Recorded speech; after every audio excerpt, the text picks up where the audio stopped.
Truth be known, veganism is an absolute bloodbath and torture train. The annual number of animals slaughtered and maimed in the name of grains, nuts, seeds, roots, tubers, fruits, and vegetables is absurdly gargantuan. Farmers routinely unleash an arsenal of deadly weaponry upon squirrels, rabbits, raccoon, mice, rats, possum, groundhogs, ground squirrels, moles, voles, deer, birds, turtles, frogs, bees, aphids, crickets, grasshoppers, worms, caterpillars, grubs, ants, and many, many more who compete for the nuts, seeds, fruits, leaves, and tubers so sought after by the human herbivore population. Come harvest time, combines and harvesters unavoidably shred millions of living critters who are living and breathing among the crops. It is a cold, cold heart that can ignore the palpable suffering that's required to bring plant-based foods to the plates of culpable vegans around the world. Vegetable farmers begin their annual reign of hell on earth by tilling the soil. Tillage kills all sorts of soil life and completely disrupts a healthy soil horizon profile. Each time a farmer tills a field, massive carbon emissions are released from the soil, downgrading soil carbon and quality each and every time. This is the real driving force of global desertification. Then, to keep the vegetable and fruit heathens supplied with their fix, the farmers wage war against nature with the sides. Side is a suffix that means to kill, and boy do they.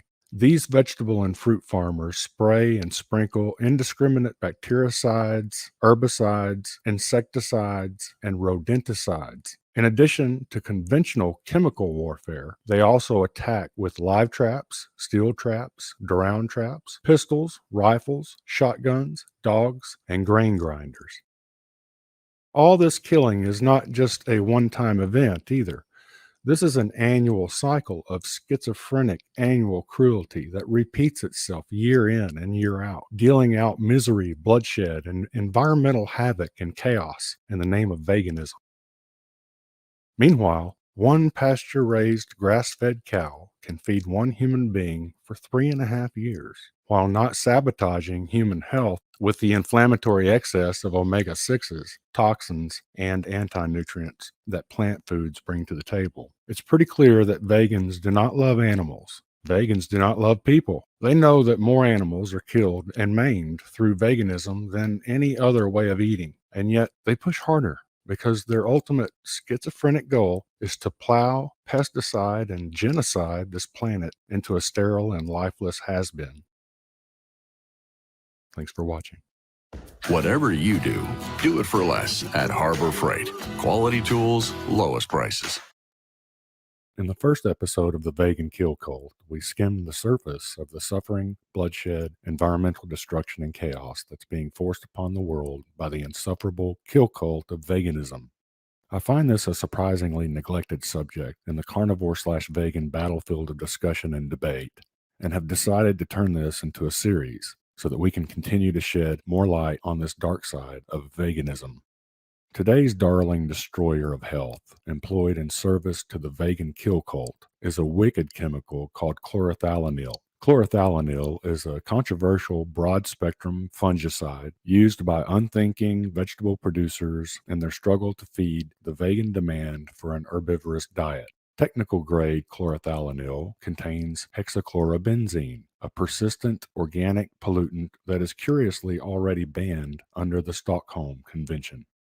Chlorothalonil is highly toxic to fish and other aquatic animals that pay the ultimate price each time there's enough rain to produce runoff into local tributaries. Chlorothalonil is known to cause kidney damage and is considered a probable human carcinogen based on observations of cancers and tumors of the kidneys and forestomachs in laboratory animals. Chlorothalonil actually attracts honeybees and has been proven to be a key factor in the decline of the honeybee population by making the bees more vulnerable to a particular gut parasite, as well as destroying the bee's ability to sufficiently supply food to growing larvae. A month, the control bees, they averaged about 43 individuals per colony.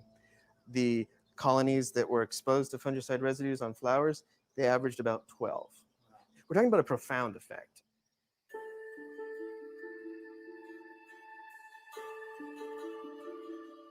This is basically what appears to be like the first hard evidence that a fungicide, not applied to adults, but just on the flowers, caused major colony declines in a single bumblebee species, Bombus impatiens. Albert Einstein once supposedly said that if bees disappeared from the face of the earth, mankind would only have 4 years left to live. Now, there's no evidence that he actually said that, but it does touch on a real concern because the demands of the vegan movement are threatening to kill all the honeybees off, which is an important concern because as pollinators, bees are a keystone element of the global ecosystem. And the idea that it somehow made these items toxic just because they've had conventional pesticides sprayed on them is a misnomer. Knowing what we know now about the damage and suffering being dealt by just one particular pesticide, it's safe to conclude that in order for a vegan to be misleading people with this pesticides are okay message, is if the vegan is ignorant, corrupt, or just plain mentally disturbed, which would be no real surprise since YouTube's vegan poster boy has publicly expressed a hatred for children and a desire to stomp babies. I fucking hate children. They literally make me sick. When I see babies in a commercial, I start to gag and almost throw up, and I have to look away and mute it. And when I see babies in a stroller, especially when they're crying, I just want to put my foot through the fucking thing and step on it until it's nothing but blood and pulp on the fucking pavement. The mental illness of the vegan kill cult is horrifying. And at the end of the day, you figure out that we do have a choice. We can either save the honeybees and ourselves by focusing on a regeneratively raised, grass-fed, meat-based diet and enjoy a promising future for a healthy planet inhabited by healthy, happy people, or we can allow this vegan kill cult to continue to rape, pillage, and plunder our health and our environment until no sign of life on this wonderful earth remains.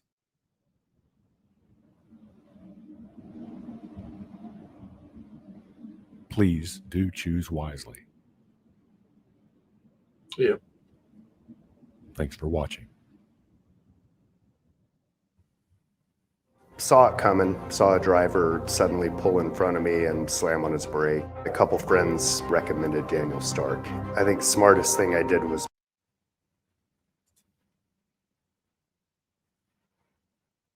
Yes, I am judging you. Yes, what you eat is my fucking business because your diet is causing the deliberate death of animals and the destruction to my home. It is my fucking business. You made it my business. The pathological hypocrisy of the kill cult of veganism stands firm against your right as an omnivorous or carnivorous human being to consume healthy fish, chicken, beef, pork, etc., because of the intolerable suffering and death that they claim is caused by human carnivory. What vegans absolutely hate for you to talk about is that they fervently support the constant and ongoing torture and slaughter of trillions and trillions of small animals whose lives they do not value, such as rats and mice. One of the least horrific reasons the vegan kill cult opposes organic produce is because the cult prefers that the small animals that compete with them for their fruits and vegetables be silently poisoned rather than shot or mauled by a dog, because that way the little critters can suffer and die somewhere dark and out of sight.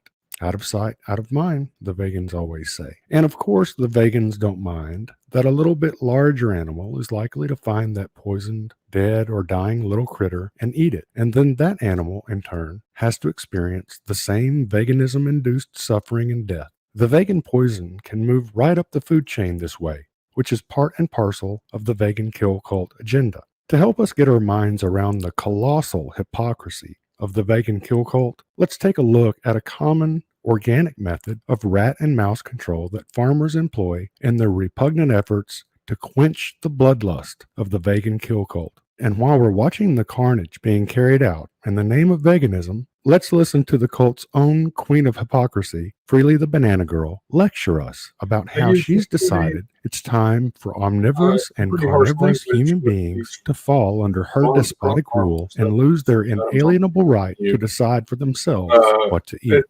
I don't mean anything personal. So at this point, it's pretty clear that the human species is fucking insane. So insane, in fact, that there are actually humans out there who pay for sickening, violent, gruesome things to be done to innocent animals every single meal of every single day. And those people, they feel attacked. They feel fucking attacked. They say vegans are cruel and judgmental, and they want to be free to feast on their flesh in peace, and instead treated with love, kindness, and compassion. They say vegans are mean, and they need to be more loving. Are you for fucking real? Seriously, are you for fucking real? You want me to be more supporting and loving and compassionate about your decision to enslave, torture, and murder innocent beings? Get the fuck out of here with your fragile feelings. So let me get this straight. So someone called you out on the fucked up things you've been doing and supporting. They told you the truth, and you got offended. Good. Fucking fantastic. I'm glad you got offended. They were great because your whole lifestyle is fucking offensive. These crop farmers. You should feel bad. You are doing bad things. Killing the animals out there. Make no mistake, you have someone else's blood on your hands. The property that have been and people like me are going to speak up about it because we actually give a fuck. Look, going vegan isn't about joining some trendy plant-based circle jerk on YouTube or about furthering your eating disorder. This is a serious fucking movement for the animals. It's about leaving them the fuck alone, basically, so they can live their life. This isn't about you, the oppressor. This is about the oppressed, the animals. This is not about your fucking feelings. This is about saving lives. You are not the victim. You are the perpetrator. The animal on your plate that you are eating or that you're about to eat is the victim. What do I think? Joy sure, your ego might be bruised from hearing the truth, but your flesh is not being wounded. Your blood is not being spilled. Your body is not being violated. You're not being kicked, punched, and stabbed for just being you. You don't have to eat and stand in your own shit all day long, waiting for your turn to die. Your genitals aren't being mutilated. You're not being anally electrocuted and skinned alive for fashion. I mean, your breasts are not being pulled and sucked by a machine until they ooze pus and blood. You aren't being repeatedly raped and kept pregnant only to have your baby stolen, enslaved, or killed after every single pregnancy. You aren't being forced to cannibalize your own kind for food or watch family members be ground up alive in front of you. You aren't at risk of having your head hacked off for someone else's snack. They never. So what the actual fuck is your problem then? In similar that's right. You don't actually have a problem because you are a privileged human being who has freedom. Actually, the animals you kill don't. Words do not make you bleed. Guns, painful. Knives, fists do. Serve any purpose. Feelings are a luxury. They are doesn't optional. Add profit. Death to is torture, final. take time to torture. You can choose to become a better human right now. But the animals you choose to exploit and eat have no fucking choice but to suffer for you. Don't even try and come at me with this compassion bullshit. You know, demanding compassion from me when your actions support pure evil.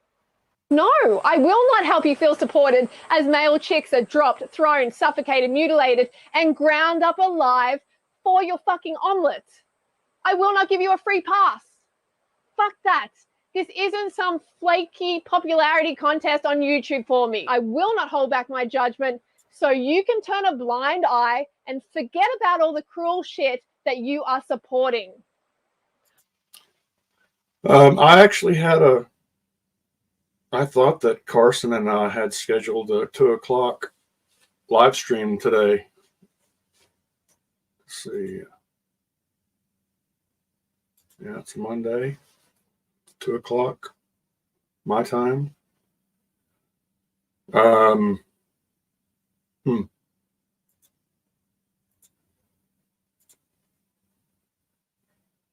Hopefully, can you guys hear me now? Can you hear me?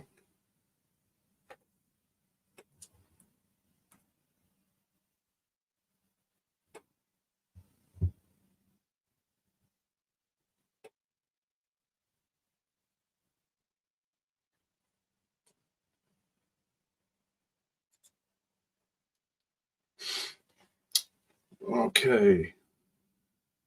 Does anyone want to come on with me today? Anyone here that wants to come on with me since Carson seems to not be here?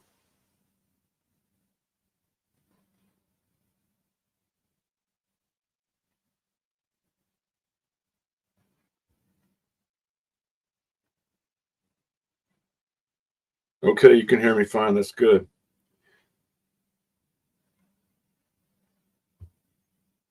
Anyone set up to come on the live stream right now? We're glad to have anyone on. Answer questions. Just talk. I emailed him, Randall, I emailed him a link to the live stream. So let me check and see if he's replied to that. No,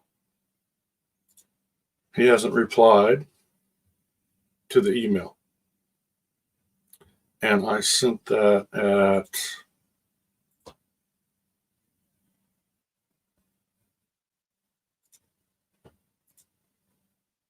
1:56. I thought we were going to kind of get going around 2.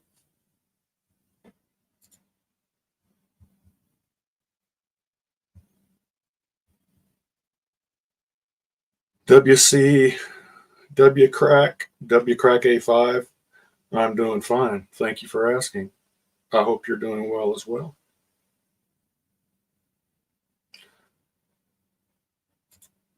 I have constantly had discussions with vegans, and not one has used reasoning to defend their position, just emotions and personal attacks.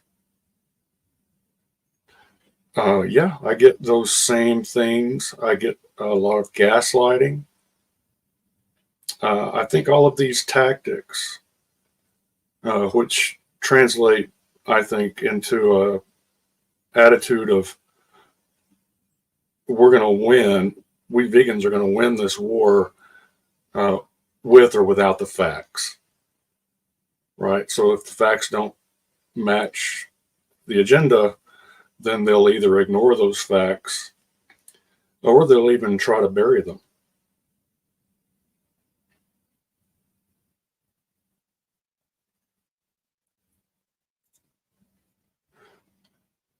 King Dale Clark says, Garland, off topic here, but what do you think about people who have weird fetishes? Let's say it starts with men viewing videos of women's backsides and then evolves into farts and scat.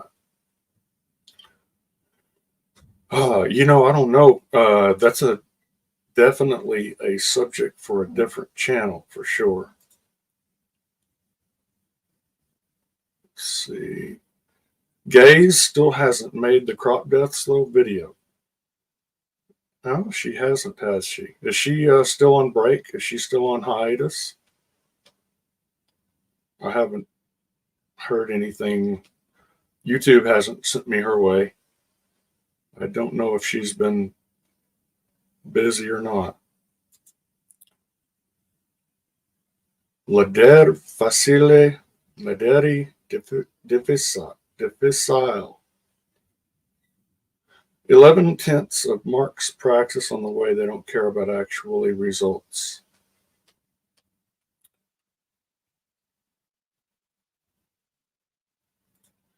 Veganism is dying. Veganism would die if it wasn't for the corporate life support. If the corporate life support wasn't pushing it, then we wouldn't even be in a place where we had to defend eating meat. We wouldn't be in a place where vegan mandate legislation is being proposed in different states in the United States and different parts of the world as well. It's not just a pleb class vegan issue. It's companies like JBS, National Cattlemen's Beef Association, all of the corporations that are partnered with that, are all of the, if you look into it, you'll see that all of the formerly known as meat companies are changing. They're transitioning into protein companies. So protein, not meat, but protein. That means they have to bring in order to make that transition, what you do as a corporation is you bring in plant protein. And that includes, starts with industrial wastes like pea protein isolate, which is an industrial waste from China. And then they turn that into things like, all your various plant-based fake meats, which doesn't make sense that vegans want to pretend to eat animals in the first place, but there you have it. Of course, they do crave it because those foods would normally contain essential nutrients that they can't get, and many of the ones that they're taking as supplements are not bioidentical, so they don't act exactly like the real nutrient. Let's go up here.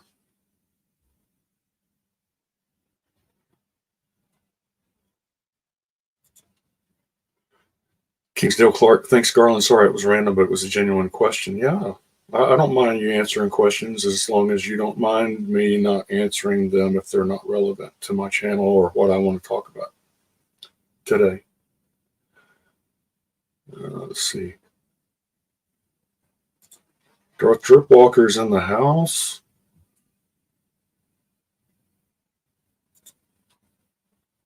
Vegan SJW never knew about Pal Cooking, Oil Plantation, and Borneo and Sumatran. Some of these things I'll have to look up later. Kingdale Clark asks Garland one last random question. Sorry, but your thoughts on free will. Do we have it or not, in your opinion?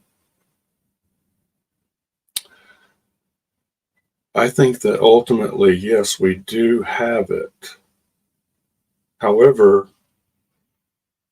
the human mind is very malleable,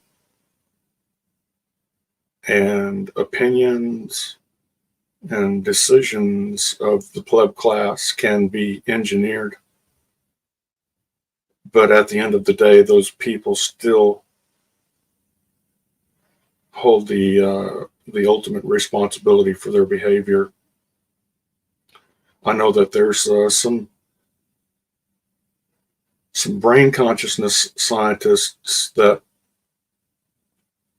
are on the fence about this because of certain brain damage, certain areas of the brain in psychopaths have certain features, or if someone is loses their mind and doesn't repress some horrible thought, ends up killing someone, then there's a part of the brain that I read that is common amongst these types of people. That part of the brain has been damaged. So, I try not to be dogmatic about anything. I try to live in the real world, so I would be open to the idea that we don't have free will. I think it's more along the lines of a combination of free will and manipulation, and in some cases, malfunction.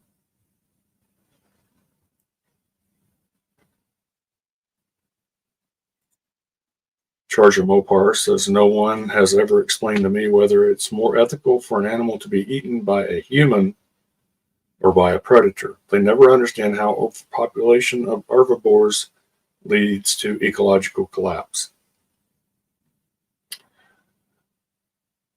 Yeah, I think most pleb class vegans can probably reason that out. I think most professional vegan influencers, what's that saying? It's hard to understand something when you're being paid not to understand it. Something along those lines. Randall says, I don't understand how people go vegan. I start to feel depressed when I don't eat offal and fatty cuts.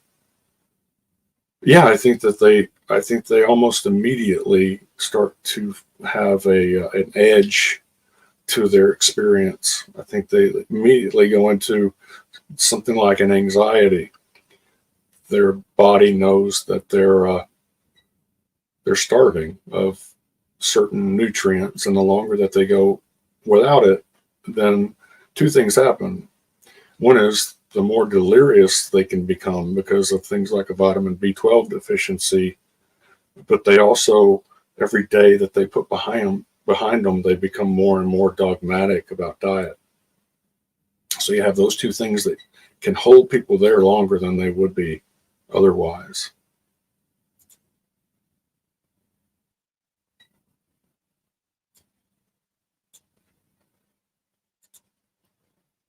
Vegans like eating fake meat because, and this is Mystical Stab Artist, then they're just pretending to be cruel, just like they pretend to put forth sincere, valid arguments. It's all about pretending.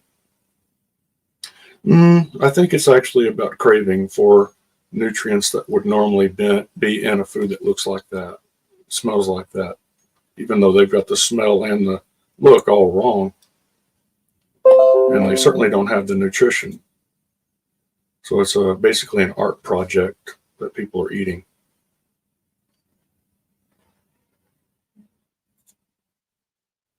Thanks, Garland Farms. You're welcome. Vegans like eating fake meat because then they're, oh, yeah, okay, we just read that. When did you start eating offal? As a child. Liver and onions used to be a once a week kind of thing, kind of like fish. People would eat fish once a week. They would eat liver once a week. And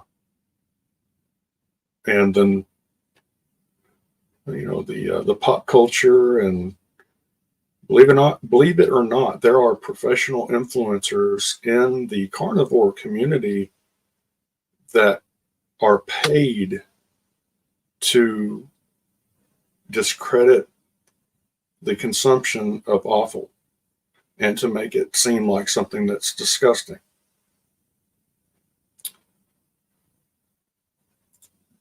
God created cattle, says Muhammad, to be eaten, but vegans make it more difficult.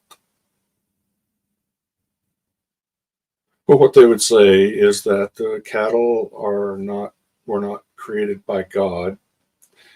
First of all, they don't believe in God. Second of all, they believe that the cattle were created by man through selective breeding of animals that were being abused, when actually we have a symbiotic relationship with these different breeds of bovine animal, and their numbers are much higher than they would be without their relationship with human beings. And they've been more successful genetically because of their relationship with human beings. You can go to the ocean, find lots of symbiotic relationships. Like there's different species of fish and crustaceans that have partnered up, kind of like the ants and the aphids. The ants are farming the aphids, and they're protecting them, but they're also exploiting them by milking them for this sweet nectar that they emit. So the thing is that before the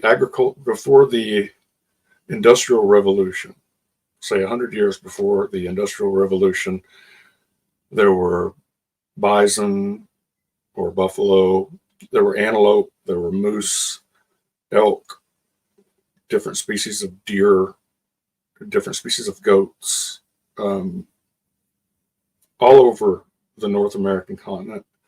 And in what we call the continental United States, there was about 160 million ruminant animals. But now that's been trimmed down. The wild ruminants are very low. There's about 25 million deer, white-tailed and mule deer in the United States. So that's probably the largest wild population of ruminant. But the cattle and goats and sheep, the domestic ruminant, is probably around 110 million. And so you've got 110 million now, whereas the ruminant population over that same area a few hundred years ago was 160 million. So when vegans say, well, animal agriculture takes up all this land, it's not like you're with cattle that you have to displace all of the wild fauna.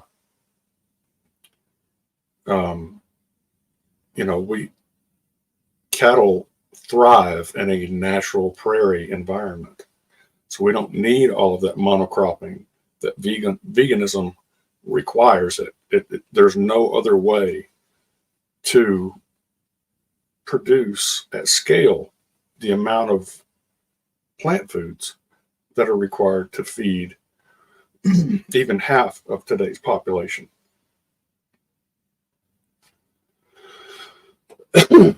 Pardon me.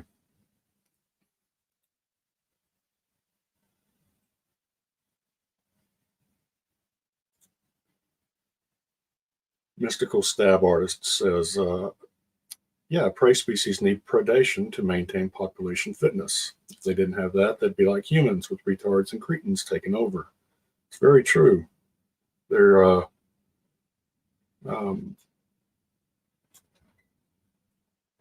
when you don't have a natural predator, when the natural predator is removed, you get population spikes, you get subpar genetic standing for the group, and you eventually get to a famine situation unless someone steps in and reintroduces the predators.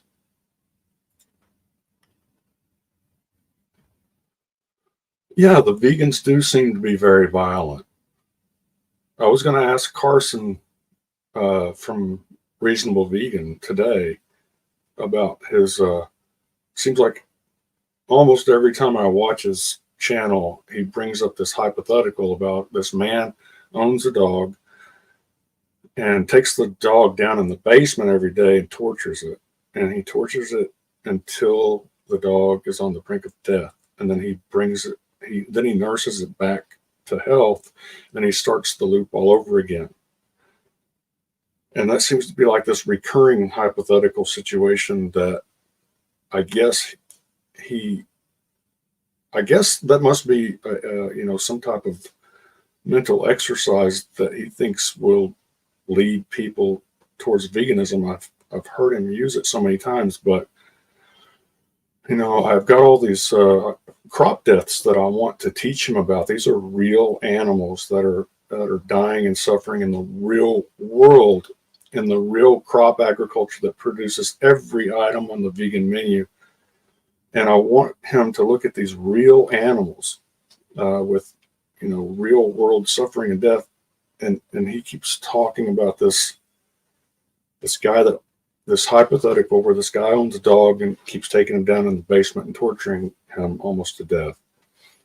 It just seems like if a vegan's concern for the animals is sincere, then they're going to take the time to carefully look at and consider the huge scope and scale of the mountains of animal death and suffering that's happening in the crop agriculture that produces every item on the vegan menu.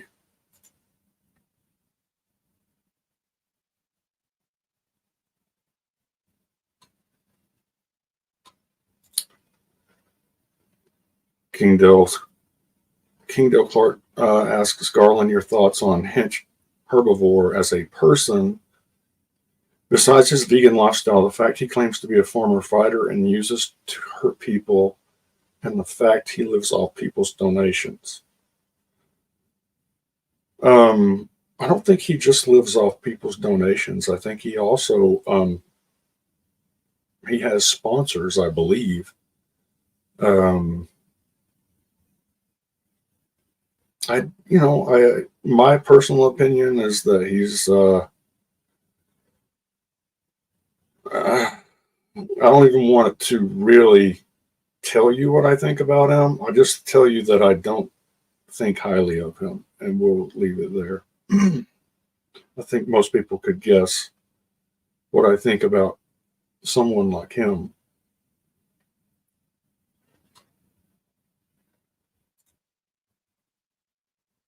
Sith. By the way, eating raw meat like some human tribes does requires very healthy animals. Most animals that live in the wild are healthy. If the animals got, of course, pork, trichinosis, I would not eat raw pork personally. I wouldn't. Raw beef, I really think that whole scare is mostly a fabrication. My research has told me that our ancestors before the agricultural revolution and our subsequent decline in health, back when we were healthier and we were hunter-gatherers, we were eating cooked and raw plants and meats and nuts. We did a lot of fermentation. The thing that sets humans apart are several. One is we're bipedal. Another one is we're persistence hunters, so we're natural runners. We sweat like horses. We're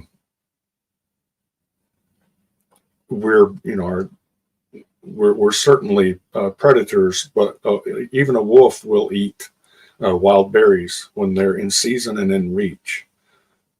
So I would like, if anyone wants to argue that predators don't eat any plant foods, take a look at the wolf, which is much closer to human beings than, say, a wild cat. Wild cat is a 100% pure carnivore. It's not going to be seen eating berries in the wild.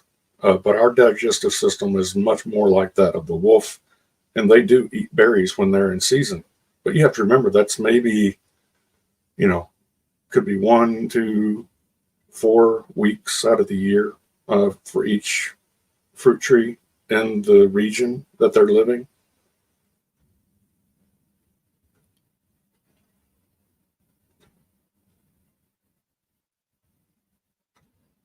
Just reading through these comments. Oh, this is a good one. Mystical Stab Artist, correct me if I'm wrong, cattle will only graze so much of the plants, whereas goats will graze everything down to the nub, which strips the land if they're allowed. No, I don't think that that's actually true. I think that you can overgraze with any ruminant animal. So it's, it all boils down to the the grazing management that's overseeing, that's dictating where these animals are and when they're there and how long they're there before they're moved on to another paddock or, lush grasses or brush, what have you. You can overgraze with cattle and you can overgraze with goats. It's not like the goats or, the cattle are going to graze. I think what you're really referring to there is cattle prefer grass and goats don't prefer grass. They prefer mostly to browse on low hanging limbs, bushes, what we'd call weeds, grass, maybe 30% of the diet might be different grasses in a wild prairie scenario. Randall says vegans say they make their food look like ours because it's more convenient, but I call BS because they would just make casseroles if that were true. They're craving meat, but are too dumb to realize it.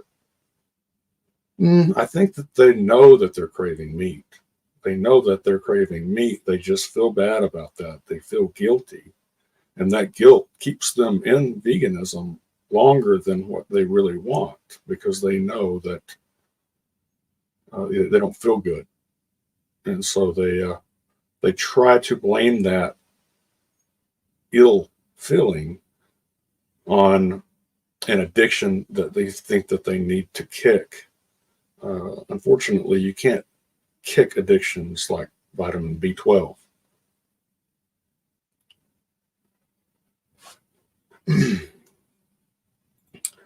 Cows will eat down to the nub if you keep them in one place. Yeah. Any ruminant that's whose grazing is being mismanaged in a way that they're overgrazing, all of them can, they all have their preferences. To them, you give them a fresh paddock that's lush and ready to eat. They'll have their favorites, and they'll go to the sweet stuff, the stuff that's more candy-like for them first, and then they'll move down the list of preference. And so if you're managing the grazing correctly, then you'll be watching this process. And when they've eaten about a third of what's there, and they've stepped on about a third of what's there, and they've pooped on and peed on about a third of what's there, and it looks like a pretty thick mess of organic material, then it's time to move them to the next paddock. And it may have been 30 or 60 or 90 days since you've been to the next paddock. So it's big and lush and more thick with forages than it was the last time you were there.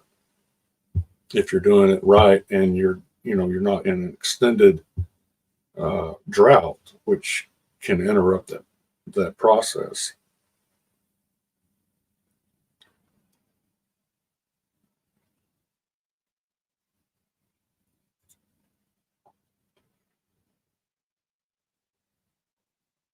Carson shared a video about the smoke point of oils. He didn't even know about smoke points.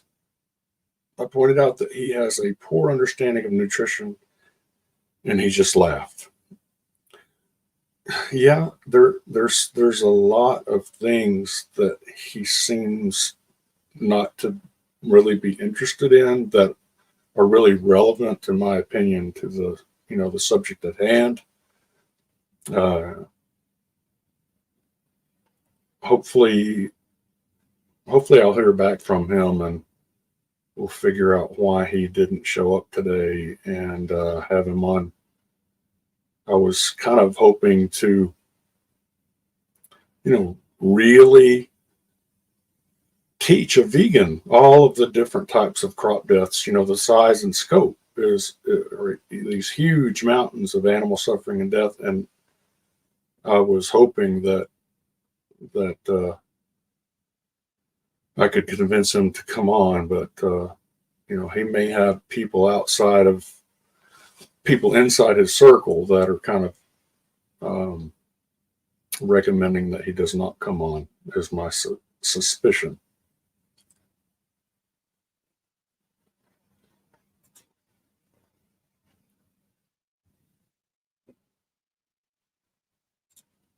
If you really want to eat raw pork, just deep freeze it for more than 3 weeks. That will kill all parasites. I think that's true. And what is the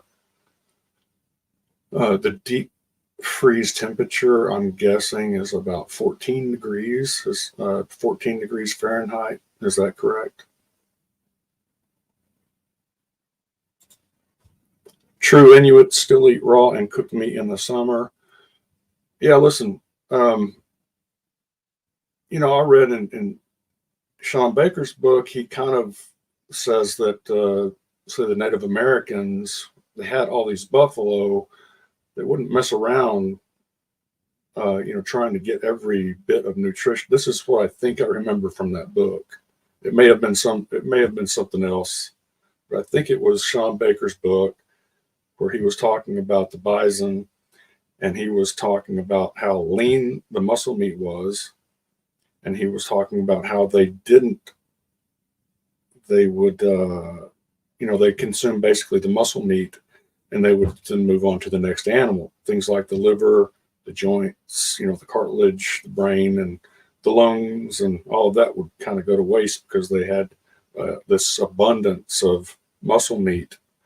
But that's not what the history shows, that they would eat the liver first thing, usually raw, and they ate a lot of raw meat, but they also would smoke a lot of the meat, and they would dry it, and they take the bones, and they would either put them in hot rocks, let them cook on hot rocks, or even steaming them. They had different ways of boiling them, because if you just grab a cow's joint, like a knee joint, and start trying to eat it with your teeth, you're not going to get very far. And that's why human beings have been cooking for thousands and thousands and thousands of years, at least.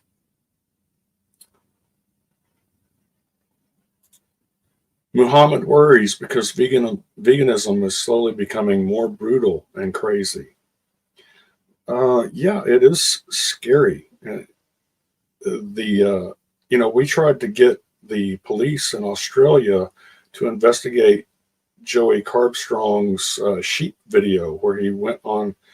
He appears to go on to trespass on someone's property and steal livestock.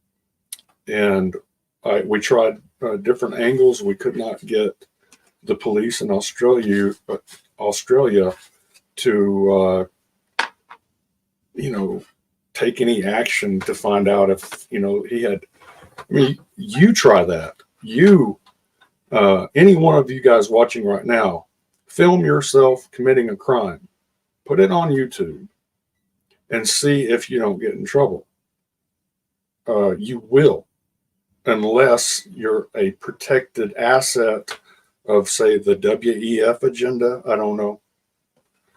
But he very clearly portrays, at least, that he went on to a farmer's property and stole livestock.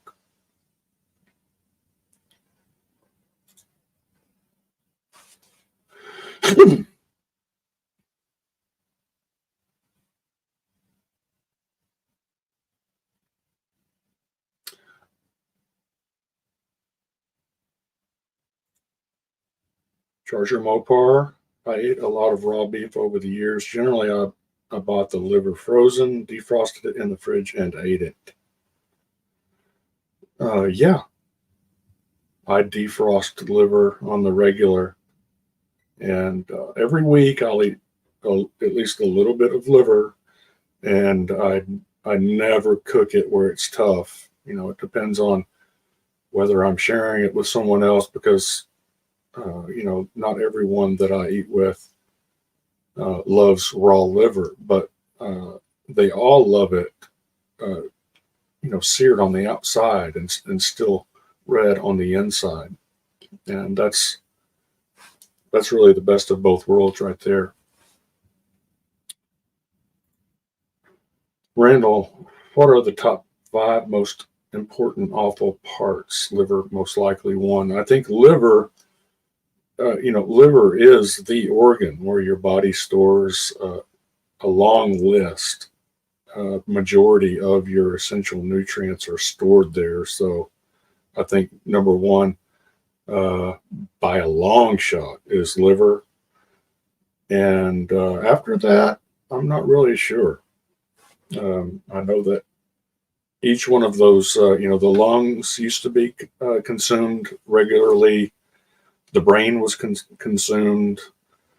The heart, I do believe that the heart's got a lot of CoQ10 in it. and that would be, I don't think that you're going to find there, it's just like, I can't remember, there's like 40 times more B12 in liver than in regular muscle meat. And then you get a similar situation with CoQ10 and heart compared to regular muscle meat. So I think it's a mistake to buy into some of the carnivores' claims that offal or organ meats are optional or are disgusting or should be avoided. I heard one of these carnivore influencers even claiming that eating liver should be avoided and it's dangerous. That was, to me, it's just outrageous that people don't see that for the huge pile of BS that it is.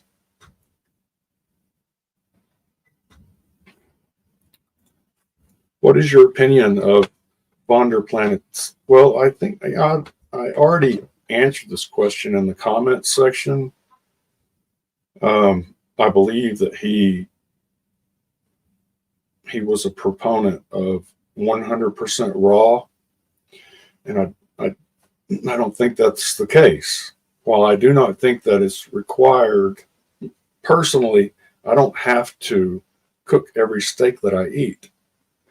Some of them I eat completely raw. Some of them I sear on the outside and I eat them rare. But this idea that our ancestors did not cook meat is demonstrably false. It's not true. They ate some of it raw, and some, you can dry meat. Would you consider meat that's been dried in the sun to be cooked, turned into jerky, or smoked? They ate a lot of smoked meat. They ate a lot of sun-dried meat. They processed meat sometimes into pemmican. Pemmican would sometimes be just the meat and fat. Sometimes it would be meat, fat, nuts, and berries mixed together into something like a protein bar. If you don't know about pemmican, look it up. Pemmican.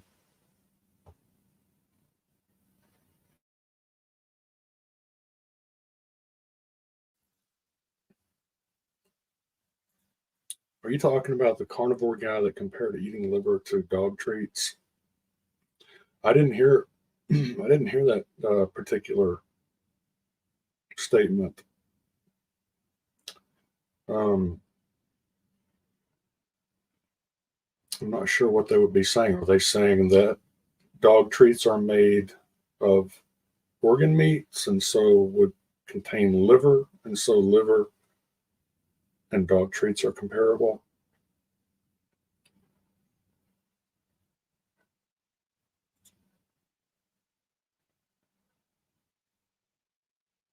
Well, looks like we've run out of questions, I guess, and Carson never showed up. Let me check it, see if he ever emailed. No, I guess not.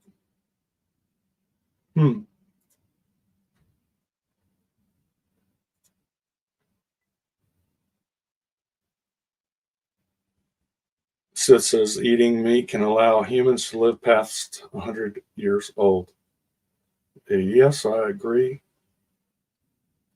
I think that removing all animal products would, for the average human being,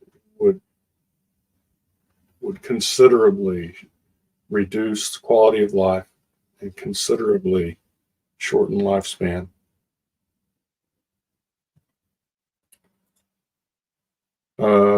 Randall says he thinks it was Baker that compared liver to snacks for dogs. Yeah, I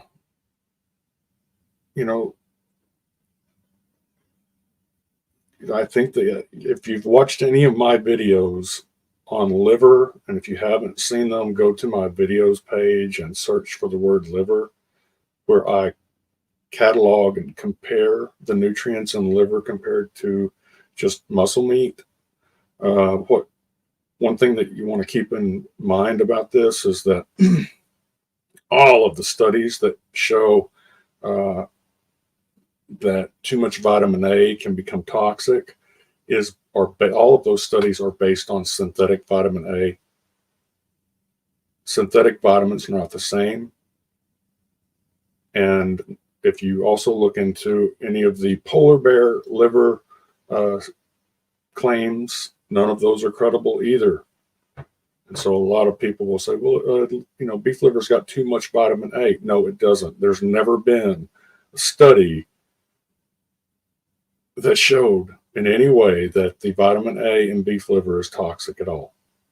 Even though, yeah, it's got a lot in it, but it's also got a lot of B12. It's also got a lot of heme iron. It's also got a lot of the other B vitamins.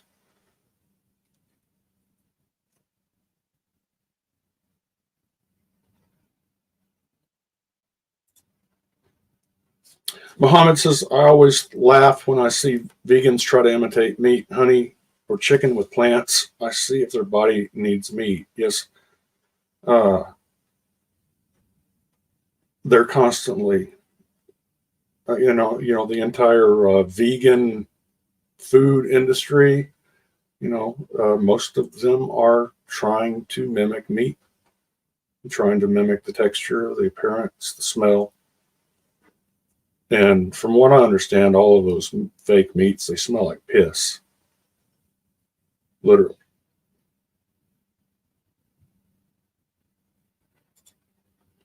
Yeah, look into how synthetic vitamin B12 is manufactured. It is horrifying. Now, there are, when people get elderly, their ability to absorb intestinally vitamin B12 diminishes. So even though they can consume vitamin B12, they can't absorb it into the bloodstream. It can't become bioactive. So I think there's a legitimate purpose for synthetic B12 if you're going to find a way to get it into the bloodstream of an elderly person who can't otherwise get it. Now, the alternative to that scenario is everyone, every person, every human being on the planet has to have a source of synthetic vitamin B12.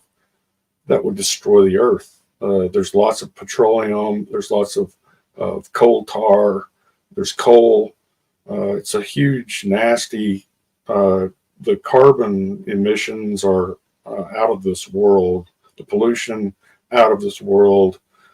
The harm and suffering and death caused to wildlife out of this world. Making synthetic vitamin B12 for every human being on this earth would be despotism too, because whoever is in control of making the B12 has kind of got you by the balls, because all they have to do is decide for any reason to withhold your nutrients, and you don't have any other way of getting them. Charger Mopar says, I have tried going without liver and it causes me to get sick easier. I find the same thing. I find myself really robust. My sleep is more effective when I eat liver once a week, once every 2 weeks. You don't have to do it every day unless you want to take a bite of it every day.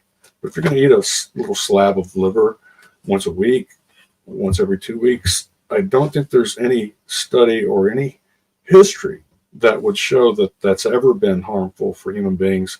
In fact, I think if you follow the trends of liver consumption going down and disease going up, you'd see that there's at least a correlation between not eating liver and other organ meats, and the rising rates of all of these diseases of civilization. Indians, for example, are very sick because of eating almost no meat. Yes, I also have a video about that, about India and their, how veganism is, how the plant-based diet is destroying people's, contributing to the destruction of people's health there in India. It's a cautionary tale. I only know Chegans. All vegans I know cheat by eating fish, which isn't omnivore in their eyes. Weird.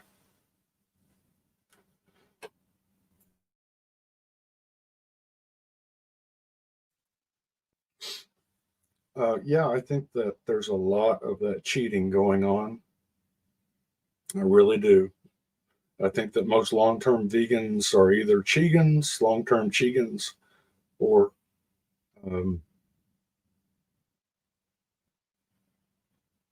yeah, that would be it because they're lying. I was going to say, or they are lying, but Chegans are liars. So cholesterol is good for humans. 70% of the brain, 70% of a healthy human brain is cholesterol. Interesting that they would declare war on 70% of your brain. Reasonable Vegan has acknowledged that the number of crop deaths greatly surpassed the number of animal agriculture deaths. I haven't heard him acknowledge that, but it would be interesting to talk to him about it. Carson's current belief, however, is that the suffering of food animals and animal agriculture outweighs the suffering of sentient animals killed during crop production. Yeah, I think the reason that he's did that is because he called some government agency, talked to them about crop protection permits regarding deer, which is just one of a trillion different species that are dying and suffering as a result of the crop agriculture that produces all of the items on the vegan menu.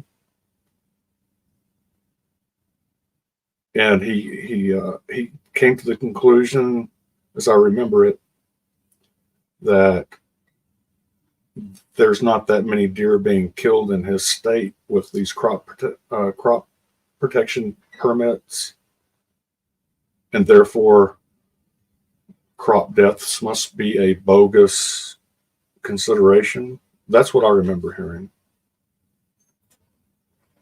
Vegans are trying to say methylcobalamin,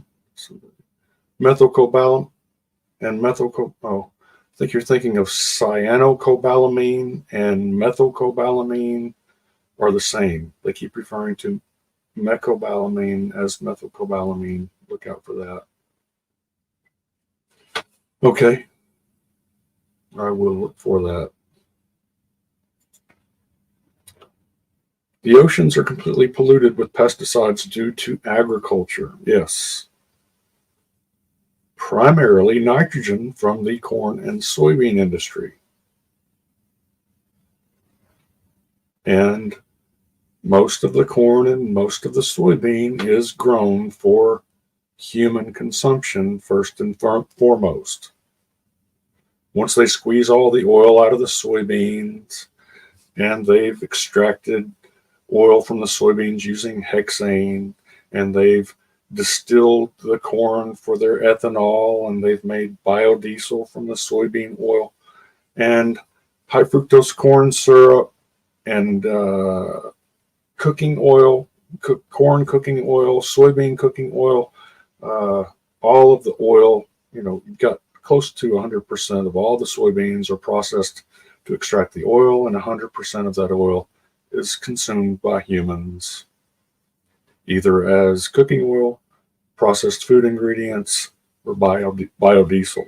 And it's the industrial wastes that are left over after that extraction that do not serve any nutritional purposes for human beings, and therefore those industries found a market where they could profit off of these industrial wastes by selling these non-digestible industrial wastes as food for livestock.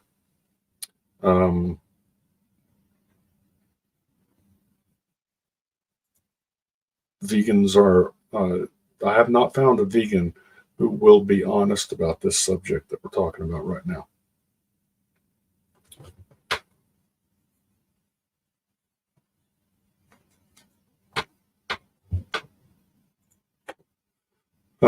Sith says, plus vegans don't care about all that plastic ending up in the oceans from vegan packaging. Correct, they don't. They will argue that your meat comes in packages as well. This is absolutely true, but it doesn't require it. It doesn't require it like the vegetables do. In fact, I think it's like almost half of the fruits and vegetables every year that are produced go to waste because they rot. They rot, and they're the ones that aren't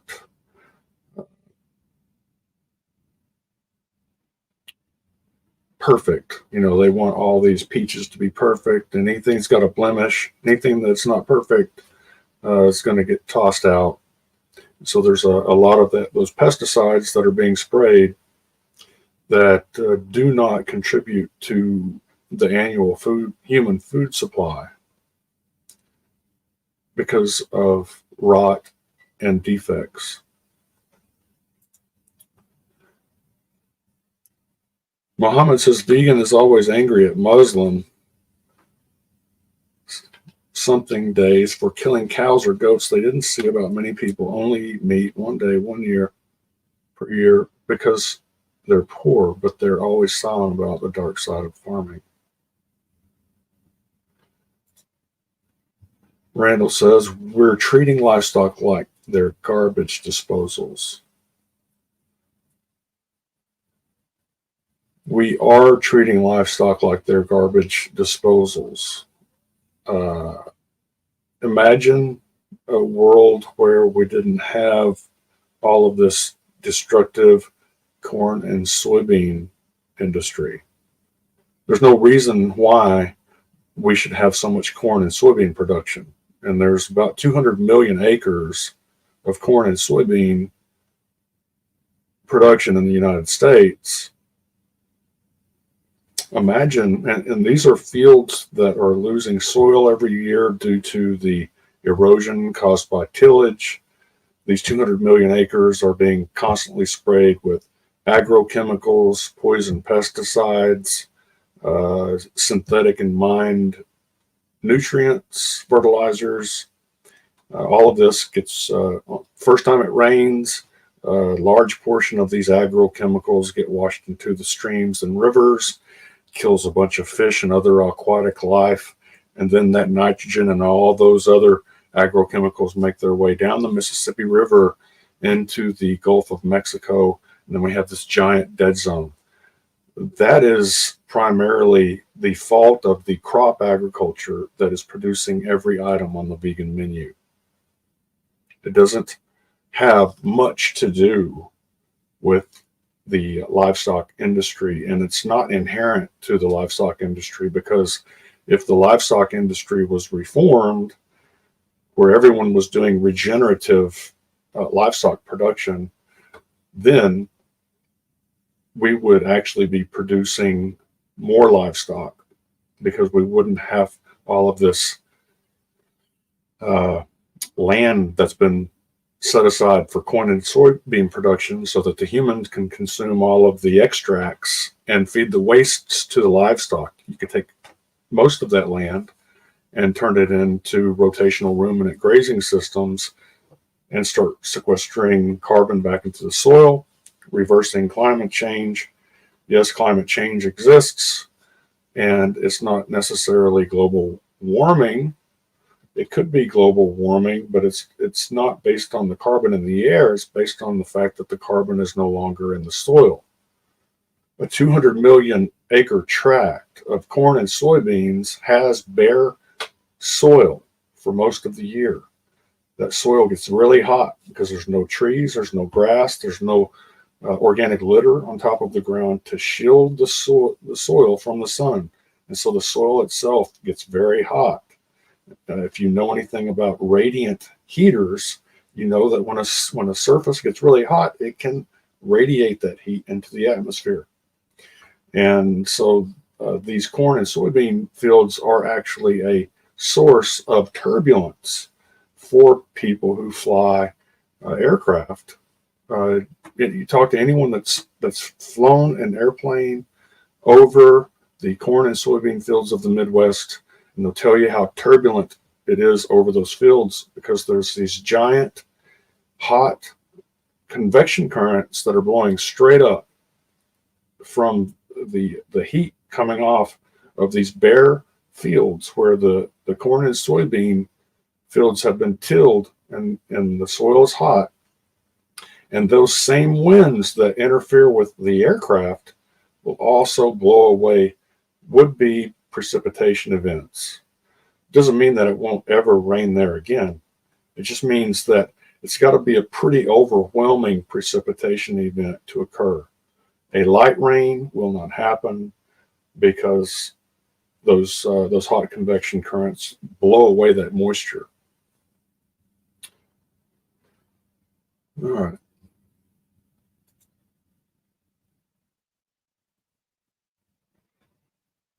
Yeah, I don't think you can dry age vegetables or fruits. I agree.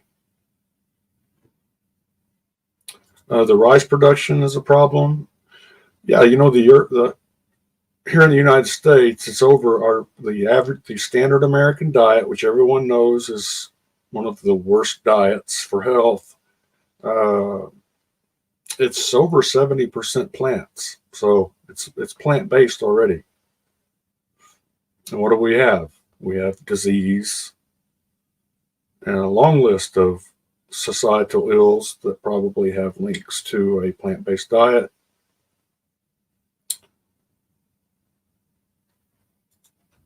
I must point out that a population on plants becomes weaker and easier to control. See, I didn't even have to say it. Someone else did.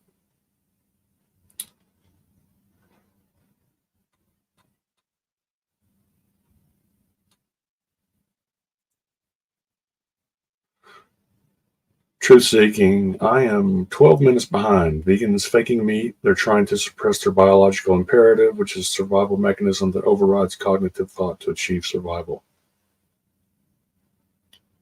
Sounds reasonable. AV minute mark 24:45 in Carson's video titled Vegan Stream. I think it's pretty much a given. There are more animals that die in crop deaths than in farms. Oh, thank you for that reference. I will look that up. I'll go ahead and take a screenshot.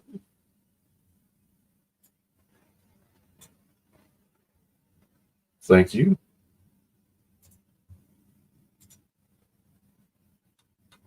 Freezing requires energy. You can turn meat into hard sausages and dry age. Very true. Same thing with, no, I was going to say dry, what do you call it? Freeze drying. Freeze drying.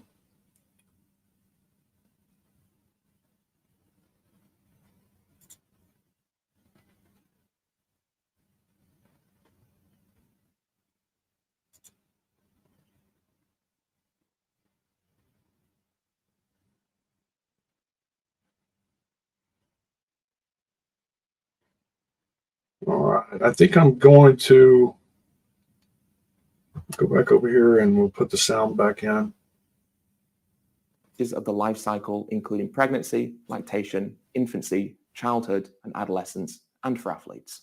So today I'm going to be talking about the Hopefully I'll Academy hear of from Nutrition and Carson. Dietetic Association. Otherwise, ADA, which is what they call I it for think short, that we've stem from the fact that they receive funding wrap from this some of up the right biggest now. processed food Thank and you for nutritional everyone product coming. corporations.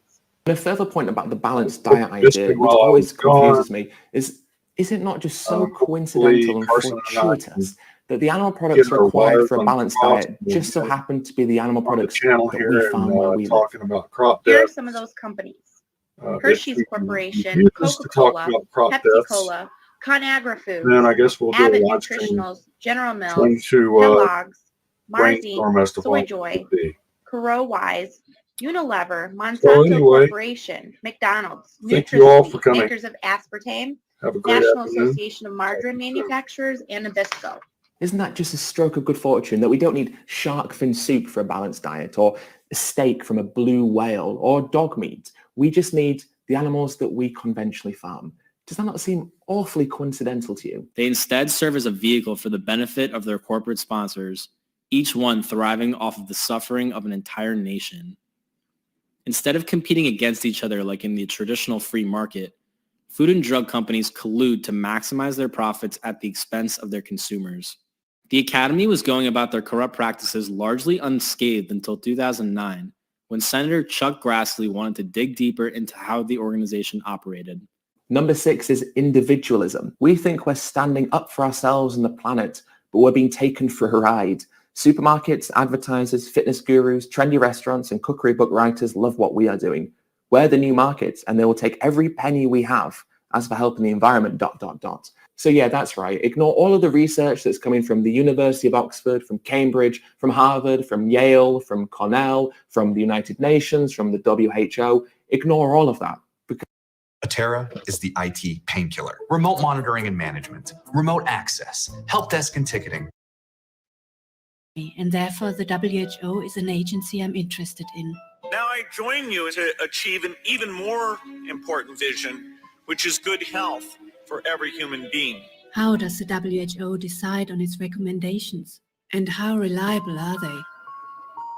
What I have found out is shocking and far exceeds my initial suspicions.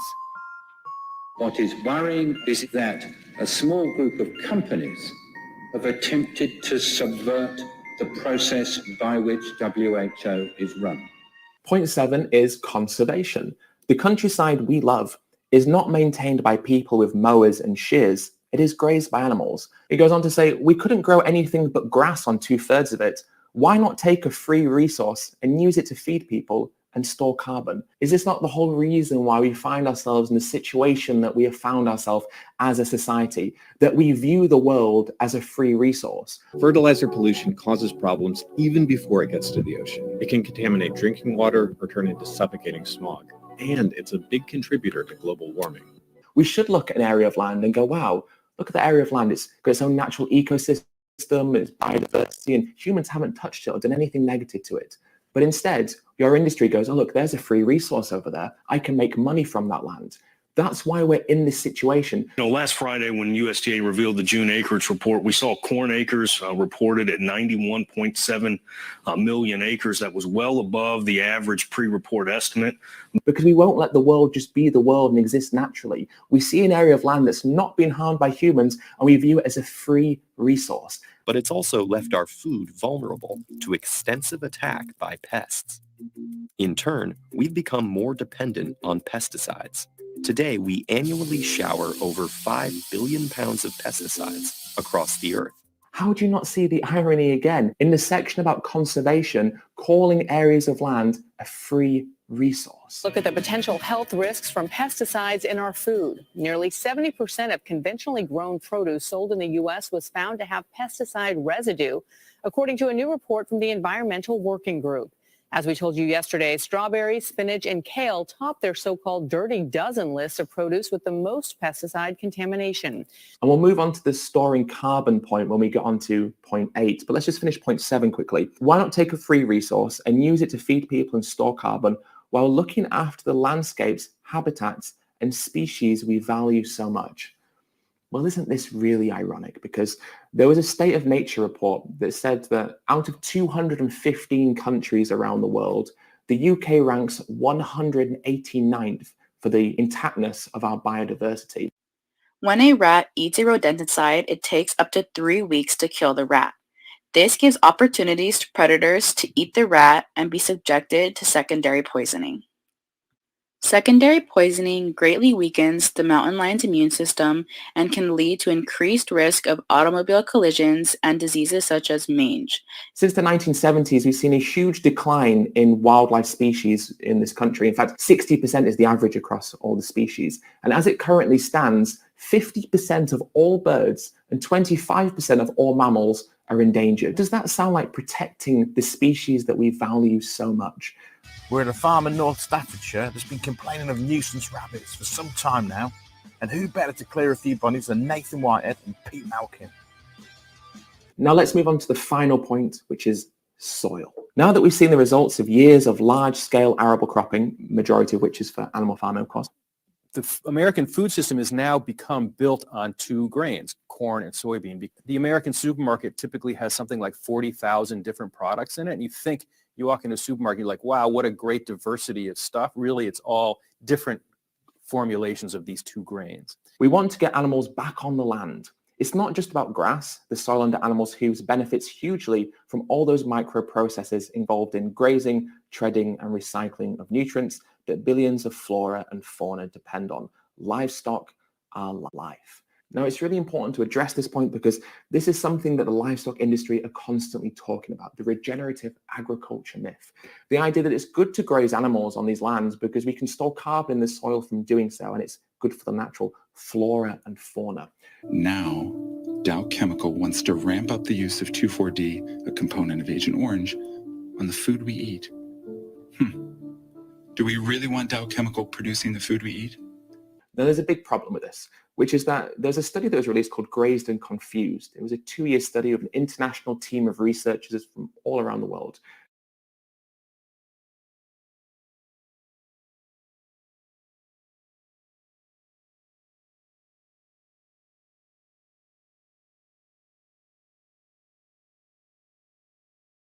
It looked at 300 different sources, and it looked into the claims being made by livestock farmers that grazing animals was good for sequestering carbon into the soil. 50% of the U.S.'s agricultural products come out of California. It's something like 85% of the country's lettuce comes out of Salinas, 90% of the almonds.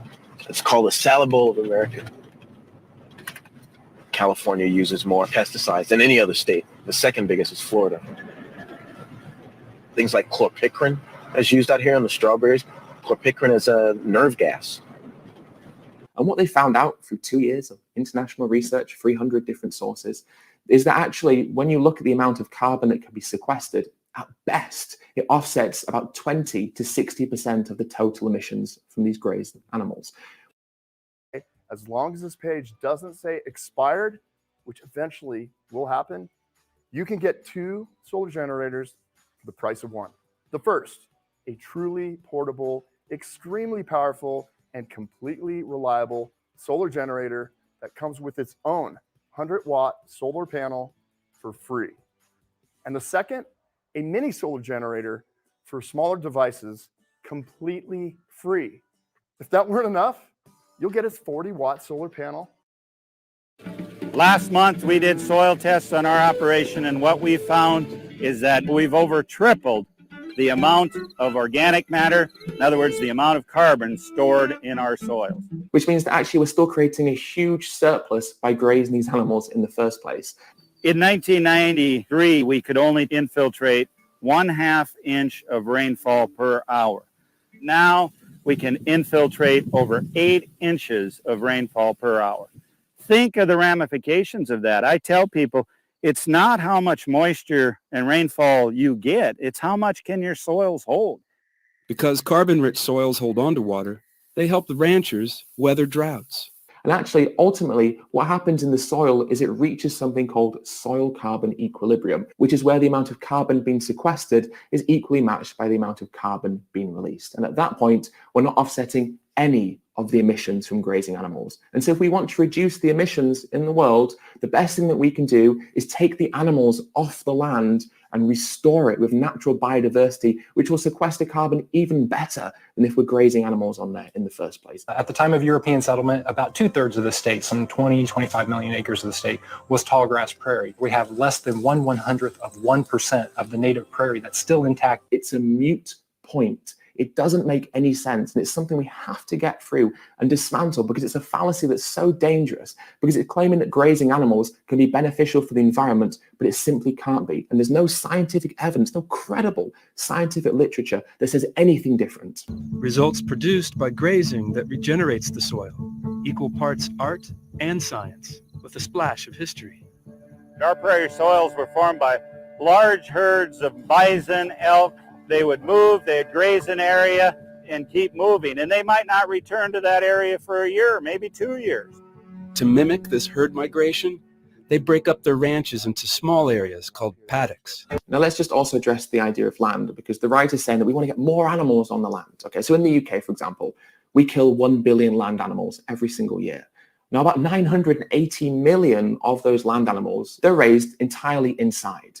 So let's say now that we want to raise all of those 1 billion animals outside. How are we going to possibly do that? Remember, like I said before, half of the UK landmass is already dedicated to animal farming, and now we want to put 980 million more animals out into the landscapes of the UK. It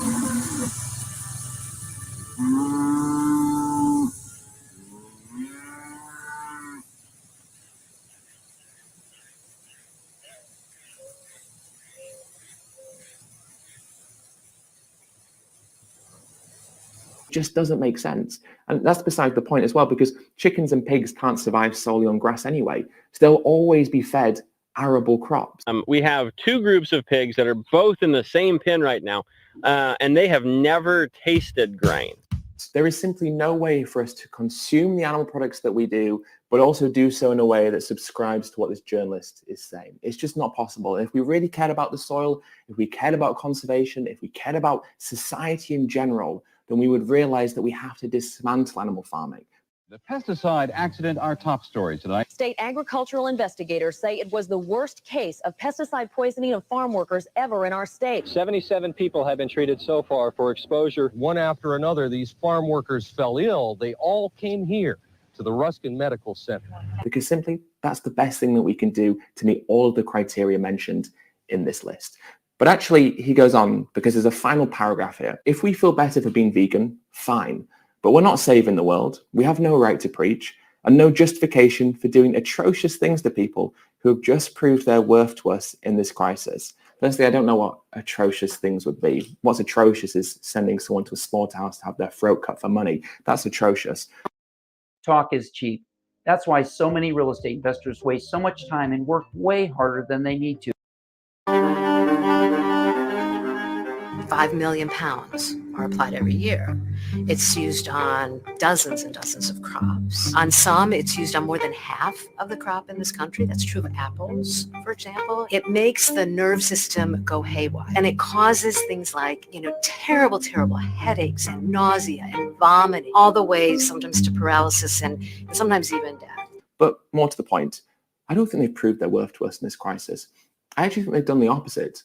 Because what this crisis has revealed to us is how terrible our agricultural system is. The available acreage for agricultural use must be treated more intensively to achieve greater yields. But intensive farming depletes the soil. For this reason, the soil must be fertilized. This means that fertilizer must be produced. Synthetic ammonia is needed for this. However, producing fertilizer based on ammonia or phosphates is a complex process. It poses a wide range of challenges. 1. Fertilizer production requires large amounts of gas. How in a time where we became temporarily fearful about the food supply, we actually were able to reflect on how inefficient our agricultural system actually is.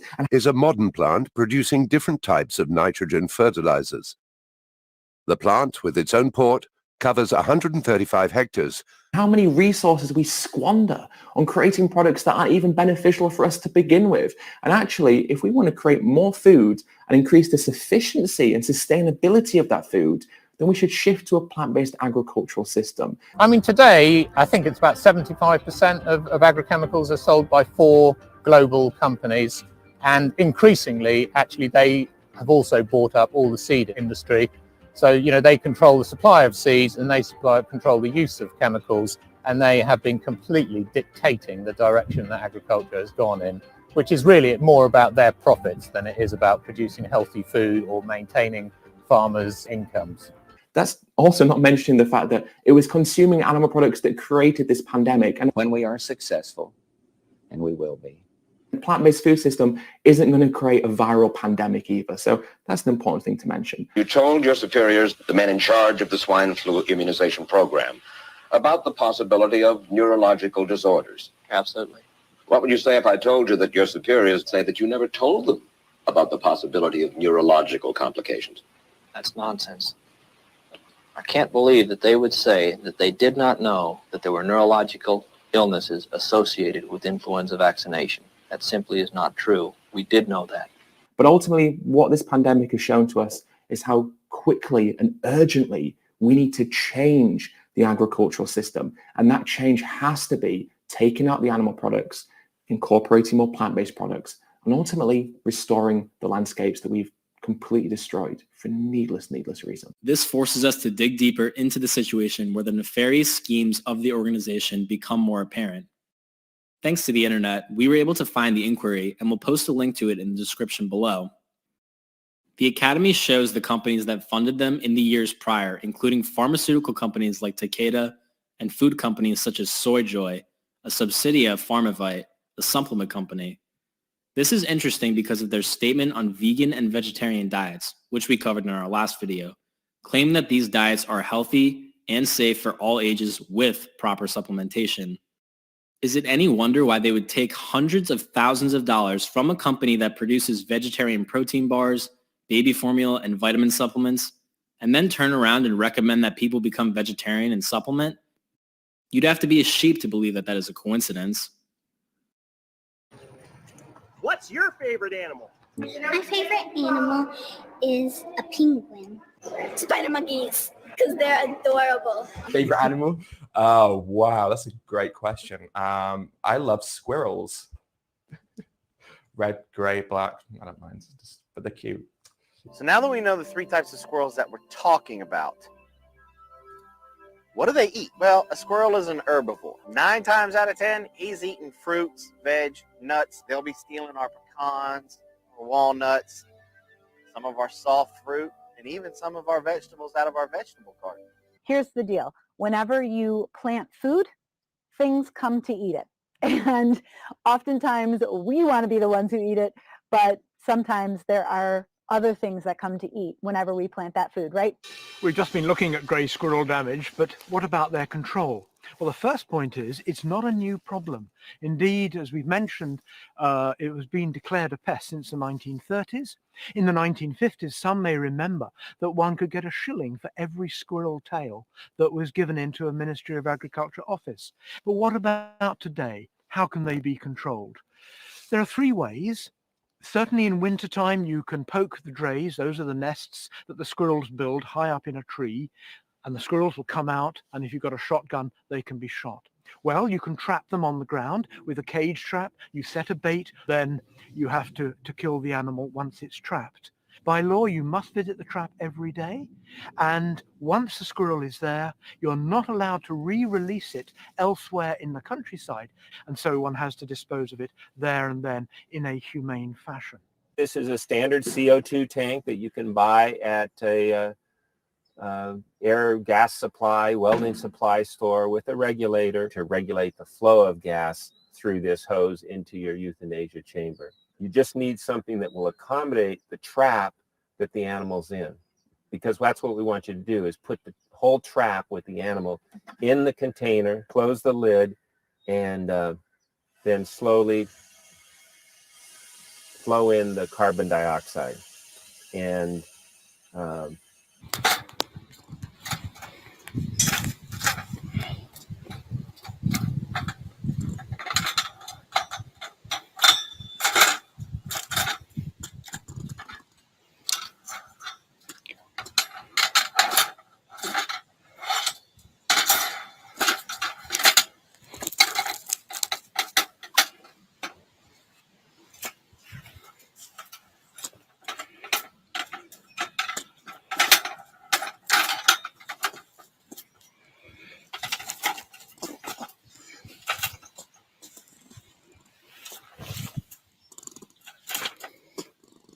Squirrels are everybody's worst enemy in the garden because they take your peaches, your plums, your apples, your pears.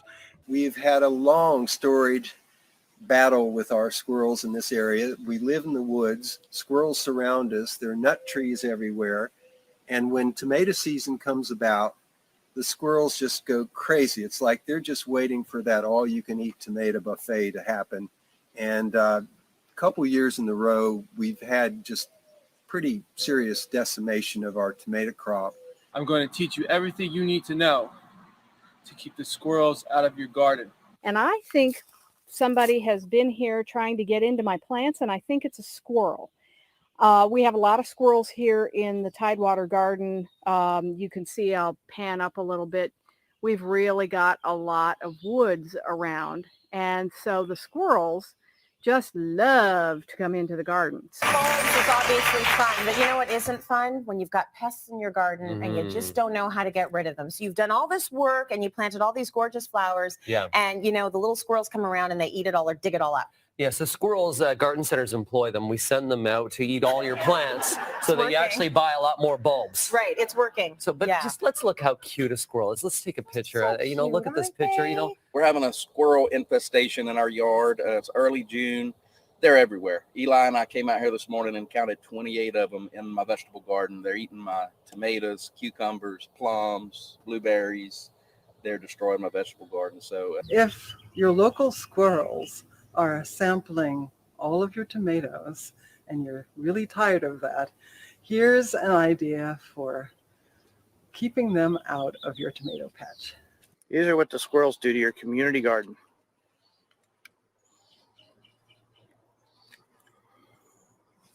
He's a big boy. Look at the size of that guy. They just pull it off. He's going to run over to his little tree, find a safe spot, and eat it.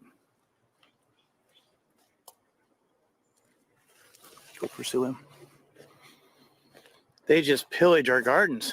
I'm at Garden Fever with Lori. And Lori, you have this great story to tell us about some of your damaged plants. Well, it's squirrel nesting season. Oh, no. And this So I've been noticing a bunch of chipmunks and squirrels. They've been eating the leaves off some of my plants.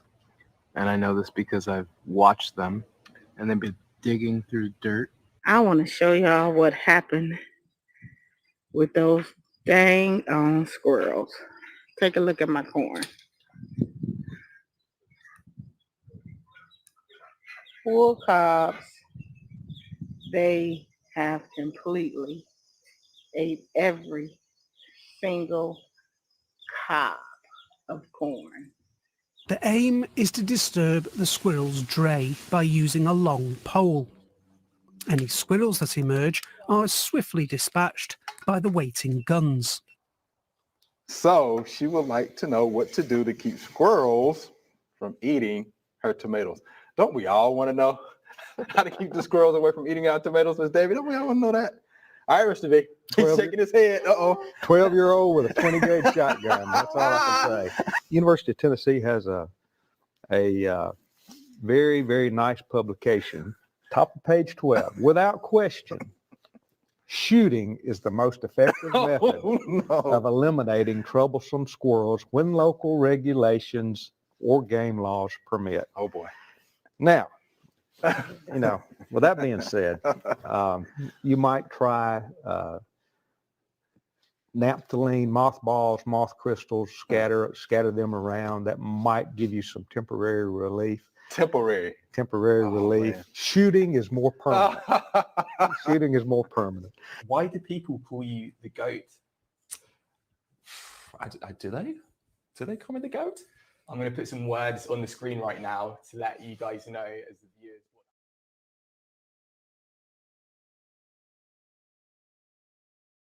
If you think rodents are the scourge of the earth because they're literally everywhere, well, so are humans.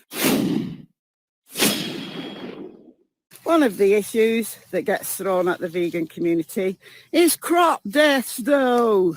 In terms of harvesting, well, yeah, actually, there probably will have been some deaths in this field, but maybe not as many as you would think because the harvesters are noisy. Most animals like mice and things like that, they've got very acute sense of hearing. So they'll hear the harvesters coming with plenty of notice. All right, YouTube, welcome back to another hog hunt video with Bobby Hills Outdoors. Me and Jesse are going to head on out here to the cornfields, see if we can see some hogs moving. Crop deaths, though, are Other things like nature, though, all irrelevant. This hog, I'm tearing it up pretty good in here. Hitting all this corn out here. Hitting the corn where the pig is. Health, ecology, and everything else are just absolutely secondary. Wait. Let's get them right now. One. I'm going to get the one in the back. 1, 2, 3. Crop deaths, though!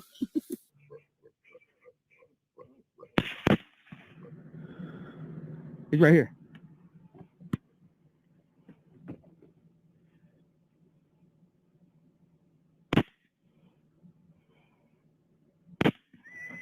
Crop deaths, though. Crop deaths, though.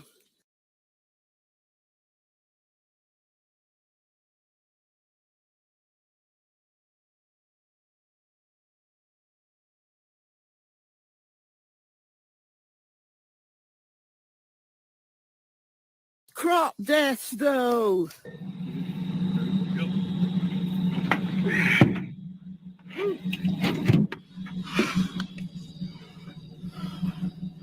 There's some little teeth. Too bad.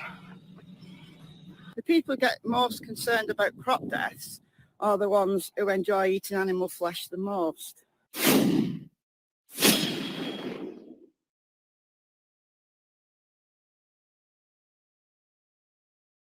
Most of you may know that the militant anti-human health vegan Joey Carbstrong has been spamming my community posts and videos with his usual propaganda and lies in a sloppy effort to squash your chance to hear and know the truth about the plant-based war being waged on the world's animals by the inhumane vegan kill cult. Some say Joey is misguided and really cares about the animals. And I would argue that the lengths he goes through to ignore animal deaths and suffering associated with the crop protection industry demonstrates that he may actually have other motives. Can you be vegan for health? The answer is no, you can't. We are going to debunk each and every false claim that Joey has been making one by one in a series focusing on Joey and his ongoing campaign to criminalize, cage, or kill anyone who doesn't comply with his cult's absolute Fabian lunacy. As you will see, Joey doesn't act like a person who genuinely cares about the death and suffering of animals. He acts more like a person who's trying to use emotional manipulation, lies, and deflection to convince other human beings to self-harm by omitting essential nutrients from their diets, initiating a state of malnourishment, suffering, and higher rates of mortality. Today, we'll look at a false study that Joey is very fond of referencing on a daily basis and has been spamming on my channel. This paper was written by an ethically challenged animal rights activist by the name of Mark Middleton, who went to certain lengths to misrepresent this paper as actual scientific research. Now, if you think this paper is a published, peer-reviewed piece of honest research, I think you'd be quite wrong. Mark, the animal rights activist, apparently published this paper on his personal website in 2009.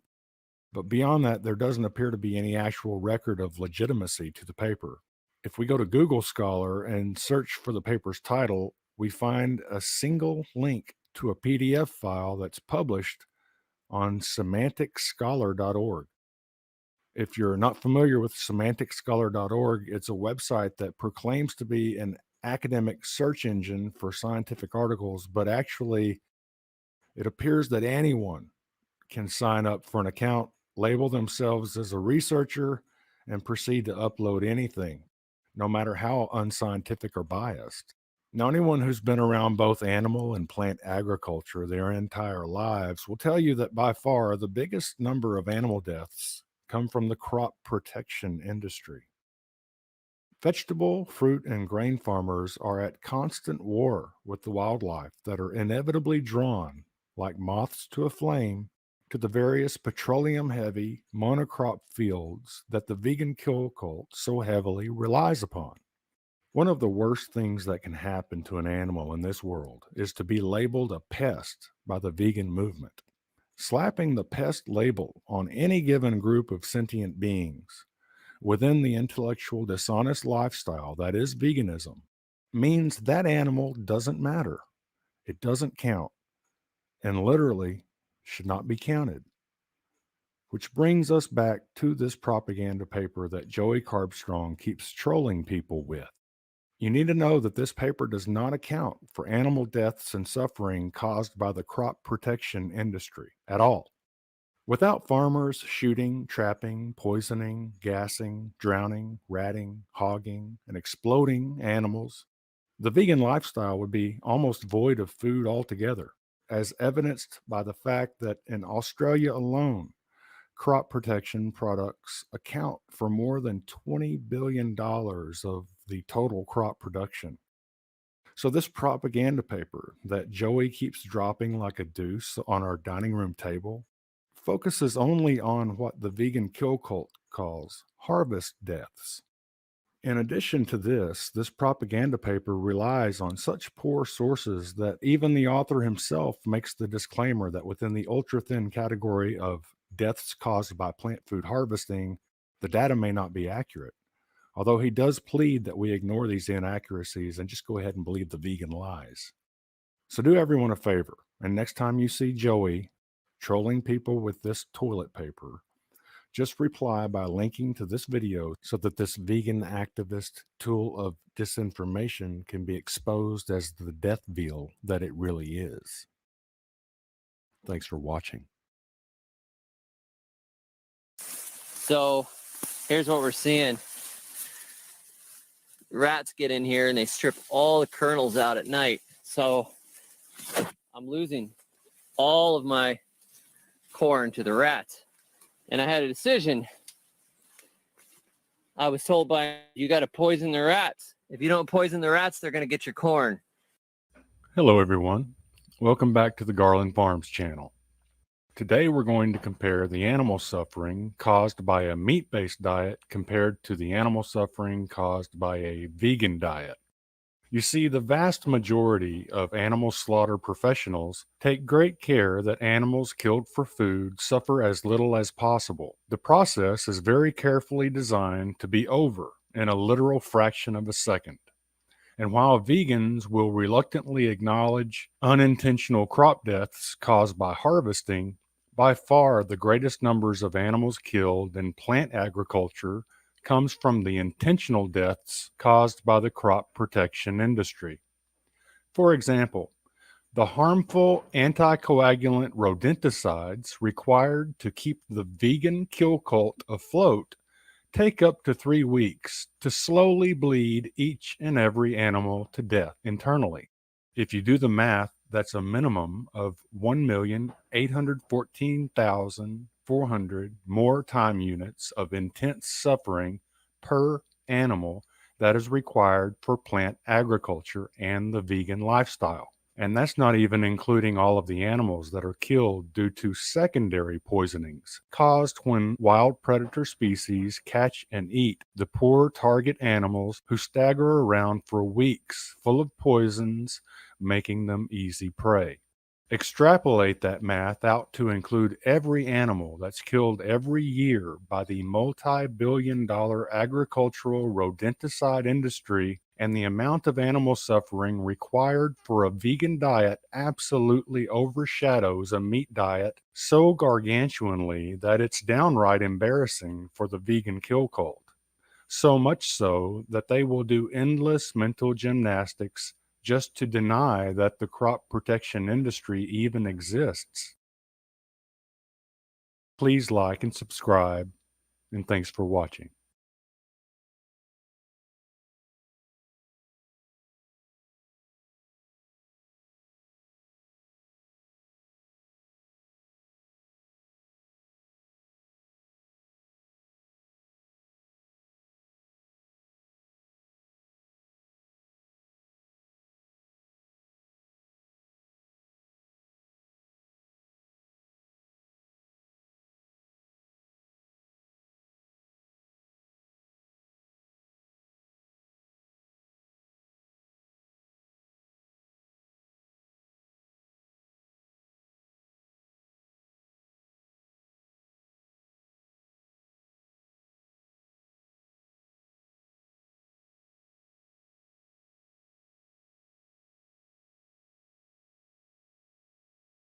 I mean, your choice is your choice. It shouldn't affect, like, if when he's dieting for shows, I still eat my regular food. I still do whatever. It's his choice. It shouldn't mean that I have to suffer. Well, Ali, there is someone who is suffering on the other end of these choices, and it's the sentient animals who are exploited and murdered for an unjustifiable reason.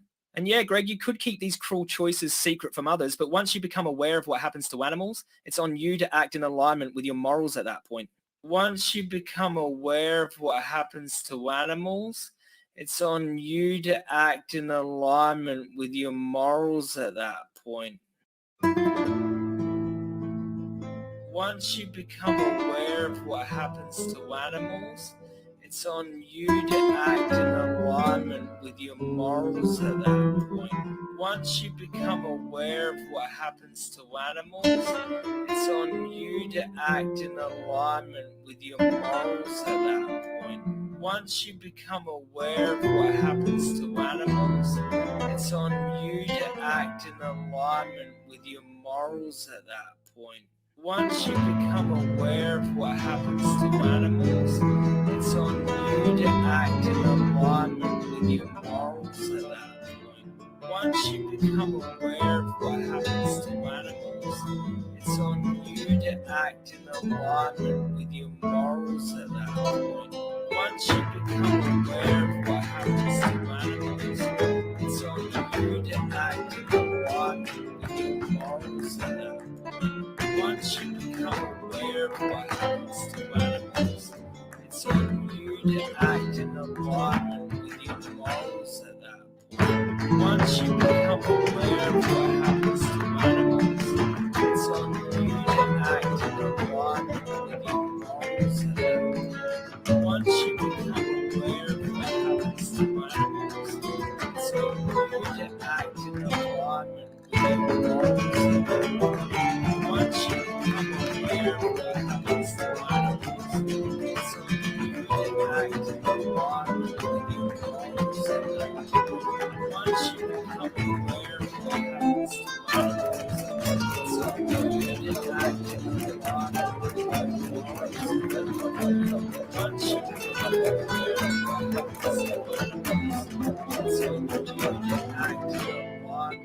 your morals at that point. Once you become aware of what happens to animals, it's on you to act in alignment with your morals at that point. Once you become aware of what happens to animals, it's on you to act in alignment with your morals at that point.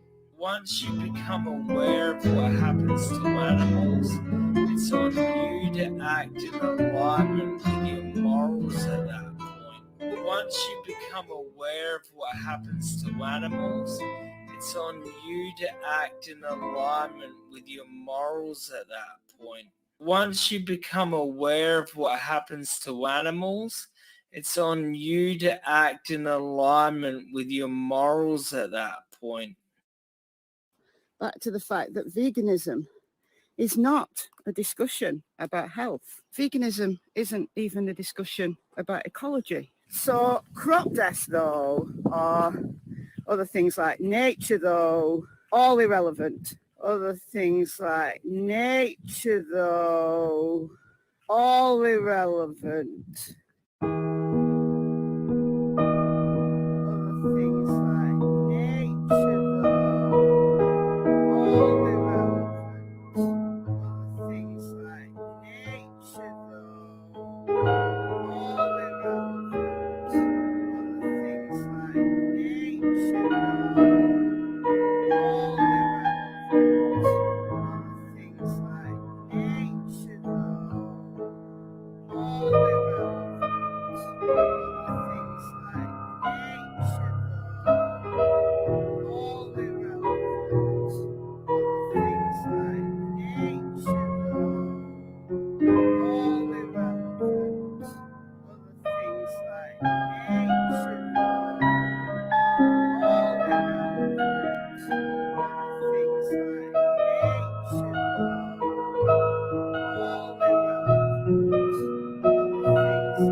Things like nature, though, all irrelevant. Things like nature, though, all irrelevant.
Keep It Quilted means you keep it the best.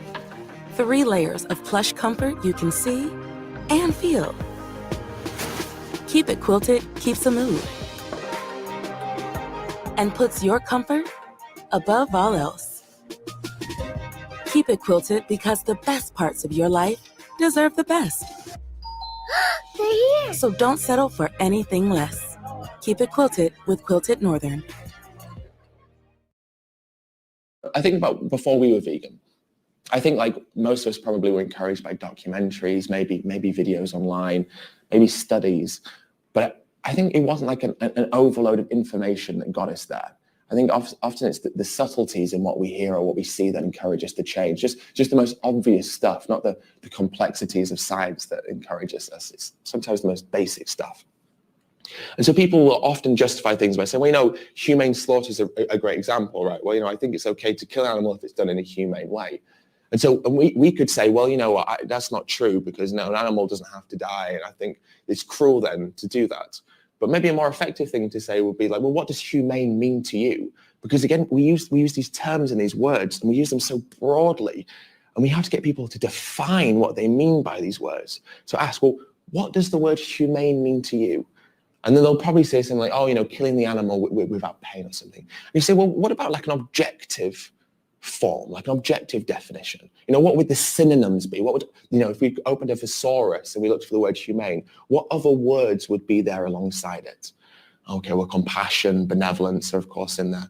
And you go, okay, well then, you know, can we kill an animal in a compassionate or benevolent way if they don't have to die and if they don't want to die? I don't think anyone could say that we could do that compassionately. And you go, well, if it can't be compassionate, can it be humane? And it's this kind of like cycle of questioning that hopefully you get someone to be like, well, no. But then they've realized that within themselves. And what I really like about this is people can't get angry at you then, right? Because you're merely asking them and they're answering how they feel. Well, they can't get angry at you because they've expressed how they feel. And I think a lot of the time that anger and frustration people feel at vegans is when they feel like they're being judged, firstly.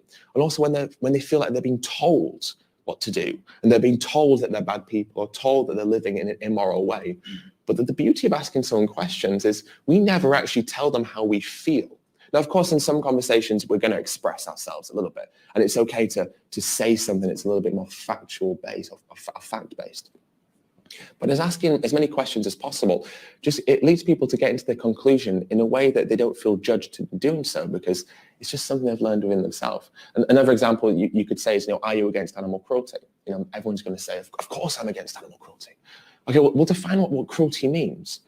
I think most people will say, well, it's inflicting harm unnecessarily. That word unnecessarily is important. And you go, well, is it necessary for us to kill animals in slaughterhouses and eat them? I think we can all agree that it isn't. Most people will say no. Some people might say, yeah, protein or iron. And then you say, well, can you get protein from plants? And nearly everyone's going to say yes. And you go, well, if it's not a necessity then surely to take the life of an animal for food is unnecessary, as you've stipulated, which therefore in your vision of the word cruelty means that it is an act of cruelty. Which means that you're against animal cruelty, but by your own admission, you perpetuate systems that you define as being cruel to animals. And that's obviously some people are, oh yeah, of course, right, because that's my definition of cruelty, and you've just applied that back to me.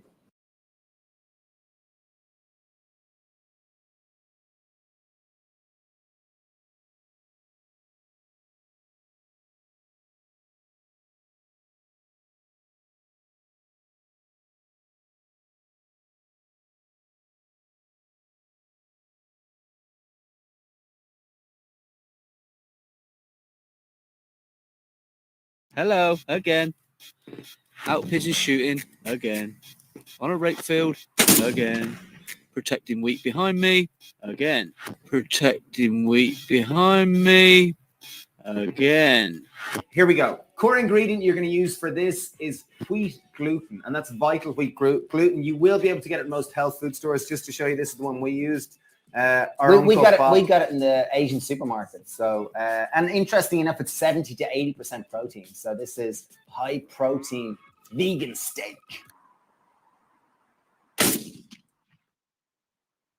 Following our trend of doing pumpkin everything this November, here are our pumpkin pancakes. We're just going to go ahead and jump in with our ingredients. 1 cup whole wheat flour.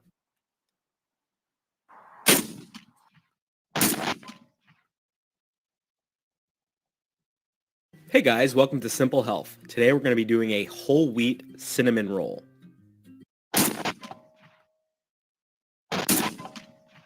If you love Chips Ahoy cookies, then you're going to absolutely love this video because we're making them, but vegan, low sugar, and also low oil. So let's go ahead and dive in with our recipe. First, we're going to add 1 cup of whole wheat pastry flour.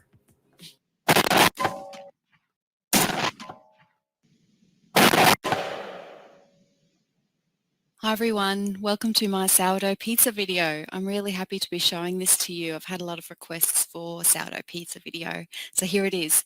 I'm making this pizza in this video with whole wheat flour, but you can use any wheat flour you like.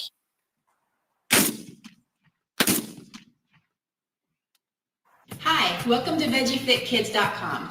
Today I'm going to teach you how to make healthy waffles.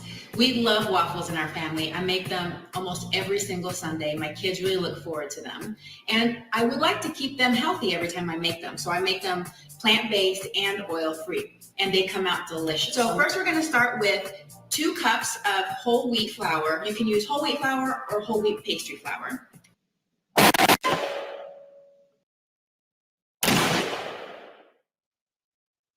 What's up, everyone? Welcome back to the Vegan Test Kitchen. We are making banana wheat germ muffins. Now, the last time I made banana baked good, I said something horrible about it before I even cooked it. So I'm not going to say that this time. It sounds delicious. So now watch, it's going to be absolutely horrible. But anyway, banana wheat germ muffins, that's what we're making.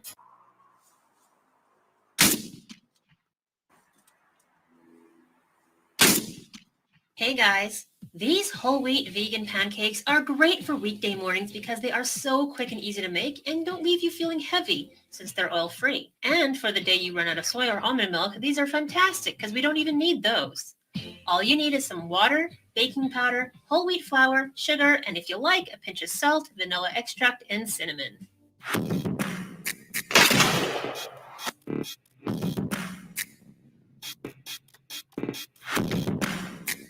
Hi, I'm Deborah Gartenstein with Quirky Gourmet. Today I'm going to show you how to make vegan wheat meat, also known as seitan. It is a meat substitute.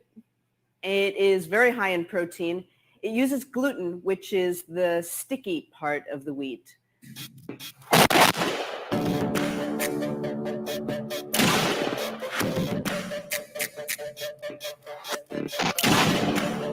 Here's a yummy compliment to any vegan meal: vegan whole wheat biscuits. And best of all, they're free from any animal product.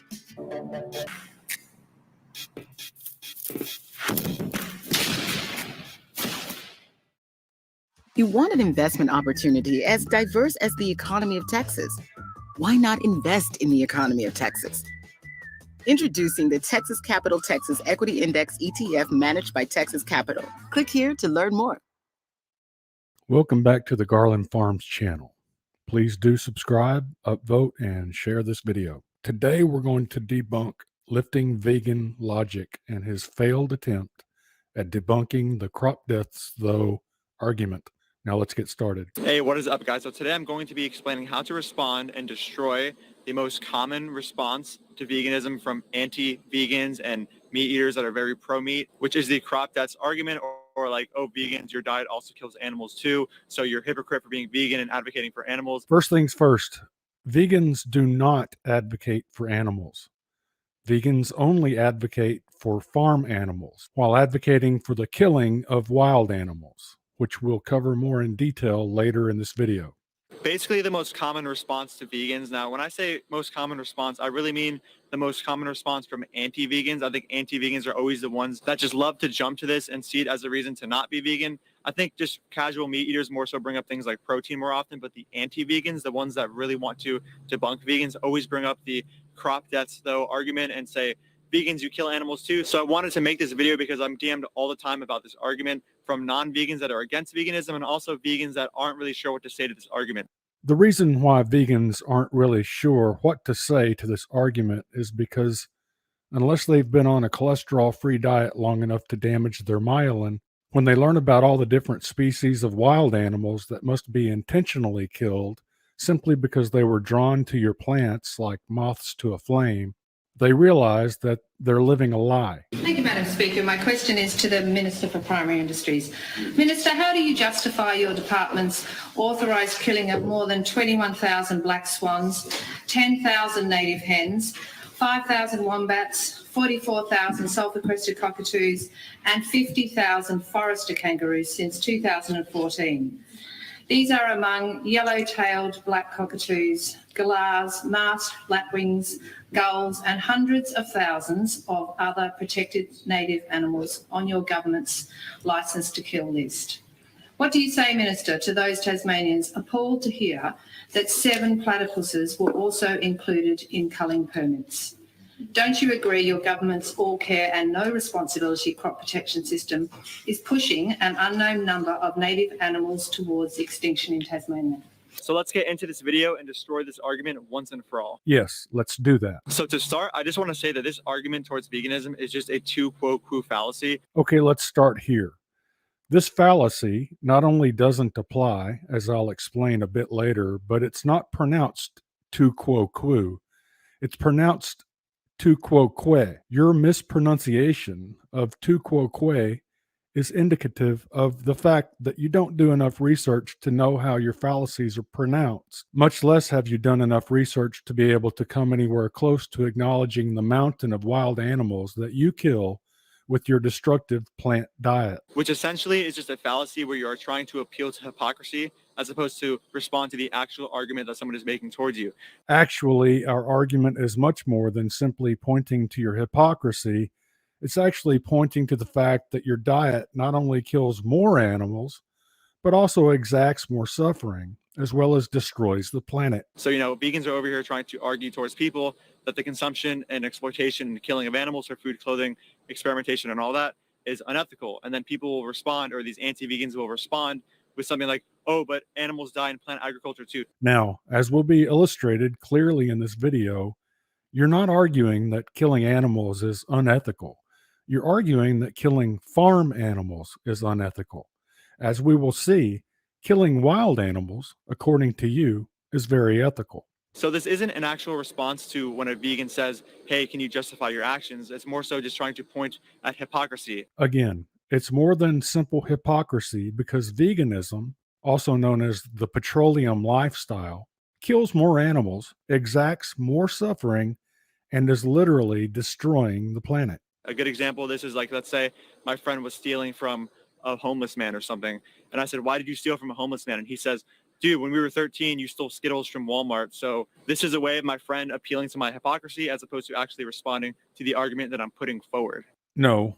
See, in my case, being a farmer who practices permaculture and employs regenerative ruminant grazing to sequester atmospheric carbon and deposit it back into the soil where it belongs, it's more like you're asking me, dude, why are you stealing from this homeless man when in all actuality, you are stealing from the homeless man while I'm providing him food and shelter?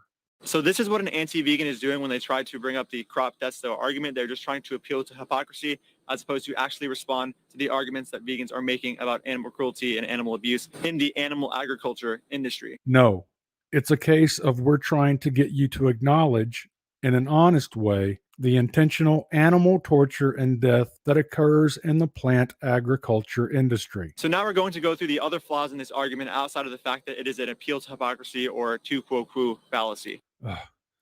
Tu quo quo. So now let's examine what these people mean when they bring up crop deaths as an argument towards veganism. So by crop deaths, they're referring to one of two things. Number one, they're referring to rodents and little like field mice and all that get caught in combine harvesters that are meant to harvest plants and are accidentally killed as a result of the harvesting process of plants. Look, accidental harvest deaths do occur, but the vast majority of animals that are tortured, maimed, and killed in plant agriculture are the intentional deaths brought about by the crop protection industry and the unintentional deaths brought about by pesticide drift, as well as pesticide and industrial fertilizer runoff.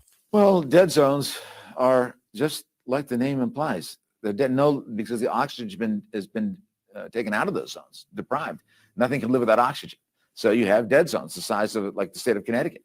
I mean, and you have these, and whenever you have an overuse of nitrogen-based fertilizer. Remember, we have so abused and exploited our soil that we had to put nitrogen on it to keep growing these industrial crops. Put that in, well, it happens. Rain comes, washes it into the rivers. Goes down the rivers into these deltas, stays there, right? The nitrogen, you have all these blooms, these algae blooms. What do they soak up? Well, the algae blooms, they soak up oxygen. And then you've seen it all on television, these huge fish kills. I mean, you see thousands, tens of thousands, hundreds of thousands of deaths of fish because they are deprived of oxygen. Nothing can live there. Nothing. So in order to grow these plants and through synthetic, fertilizers, often created through oil, by the way. So we want soil, not oil. That's 1 7-second soundbite you want there. We want soil, not oil here. And we know the result of that by trying to last gasp, put these millions of pounds of fertilizer on our land to try and keep industrial agriculture alive for 5 or 10 more years before the whole paradigm collapses.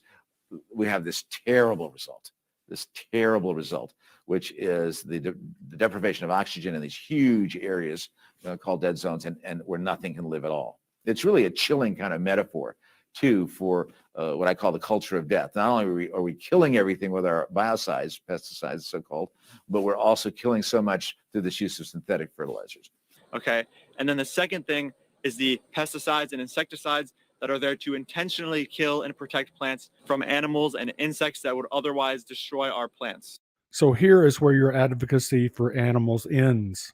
Any intentional exploitation, harassment, torture, or killing of animals that occurs so that you can protect your plants is, according to you, justified.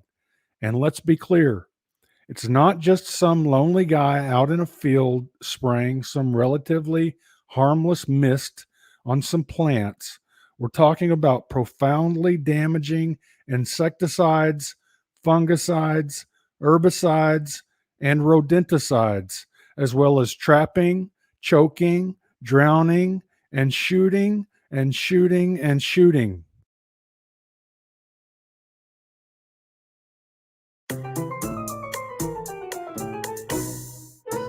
It's a quest.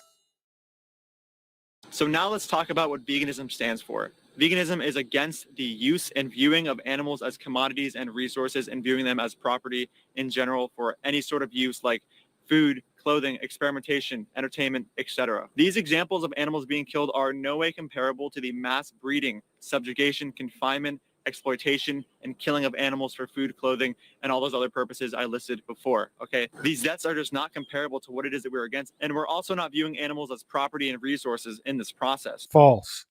Animal deaths associated with plant agriculture are more than comparable to the animal deaths that occur in animal agriculture because the animal deaths associated with plant agriculture are larger in number and reach far beyond the initial target animal. And while you may not view animals as property and resources, you certainly do view animals as mortal enemies that you will not hesitate to harass, torture, and kill in untold numbers when they threaten your crops or happen to find themselves downwind or downstream of your petrochemicals. Unintentional crop deaths from the crop harvesting process and intentional killing out of defensive crops is not the same thing as what vegans are fighting for when it comes to animal agriculture. Right, because you only care about farm animals that are killed for nutritional sustenance. Those animals killed by your reckless crop protection measures are welcomed, just as their corpses are allowed to rot in the fields or streams, lakes, and oceans to serve as a conduit for untold numbers of secondary poisonings of wild predator species. When thinking about this logically, we have to ask, how is the breeding, confinement, subjugation, exploitation, and killing of animals for food, clothing, experimentation, entertainment, and all that comparable to accidental deaths in crop fields and then killing out of defense of crops? Again, you see wild animals that threaten your plants as mortal enemies, which you don't mind harassing, torturing, and killing, just as long as no human is allowed to gain nutritional sustenance from their flesh. Now, before I go on with this video, I'm not implying that vegans are just absolutely okay with these crop deaths and these industry deaths, okay? Of course, in an ideal world, we would like to have vertical farming or veganic farming on a mass scale so that we can prevent these deaths from happening in the first place. This is either a lie or a misunderstanding that is all too prevalent in the vegan cult community. The largest plant agriculture operation that's ever tried to employ veganic farming that I know of is Gabe Brown, and he found that veganic farming was insufficient.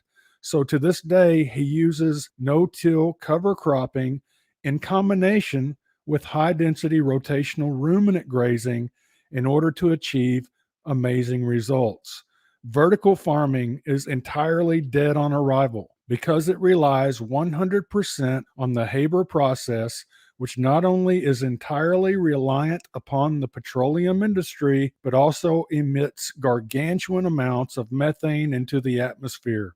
Vertical farming also relies upon phosphate mining and potassium mining, both of which are destroying lives, both animal and human, as well as literally destroying the earth. Not to mention that petroleum, mined phosphorus, and mined potassium are finite resources that are guaranteed to run out in the future, versus ruminant manure, which is an infinite resource due to the fact that it's part of the natural nutrient cycle. But for the sake of argument, let's pretend that vertical farming and veganic farming are impossible to implement on a mass scale and that the vegan diet will always require these industry deaths. Just for the sake of argument, and let's see where we're starting from in thinking that all industry deaths ever are immoral, because that is essentially what these anti-vegans are implying in mentioning crop deaths. No, we're not saying that all industry deaths ever are immoral. This is what we call a straw man fallacy.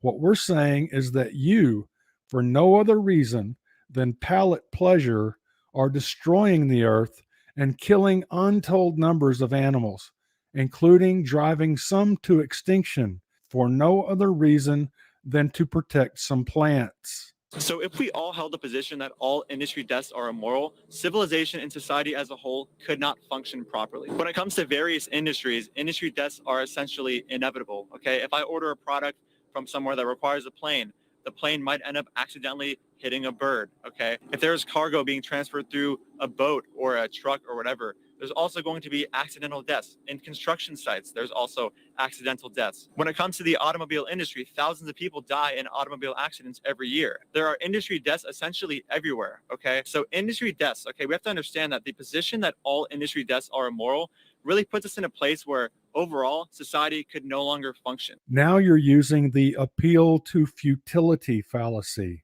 You're saying that since we can't prevent all industry deaths, that we shouldn't do anything about the death and destruction that industrial plant agriculture is exacting upon the planet and its inhabitants.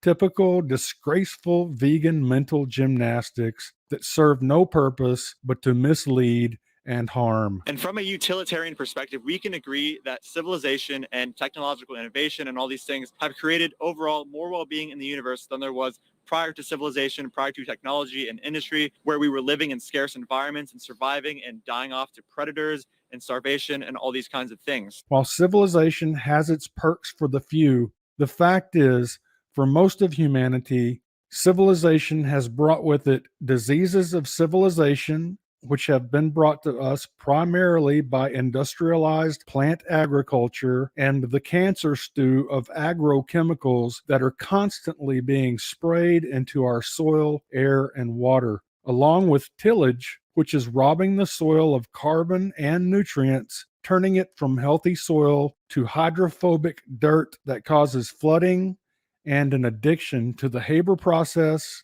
phosphate strip mining, and potash mining. I don't mean to say right now that industry is perfect. Obviously, we should strive to reduce the amount of industry deaths that take place in all forms of industry, not just plant agriculture. I am just trying to explain what the logical extension is of viewing all industry deaths as immoral and the world that we would be led to if we followed this logic to its full logical extension. And that is a world without industry, without civilization, and hence much less well-being. Make no mistake, industrial plant agriculture is causing the world to experience much less well-being. So to summarize what vegans are fundamentally against, we are against the breeding, exploitation, killing, subjugation, and confinement of sentient life of animals for food, clothing, experimentation, etc. Yes, we know you claim to care about farm animals. It's the wild animals that threaten your toxic plants that you absolutely despise and go out of your way to harass, maim, and kill. So the accidental killing of animals in crop fields and the intentional killing of animals who are attacking our crops and who would otherwise destroy our crops if we had not killed them is not the same thing as what I just said that vegans are morally against. Right. It's not the same thing. Meat eaters make sure that the animals' deaths that we support serve a nutritional purpose by supplying us with essential nutrients such as heme iron, vitamin B12, vitamin D, zinc, and omega-3 fatty acids. While the animal deaths that vegans support serve no purpose but to rot in the fields, streams, lakes, and oceans, or as a conduit to exact more harm by transferring your horrible poisons up the food chain. Now, I can even explain to you meat eaters and anti-vegans that my position on crop deaths and industry deaths in general, like killing out of defense of crops, are justified and logically consistent with my position on humans, okay? So if we had this whole system going that was keeping civilization going with our food system, and there were hypothetical insect-level intelligent human beings and rodent-level intelligent human beings. Okay, first, since when is veganism's position that it's okay to kill animals and human beings of lower intelligence? Secondly, if you were to pull your head out of your long enough to look at the facts. With denim with leggings, moto boots always add a little edge. Find yours at DSW. you would find that your pesticides not only kill your target animals, but because they are not target specific, they kill a large range of different kinds of animals that your calculus does not consider. Add to this that your assertion that rodents are not intelligent is false. Rodents are very intelligent, and your assertion that they are not only proves that you are operating within your own confirmation bias. Also, this repeated attempt of yours to assert that the only animals that are killed by the crop protection industry are insects and rodents is an absolute lie. The crop protection industry intentionally kills insects, rodents, pigs, deer, elk, swans, wallabies, duck-billed platypuses, crows, doves, kangaroos, elephants, monkeys, and on and on and on. That were going through fields, and for right now there was accidental deaths, and we could not negotiate with them. We could not reason for them to get out of the fields. And these hypothetical humans were attacking our plants, and if we had not attacked them, civilization would be hindered and thriving. Then I would have no issue with these human beings being killed. Yes, we know that you have no issue with human beings or any of the other animals that your cult targets being killed in order for you to perpetuate the petroleum lifestyle. Okay, so again, let me just emphasize, though, that these human beings are incapable of reasoning. They're at the same cognitive level as, say, insects or rodents, and we cannot reason for them to get out of the fields, to stop attacking our plants, and stop hindering civilization. Again, if there's anything that's hindering civilization, it's industrial plant agriculture. And I have to emphasize again that vegans do not view plant agriculture today as the final result in how we would like plant agriculture to be on a mass scale.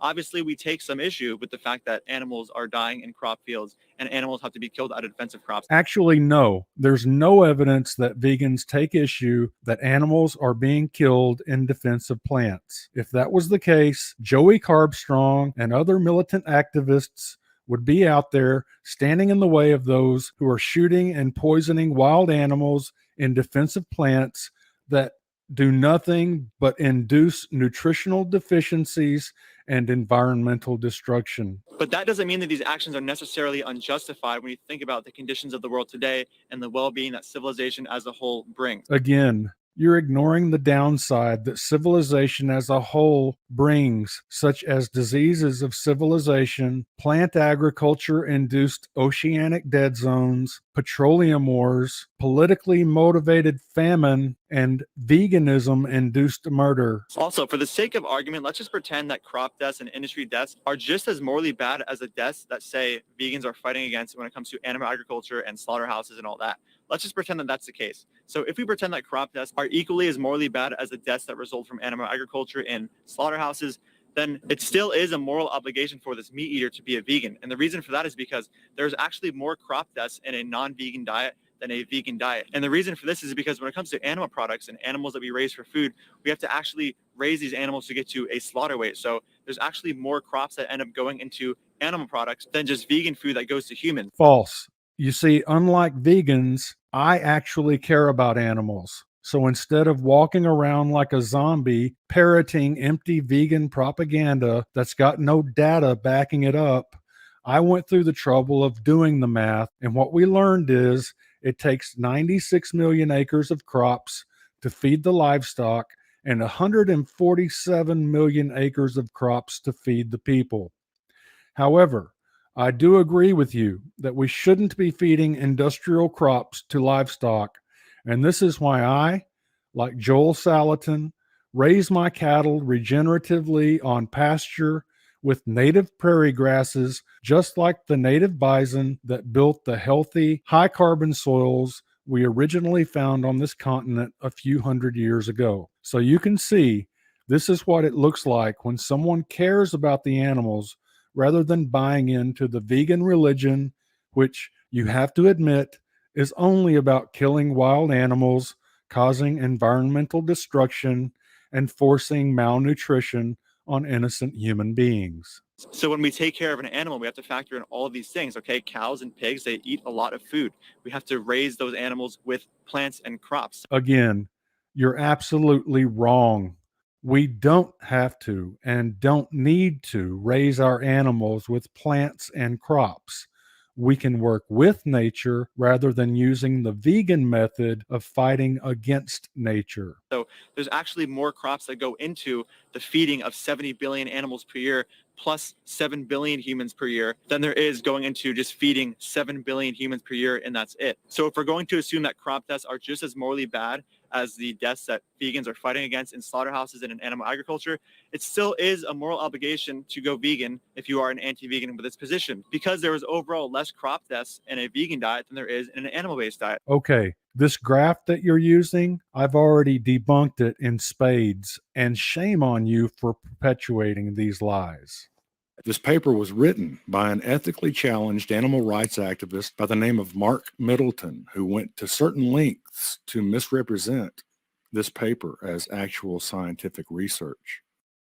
Now, if you think this paper is a published, peer-reviewed piece of honest research, I think you'd be quite wrong.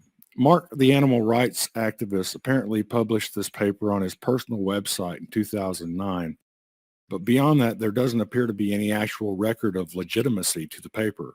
If we go to Google Scholar and search for the paper's title, we find a single link to a PDF file that's published on semanticscholar.org. If you're not familiar with semanticscholar.org, it's a website that proclaims to be an academic search engine for scientific articles, but actually it appears that anyone can sign up for an account, label themselves as a researcher, and proceed to upload anything, no matter how unscientific or biased. Now, anyone who's been around both animal and plant agriculture their entire lives will tell you that by far the biggest number of animal deaths come from the crop protection industry. Vegetable, fruit, and grain farmers are at constant war with the wildlife that are inevitably drawn, like moths to a flame, to the various petroleum-heavy monocrop fields that the vegan kill cult so heavily relies upon. One of the worst things that can happen to an animal in this world is to be labeled a pest by the vegan movement. Slapping the pest label on any given group of sentient beings within the intellectual dishonest lifestyle that is veganism means that animal doesn't matter. It doesn't count, and literally should not be counted. Which brings us back to this propaganda paper that Joey Carbstrong keeps trolling people with. You need to know that this paper does not account for animal deaths and suffering caused by the crop protection industry at all. Without farmers shooting, trapping, poisoning, gassing, drowning, ratting, hogging, and exploding animals, the vegan lifestyle would be almost void of food altogether, as evidenced by the fact that in Australia alone, crop protection products account for more than $20 billion of the total crop production. So this propaganda paper that Joey keeps dropping like a deuce on our dining room table focuses only on what the vegan kill cult calls harvest deaths. In addition to this propaganda paper relies on such poor sources that even the author himself makes the disclaimer that within the ultra-thin category of deaths caused by plant food harvesting, the data may not be accurate. Although he does plead that we ignore these inaccuracies and just go ahead and believe the vegan lies. So do everyone a favor, and next time you see Joey trolling people with this toilet paper, just reply by linking to this video so that this vegan activist tool of disinformation can be exposed as the death wheel that it really is. Thanks for watching.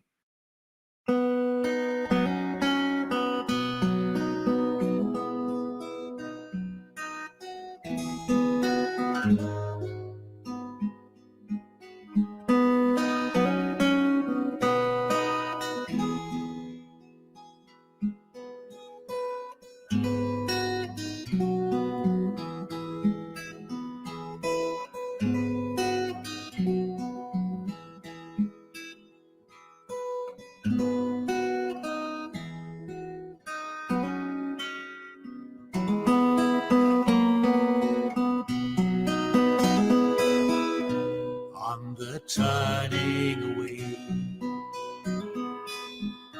from the pale and downtrodden, and the words that they say which we won't understand. Don't accept that what's happening is just a case of others suffering, or you find that you're joining in the turning away. It's a sin that somehow light is changing to shadow and casting its shroud over all we have known, unaware how the ranks have grown, driven on by a heart of stone. We could find that we're all alone in the dream of the proud, on the wings of the night.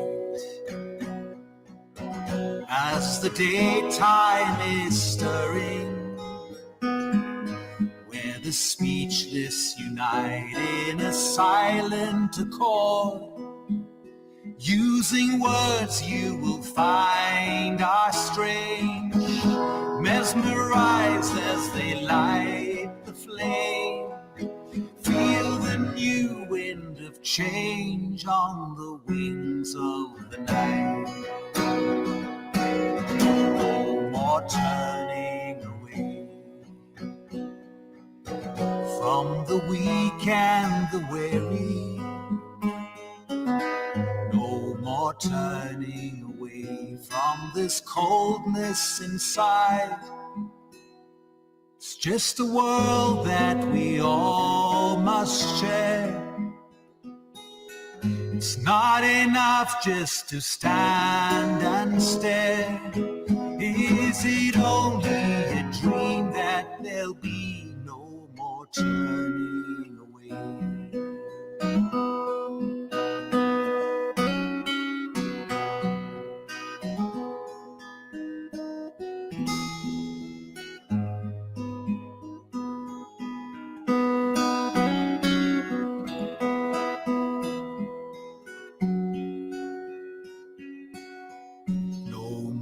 Turning away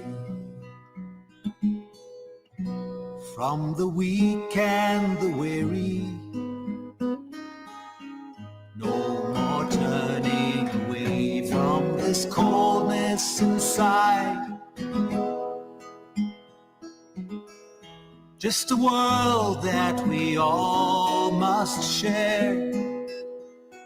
It's not enough just to stand and stare. Is it only a dream that there'll be no more turning? No more turning away.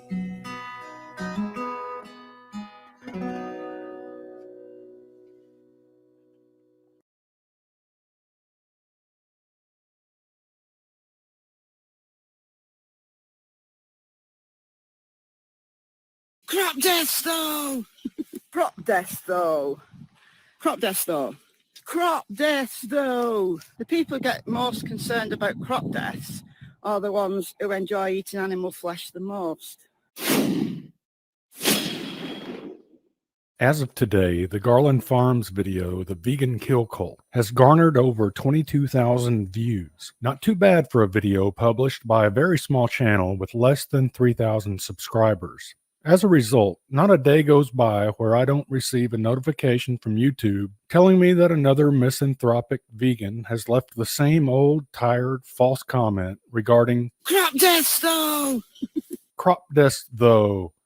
It always goes something along the lines of, you do understand that if we all went vegan, we would need to produce less plants. Most of it goes to livestock. Ask yourself, do you need more plants to feed a cow or a human? If anything, you just explained why we should be vegan. And one thing we do have to consider at this point is that the majority of plant food grown on Earth is grown to feed animals in the animal agriculture industries, not humans. People who eat meat, cheese, milk, and eggs are obtaining these products from animals who were fed plants. They ain't living on air, these animals. What do you think these pigs, chickens, cows, farmed fish are eating? They're eating plants. The vast majority of cropland is grown to feed the animals you eat. So any crop death, any pesticide harm, any predator shooting, any of that. There's just one huge problem with their theory. There is vastly more crops grown specifically for humans than for livestock, and I will prove it in spades. Fact, the U.S. grows approximately 2 million acres of oats, 6 million acres of sorghum, 13 million acres of fruits and vegetables, 85 million acres of soybeans, and 95 million acres of corn. We don't feed much oats or sorghum to livestock anymore, and obviously we don't feed fruits and vegetables to livestock at all. So the two main culprits in regard to livestock feed is corn and soybeans. While only a small percentage of the national corn crop is directly used for food for Americans, much of that for high fructose corn syrup, a whopping 40% is used to produce ethanol. And while the vegan cult would have you believe that cows are sentient beings that drive ethanol-fueled automobiles, ethanol is, in fact, produced solely for human consumption. The ethanol refining process does produce mountains of waste called distillers' grains, which is fed to industrial-raised livestock. However, this waste is a byproduct of ethanol production and would not exist without the production of ethanol. Only 36% of all corn in the U.S. is fed directly to livestock, while 64% goes directly to human consumption. This brings us to soybeans. Virtually all soybeans are produced primarily for the oil because the oil brings back the highest profit margins by far. Once the soybean oil has been extracted from the soybeans, the fibrous waste or byproduct that's left over is called soybean meal. And this fibrous waste is then fed to industrially raised livestock. A 60-pound bushel of soybeans yields 11 pounds of soybean oil, 48 pounds of soybean meal, and 1 pound of toxic hexane-contaminated inedible processing waste. Wait a minute, you say. Soybean meal, the part that's fed to livestock, that's a byproduct? Okay, what's a byproduct? Well, a byproduct is defined as an incidental or secondary product made in the manufacture or synthesis of something else. A secondary result. Unintended but inevitably produced in doing or producing something else. To get a better understanding of what a byproduct is, we only need to look closer at one of the many destructive things that makes a vegan lifestyle possible. You see, vegans overwhelmingly reject the use of livestock manure in the production of their plants. Vegans shouldn't buy organic products because organic is not vegan. The organic thing, that is something that you can choose to avoid. I'd avoid most organic produce because they do use a heavy reliance on manure. Not only is that just potentially dangerous because it's literal shit, but you are indirectly making it easier for the meat industry to be profitable. So for that reason, I'd say avoid organic. If organic products are fertilized by manure, then there is obviously a buy-in to the animal farming industry. Now, you realize that this rejection of the natural nutrient cycle makes the vegan lifestyle entirely dependent upon the petroleum industry, potash mining, and phosphate mining. Take, for instance, phosphate mining. phosphate mining is required to grow plant foods where those involved in plant agriculture have rejected the use of natural livestock manure as fertilizer. The objective of phosphate mining is to procure phosphorus. However, in order to obtain a little bit of phosphorus, gargantuan amounts of minerals must be excavated, which produces mountains of dangerous and destructive byproduct called radioactive phosphogypsum. So, looking back at soybean production, we know that the soybean oil is the gold of the soybean because it's got the highest profit margin by far.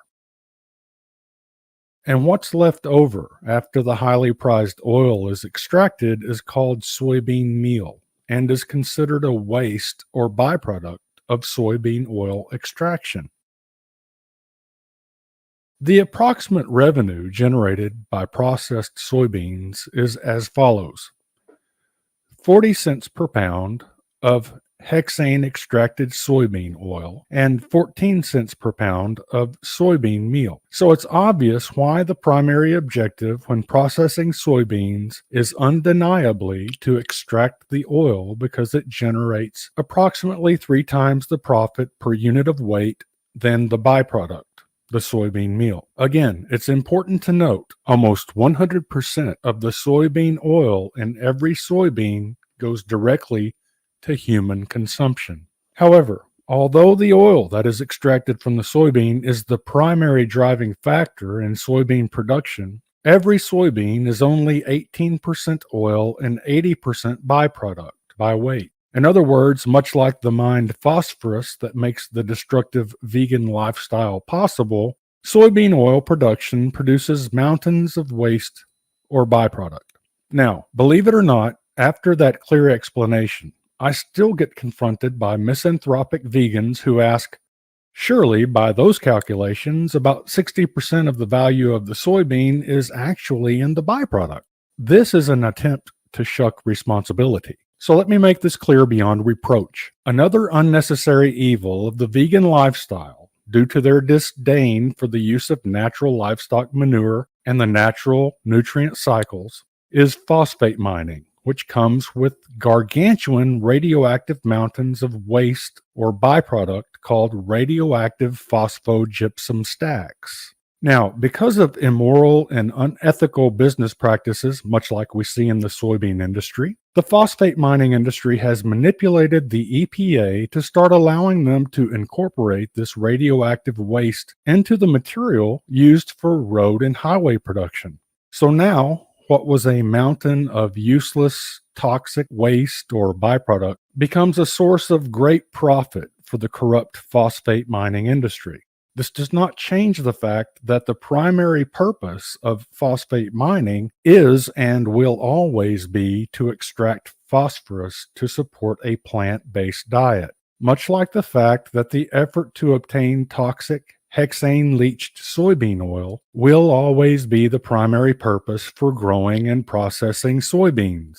On a side note, since the soybean oil is designated almost 100% for human consumption, and as such brings back the highest profit margin, GMO soybean makers are constantly trying to find ways to increase the oil content of every soybean. You need to know that we are not easily able to extract the soybean oil for human consumption. In fact, extracting the most profitable element, the soybean oil, requires bathing the soybeans after an energy-intensive crushing process in a petroleum product called hexane.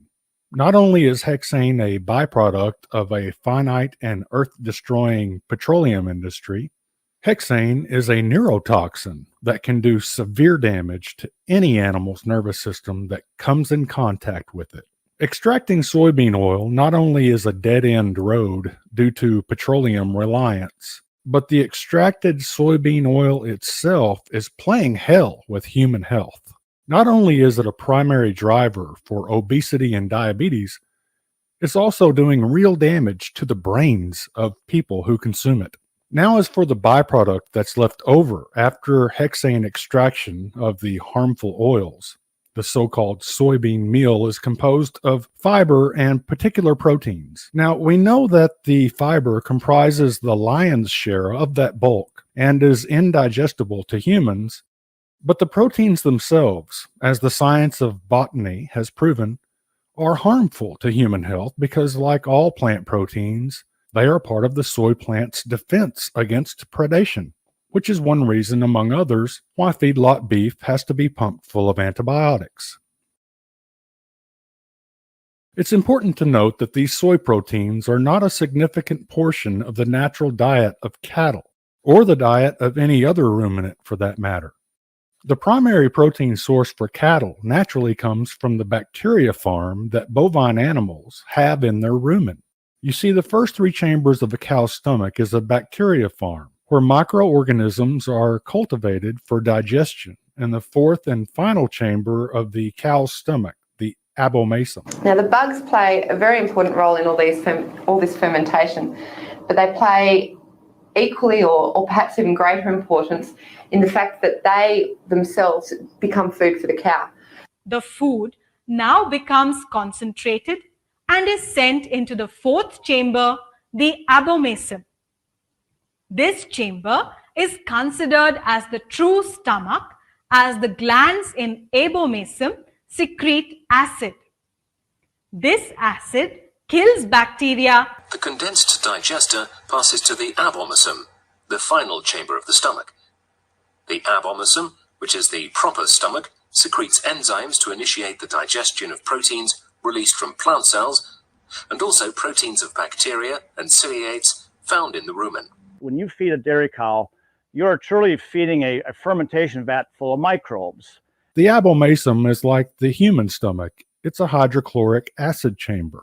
And anytime we find a hydrochloric acid chamber in a mammal's digestive tract, we know that this chamber is designed for the digestion of proteins and fats into amino acids and fatty acids, which bacteria and other rumen population microorganisms are made of.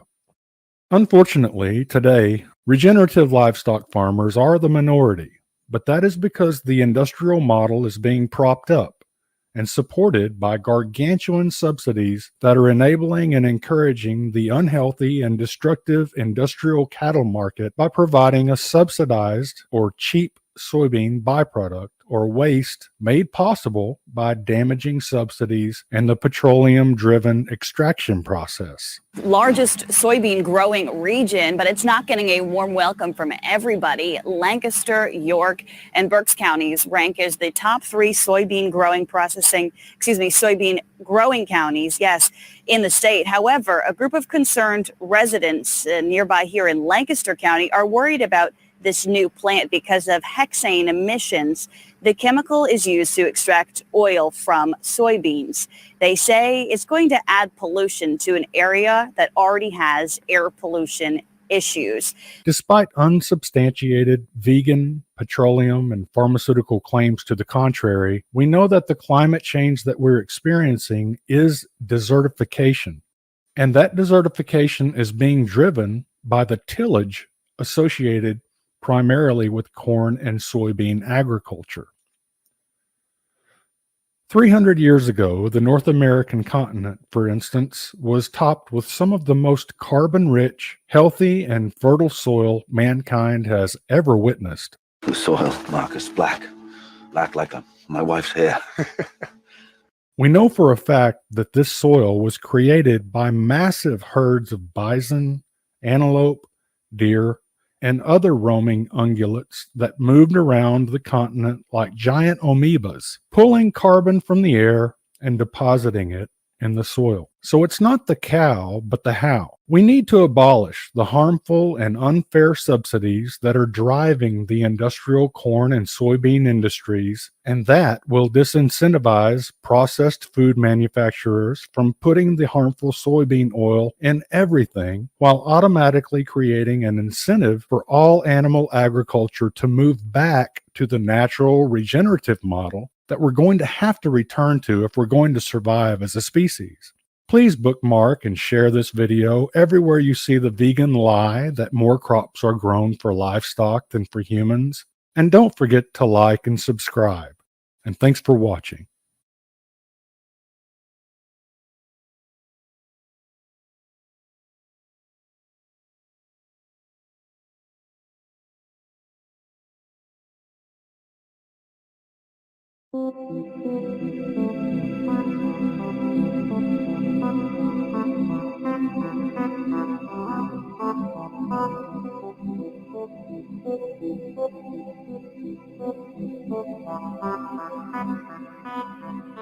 Like, yeah, this monocrop and it's like pesticides everywhere.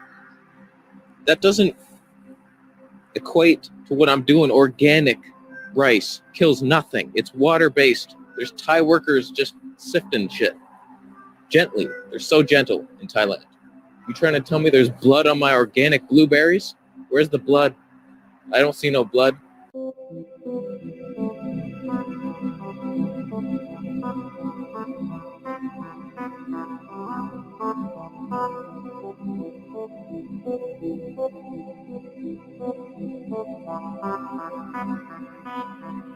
You just need something that will accommodate the trap that the animal's in, because that's what we want you to do, is put the whole trap with the animal in the container, close the lid, and then slowly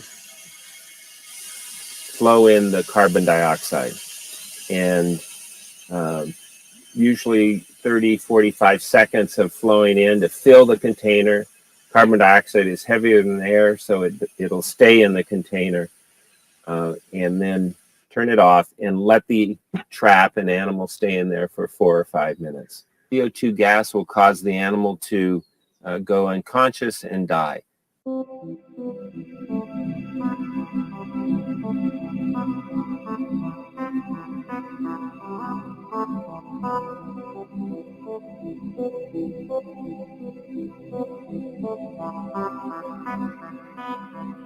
Rodenticides are probably one of the most effective means of controlling these, and there are a couple of them out there, zinc phosphide, and then the anticoagulant rodenticides are a little slower acting, but they do a pretty good job. Can you do us a favor? Can you explain anticoagulant? An anticoagulant is a product that when they ingest it, it will cause them to internally bleed themselves to death. I'll admit it, I'm an ignorant city boy. I know nothing of the farming life.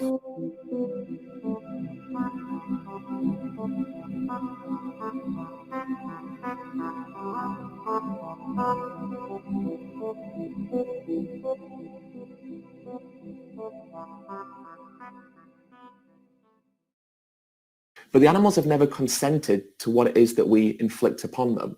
You know, there's a good reason why we come out and shoot pigeons. I mean, at the end of the day, it's to help keep the food prices down. I mean, it's the farmer that gets hurt the most. I mean, the big supermarkets will only sort of pay a certain price for stuff, so they can sell it onto us as cheap as possible. But you get sort of 300 or 400 pigeons feeding on a field of barley, you know, for a few days. The money they've lost is thousands. I mean, so we all got to do our bit. People need to understand that why we do this is, at the end of the day, to keep food prices down. I mean, there's people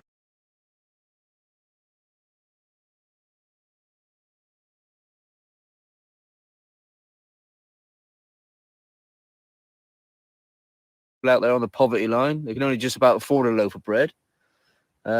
We all like to go out for a nice beer. Yeah, I mean, they have to be shot. They've got to be controlled. There's no two ways about it.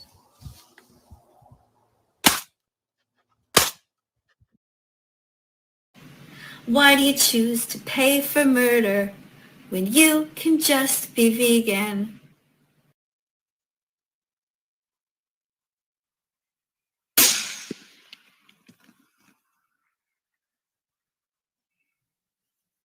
Respect everyone's tastes. You think respecting other people's tastes to abuse animals is a good thing? Would you say you respect other people's tastes to be racist or sexist too? What the fuck is wrong with you? It's not bad to stand against abuse.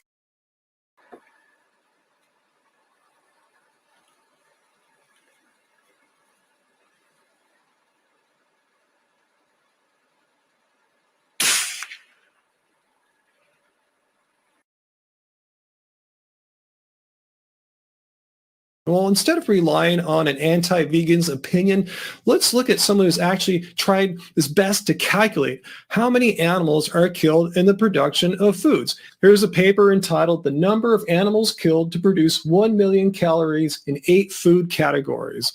And by the way, if any anti-vegans want to try to debunk this here, the author of this paper was very clear and transparent about what assumptions were made, what formulas were used. So if you're decent at math, have at it. Anyway, once all the calculations were made, it wasn't even close, not by a long shot.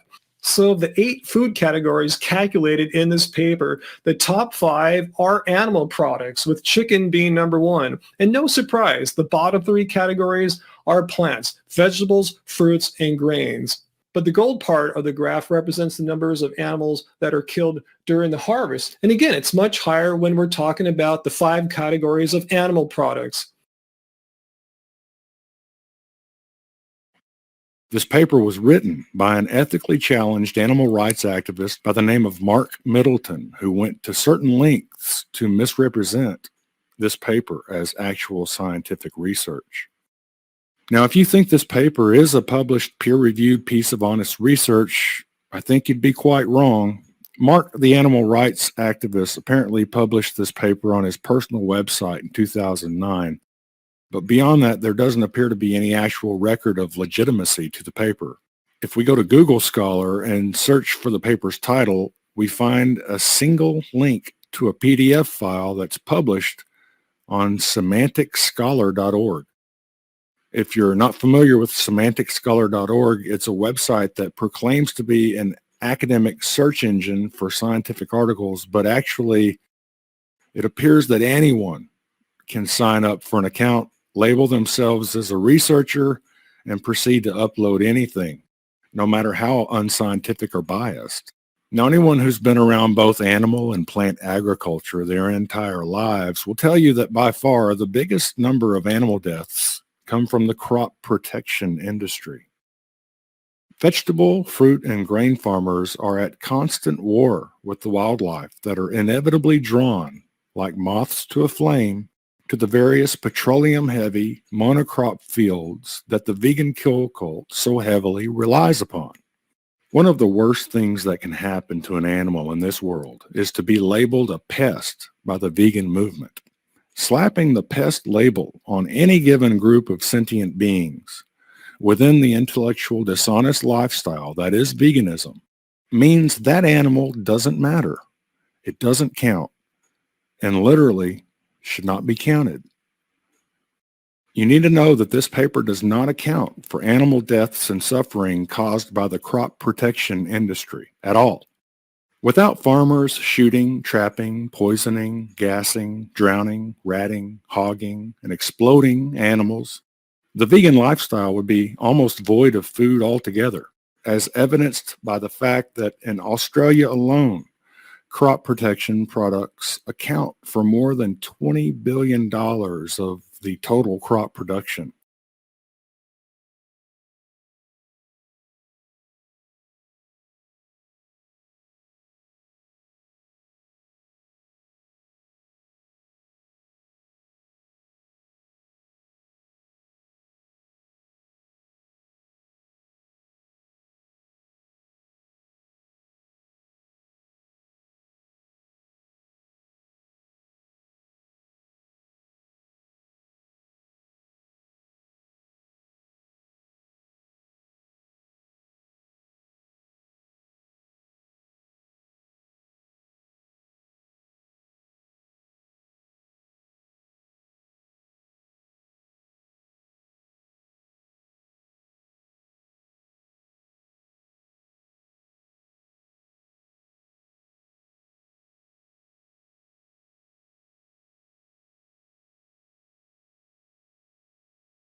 It's not enough to just not be racist or to just not be sexist, you also have to be actively protesting and activist. Well, for let's those okay, but causes. let's define what that means, right? What is actively protesting? It doesn't mean that every day you have to be out in the freezing cold in Canada in No. January with a sign for 3 hours outside of Canada Goose. But it Yeah. means that if you see things in your Yes. perimeter and the Yes. liberation, this actually is a good This is- segue into the Liberation Pledge. This is what I was going to get to. Is that if of course if you see something and you turn away from it, and it's something that is like it's within your reach to do something about it, it's there, and you chose to ignore it.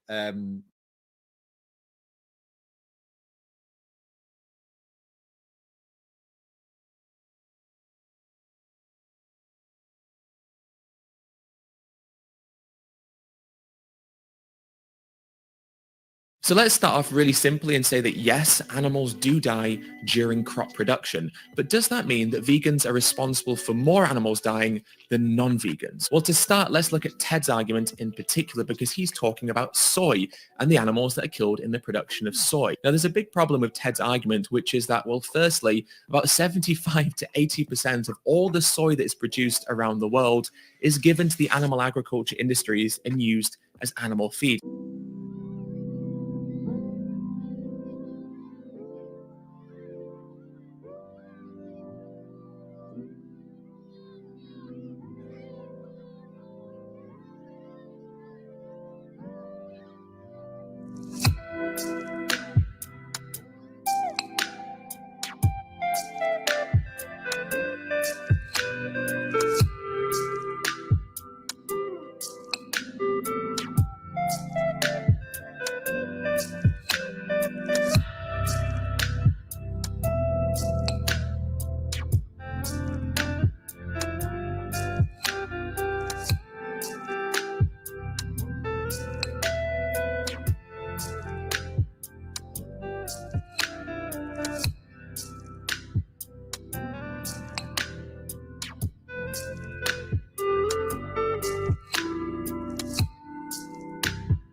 Now, of course, when we go vegan, it's not just about reducing the number of animal deaths. It's also about reducing the overall suffering and harm that we cause to these animals. And there can be no more suffering and harm caused to an animal than what is caused to them in the meat, dairy, and egg industries.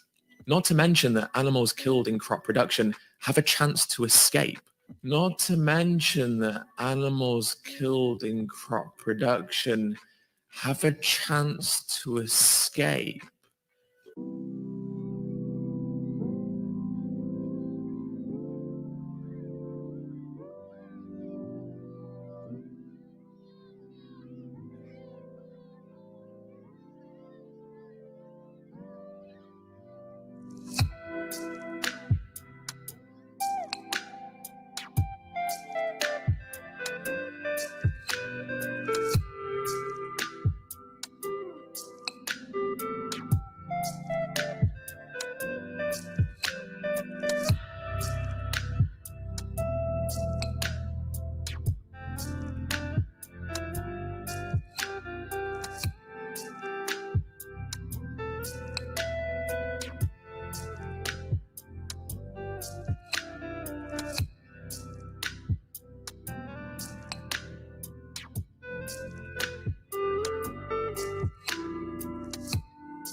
Not to mention that animals killed in crop production have a chance to escape.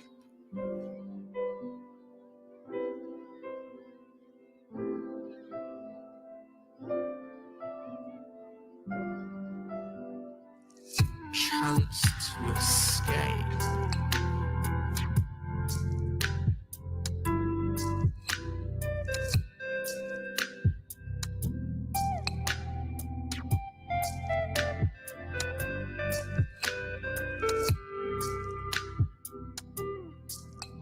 Chance to escape.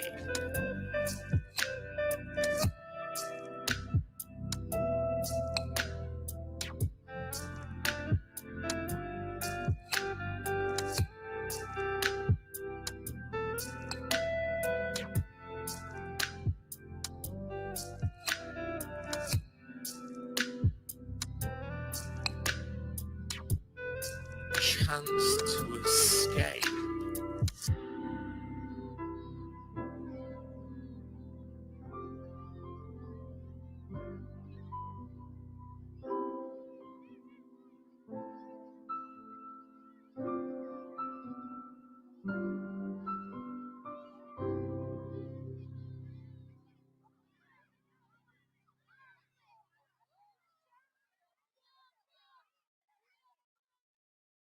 Chance to escape.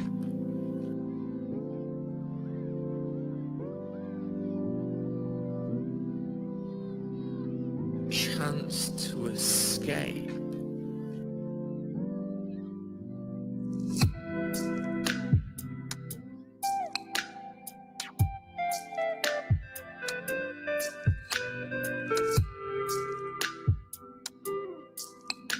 Chance to escape.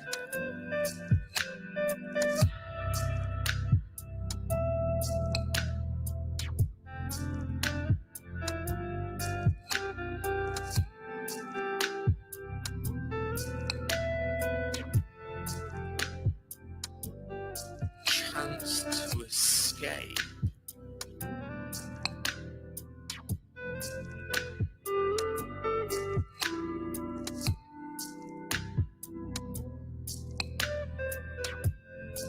Chance to escape.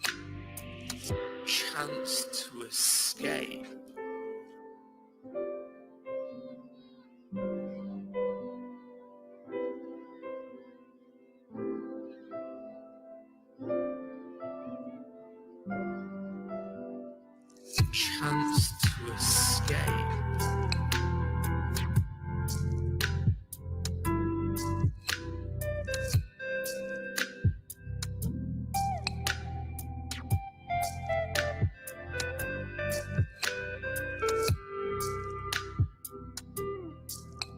Chance to escape.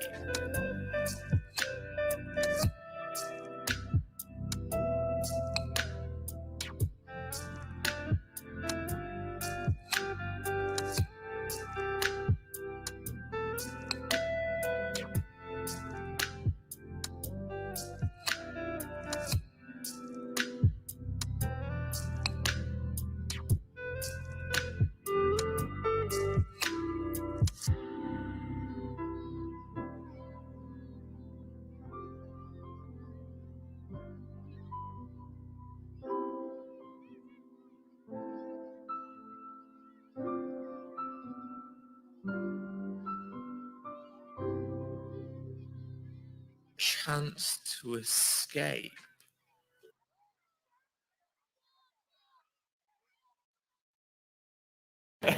And you know, like, dude, I'm not here to make friends with it, even though it's great that we're friendly. I'm here to speak for animals. I So, understand, like, I understand. you know, that's the bottom line.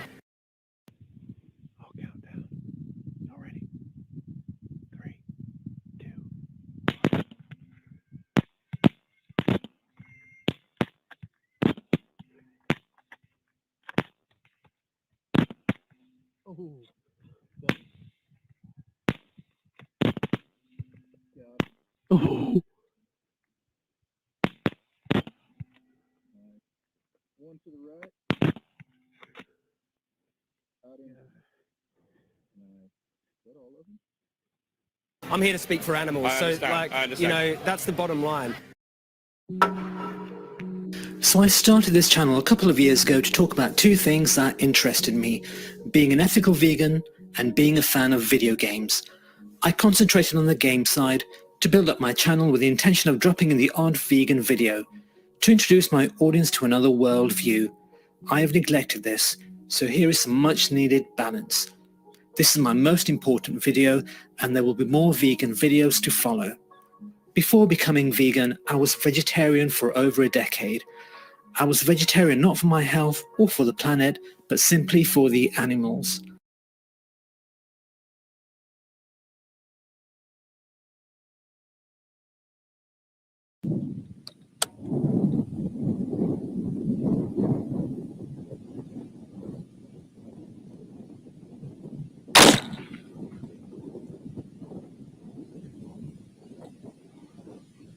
It's easy to be vegan. You know why it's easy? Because you said you're against animal exploitation, and I'm assuming that you mean it. So if you mean it, then all you need to do is change your actions, because at the moment you're pro-animal exploitation. But if you just align your actions with the values that you say you have, you're vegan. And that means you're not changing anything about who you are. That means you're just living in alignment with who you are. I believe you. If you saw animal cruelty in front of you, I'm sure you would say something to stop it.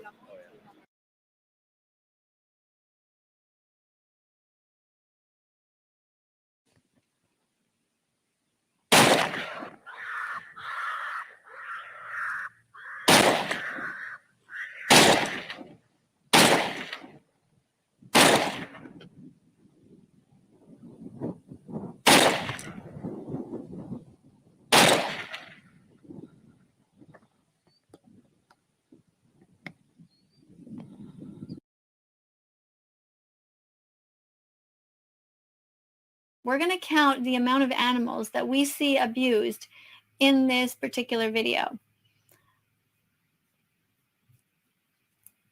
And like I said, I composed this song to it. First thing we see is this human stepping on an insect for no reason, just to be cruel. So let's take our pens and our pencils and write down what we see, okay? First one, insects. Insects. Write it down.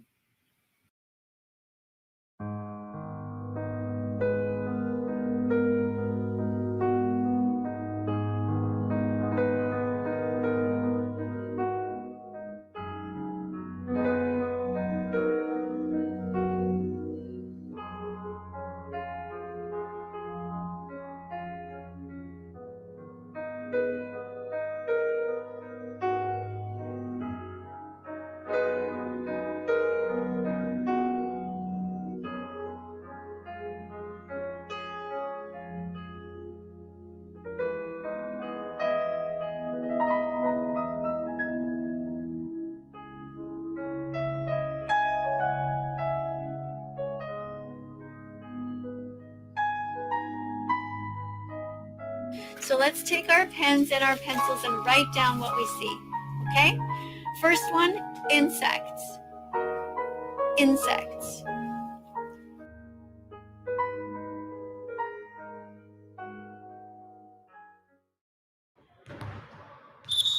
All right, listen up. Our business's reputation rests on our shoulders. So to keep our system safe and reliable, we have to be ready for disruptions, which can come at us from... Hello, everyone. Today we're going to debunk one of the ongoing malicious lies being told by the misanthropic cult of veganism. For a very long time, the largest carnivore channels on YouTube have unwisely sat back and allowed the cult of veganism to continually make the false claim that their diet does not kill or harm animals.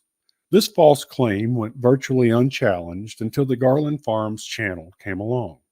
Now that the malicious lies regarding the horrific animal torture and death that's dealt by a plant-based diet have been exposed, vegan influencers have shifted to blaming the absolutely destructive effects of industrial plant agriculture on the livestock that are fed primarily the waste products of a plant-based human diet. So let's take a look at the facts that reveal more of the dishonest and misanthropic nature of veganism. The United States grows approximately 2 million acres of oats, 6 million acres of sorghum, 13 million acres of fruits and vegetables, 85 million acres of soybeans, and 95 million acres of corn. We don't really feed oats or sorghum to livestock much anymore, and obviously we don't feed fruits and vegetables to livestock at all. So the two main culprits in regard to livestock feed is an ethanol waste or byproduct called distiller's corn, and a soybean oil extraction waste or byproduct called soybean meal or soybean cake. So let's go back and look at those numbers again. There are approximately 85 million acres of soybeans and 95 million acres of corn grown on the continental U.S. 36% of that corn goes directly to livestock. The rest goes directly to corn for the dinner table, high fructose corn syrup production, and ethanol production. This means that 64% of all cultivated corn goes directly to human consumption. Now, the corn industry has built a considerable secondary revenue stream by selling the corn stalks and the byproduct or waste called distiller's corn, which is the fibrous, non-edible waste that's left over from the high fructose corn syrup and ethanol that's produced for human consumption. Pretty smart creating revenue from waste, but common in many industrial manufacturing processes. We have a similar scenario with the hydrofluorosilicic acid that they're putting in the drinking water. Hydrofluorosilicic acid started out as a troublesome waste or byproduct of the industrial fertilizer industry. They figured, why pay to have this toxic waste disposed of when we can put it in the drinking water and tell people that it's good for their teeth? Now, hydrofluorosilicic acid is a big profit source for the industrial fertilizer industry. The veganism enabling fertilizer industry is currently doing a similar thing with literal huge mountains of byproduct called radioactive phosphogypsum, which is a toxic waste left over after the phosphate or phosphorus mining process. They've now manipulated the EPA into actually allowing them to sell this radioactive waste to road and highway departments all over the country, where it is now being incorporated into the roads that we drive on. A similar thing happened with soybeans. The soybean timeline goes like this. Soybean seed from China was planted by a colonist in the British colony of Georgia in 1765. All cultivated soybeans were fermented into soy sauce at this time. In 1904, George Washington Carver discovered that soybeans are a source of oil, so they began to use it as a lubricant. In the 1930s, they began to make plastic out of soybean oil, and by 1941, Henry Ford had produced the soybean car, which was largely made from soybean plastic.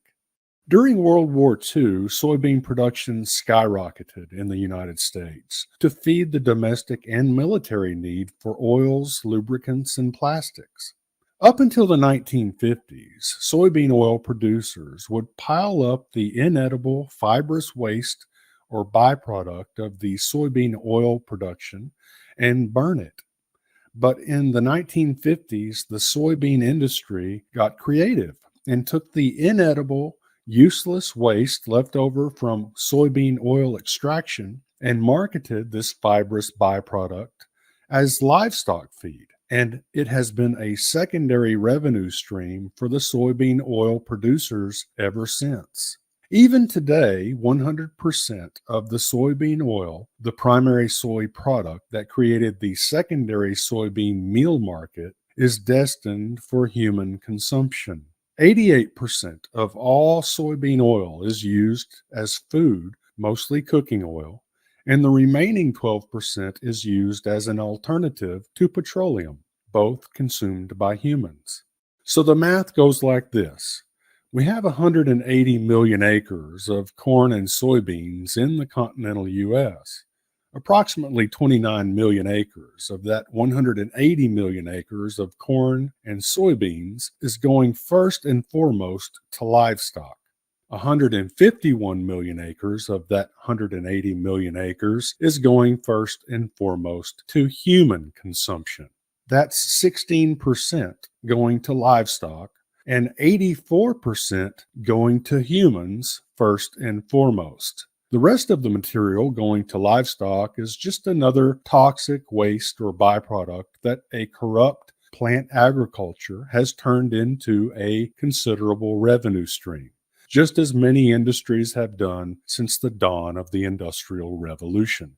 If you ban animal agriculture, this will only exponentially increase demand for corn and soybean monocropping, and the fibrous, inedible waste products from corn and soybean processing will go back to being piled up and burned. which I'm sure the vegans would support, since their fertilizers are already polluting our air with harmful amounts of petroleum-derived methane. So next time a vegan misanthropist blames the animal suffering and death required by the vegan diet on cows, send that malicious cult member a link to this video and watch them squirm. As always, thanks for watching.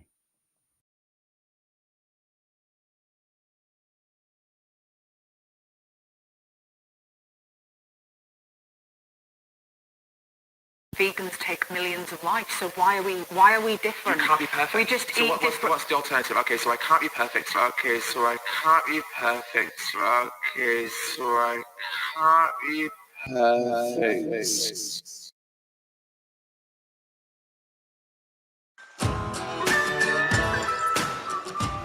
Pella fiberglass window material is impact resistant, warp resistant, and fade resistant. And it's 10 times stronger than Anderson Vibrex. Pella window replacement on sale now. Intellectually dishonest vegan propagandists will blame soybean farming on cows. But the truth is that 85% of the world's soybeans are processed to extract the oil.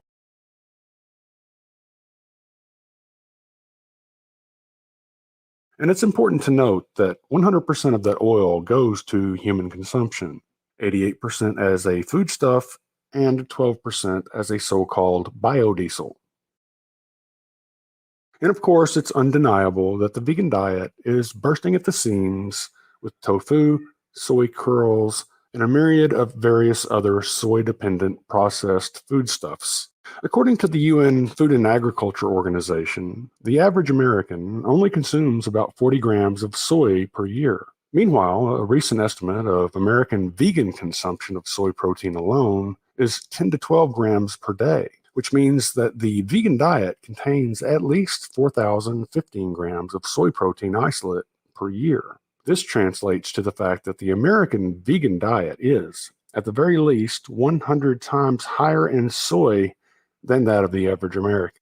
And according to the USDA, there are currently more than 132 million hectares of soybeans grown in a world where only 3% of the population is vegan. This means that since vegans consume 100 times more soy than the average normal healthy human being, and since vegans represent only 3% of the world's population, in order to force feed the other 97% of the world's population a vegan diet, global soy production would have to increase by at least 32-fold. Now, if you value your health, along with your right to eat meat, eggs, and dairy, you should, at the very least, like, subscribe, ring the bell, and share. And as always, thanks for watching.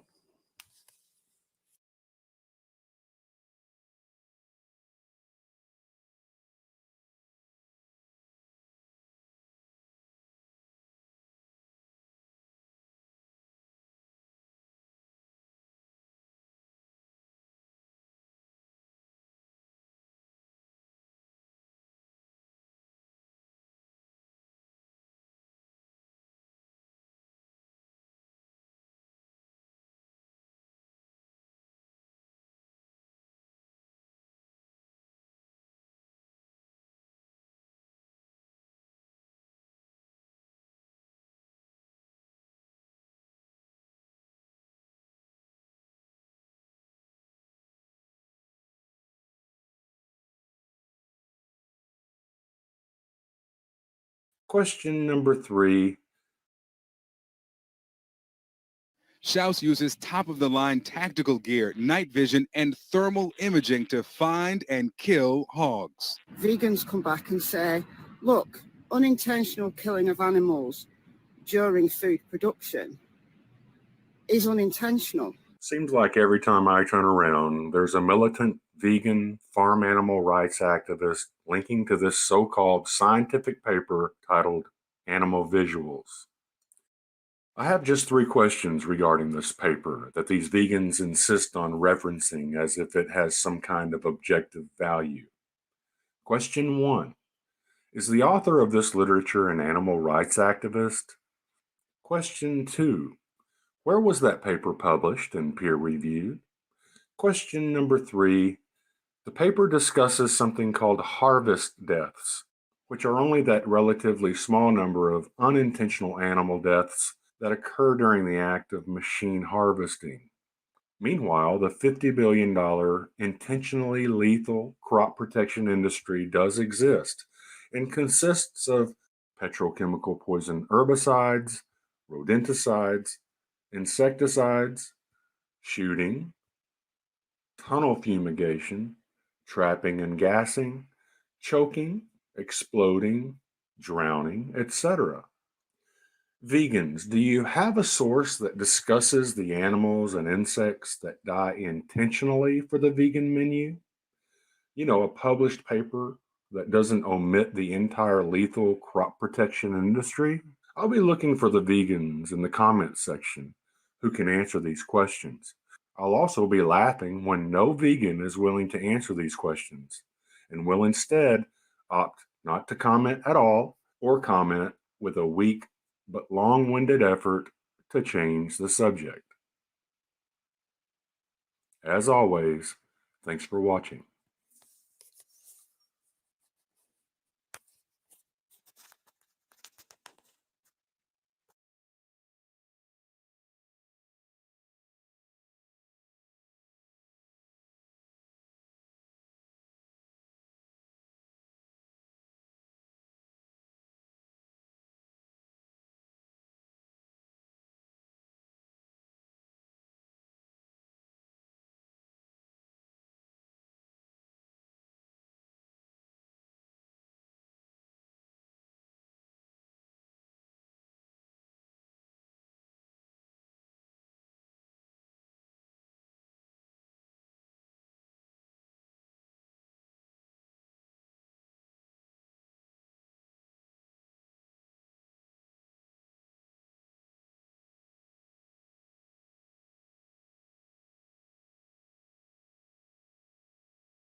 Now, if you're going to use the argument against a vegan and go, well, you know, like, you're eating plants and they use pesticides on those plants and combine harvesters, they rip up those massive fields of wheat and they're killing all these animals and the mice are being exposed to predators and the farmers are shooting animals on these crops and they're trapping animals to keep them away from the crops and they're killing wild animals to keep them away from the crops. So what do you think about that, hunting? Do you think that's ethical? You use the whole animal.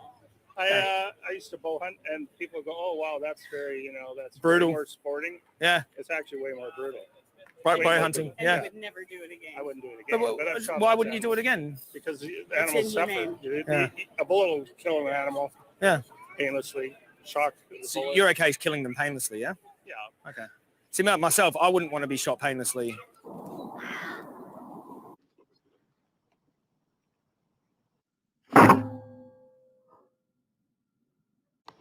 See, myself, I wouldn't want to be shot painlessly.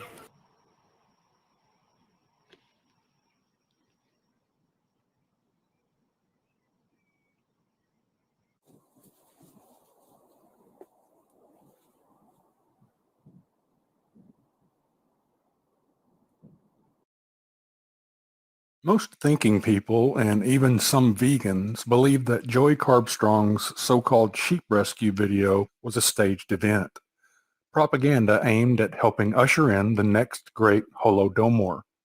But let's pretend for a moment that it was an authentic situation.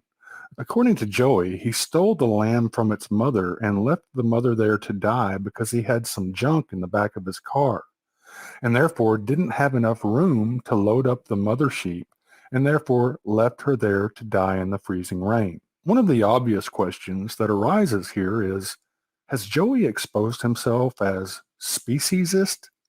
In other words, if Joey had happened upon a sick human mother laying on the side of the road with her human daughter at her side, would Joey have taken the little girl away and left the mother laying there to die in the freezing rain simply because the back seat of his car had a little bit of junk in it? It's a question that deserves answering, isn't it?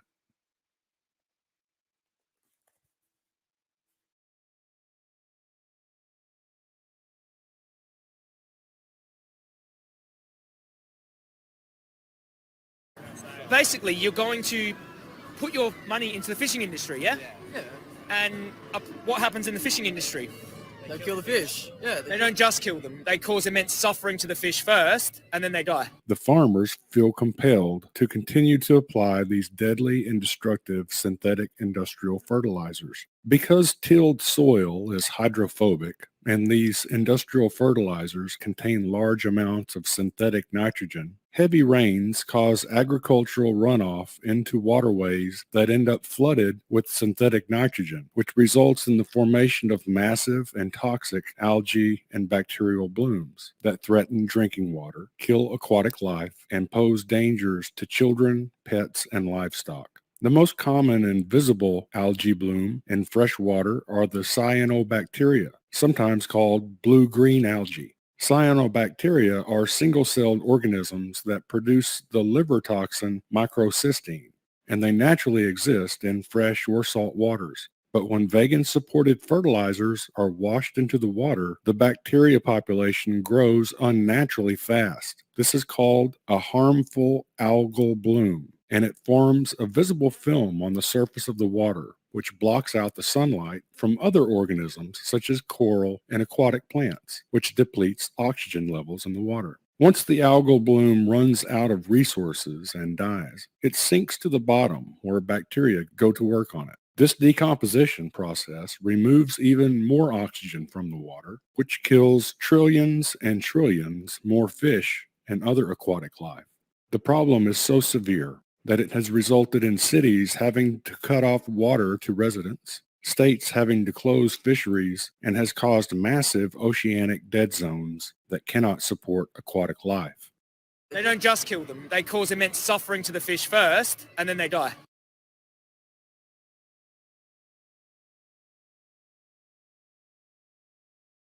They don't just kill them. They cause immense suffering to the fish first, and then they die. Back to the fact that veganism is not a discussion about health. Veganism isn't even a discussion about ecology. So crop death, though, or other things like nature, though, all irrelevant. Other things like nature, though, all irrelevant.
All irrelevant.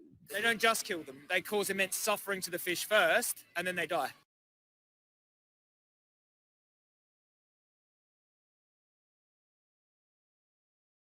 Crops destroy a wildlife habitat, but livestock grazing increases and promotes wildlife habitat, so going omnivore and eating animals saves wildlife.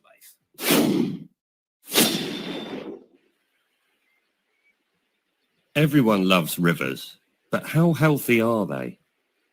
Whilst we have made considerable progress with sewage and industrial pollution, some badly managed farms are killing much-loved wildlife in the water environment. On well-managed soils, water soaks into the ground and recharges aquifers to keep rivers flowing healthily at times of drought. When soil is compacted, though, or left without a cover crop, water washes off the surface in vast quantities, causing widespread pollution and flooding people's homes.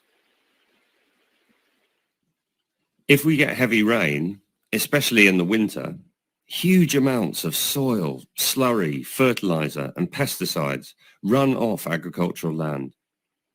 And no matter whether it flows into a ditch, onto a road, or down a drain, all these pollutants end up in our lovely rivers, where they kill insects and fish and damage vital habitat. We're at a critical time right now. And one of the biggest things happening is nitrogen in our waterways, red tides, more than 400 of them worldwide. Dead zones are common, but the size of them we have now and the number of them, that's alarming. And this January, along the Gulf Coast, it's wreaked havoc with oysters. It's also impacted the crabs in California and Chesapeake Bay as well. First, we need to realize something. We're trying to produce 4 times as much ethanol gasoline in 2020 as we did in 2004. And we haven't thought about the unintended consequences from the fertilizer trying to do that. And we're also growing more crops, period. For us to grow a lot more corn, we need to use a lot more fertilizer. And that corn is being used to make gasoline and ethanol. 4 times as much means almost 4 times as much nitrogen coming down our waterways.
Crops destroy a wildlife habitat, but livestock grazing increases and promotes wildlife habitat, so going omnivore and eating animals saves wildlife.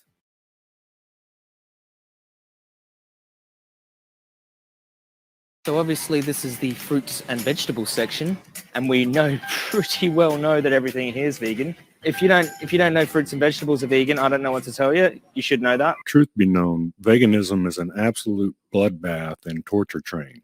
The annual number of animals slaughtered and maimed in the name of grains, nuts, seeds, roots, tubers, fruits, and vegetables is absurdly gargantuan. Farmers routinely unleash an arsenal of deadly weaponry upon squirrels, rabbits, raccoon, mice, rats, possum, groundhogs, ground squirrels, moles, voles, deer, birds, turtles, frogs, bees, aphids, crickets, grasshoppers, worms, caterpillars, grubs, ants, and many, many more, who compete for the nuts, seeds, fruits, leaves, and tubers so sought after by the human herbivore population. Come harvest time, combines and harvesters unavoidably shred millions of living critters who are living and breathing among the crops. It is a cold, cold heart that can ignore the palpable suffering that's required to bring plant-based foods to the plates of culpable vegans around the world. Vegetable farmers begin their annual reign of hell on earth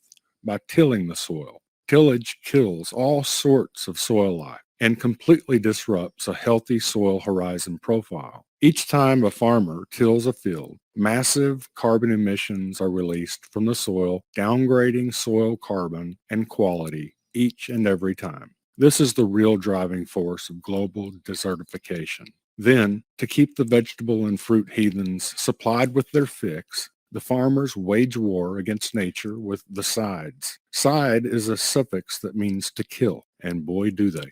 These vegetable and fruit farmers spray and sprinkle indiscriminate bactericides, herbicides, insecticides, and rodenticides. In addition to conventional chemical warfare, they also attack with live traps, steel traps, drown traps, pistols, rifles, shotguns, dogs, and grain grinders. All this killing is not just a one-time event either.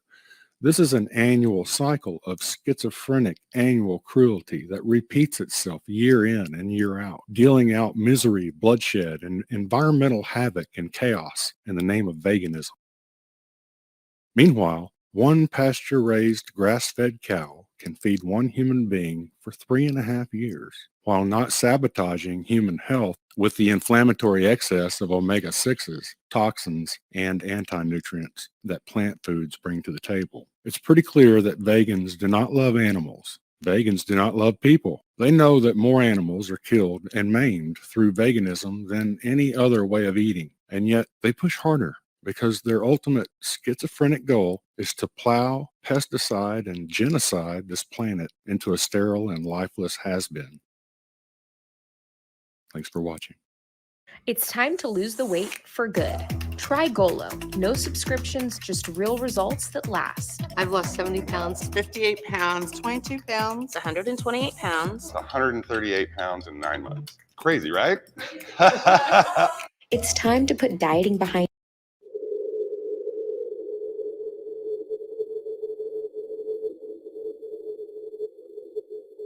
We all know how caring the vegan faith claims to be. In fact, the vegan faith claims that even insects are sentient beings, worthy of at least the same right to life, love, and happiness as any human being. This realm of thinking puts even the consumption of honey on the vegan list of mortal sins. According to the vegan faith, the farming of bees and the harvesting of honey is sinful exploitation of a sentient and highly intelligent creature. In fact, let's listen to one of the high priests of the vegan faith, Earthling Ed, as he explains to his congregation why the consumption of honey is forbidden amongst those of the vegan faith.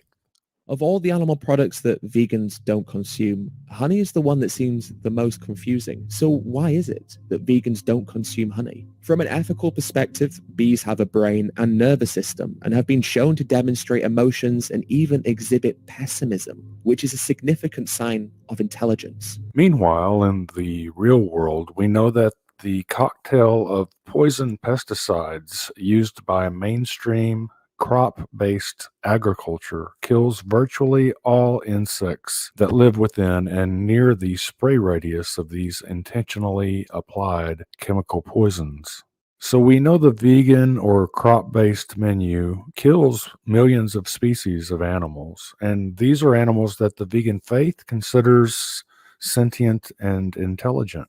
In fact, the vegan faith acknowledges this imperfection in their philosophy. The problem is that you are taking life. And I'll go back again to the point I made. Vegans take millions of lives. So why are we different? You can't be perfect. We just so eat different. What's the alternative? Okay, so I can't be perfect. I can't be perfect. But would a vegan world actually kill more animals than are being killed today in animal agriculture?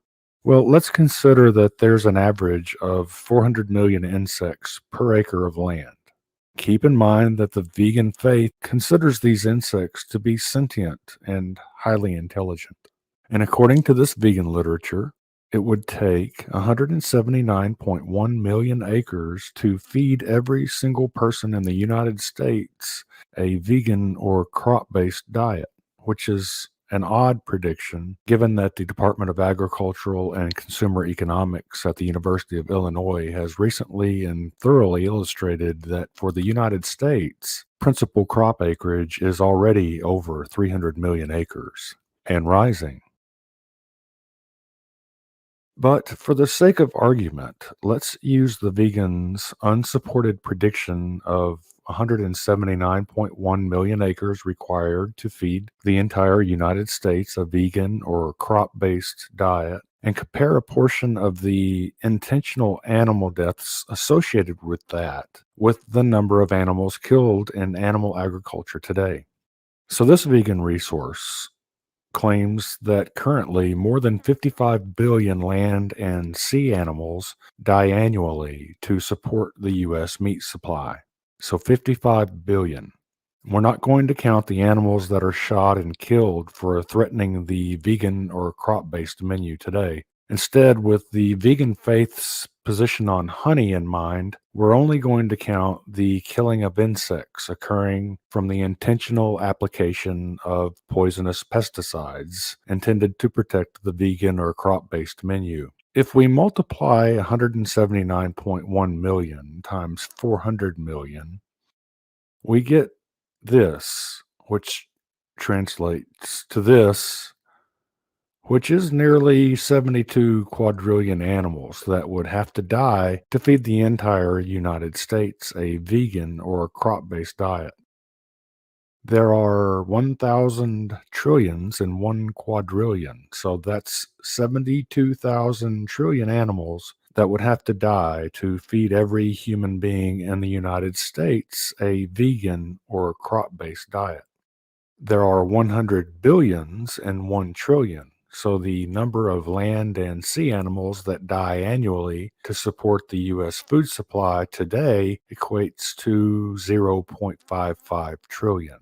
So now we can compare, using the vegans' own numbers, a vegan United States would kill 72,000 trillion animals compared to a United States that currently kills 0.55 trillion animals.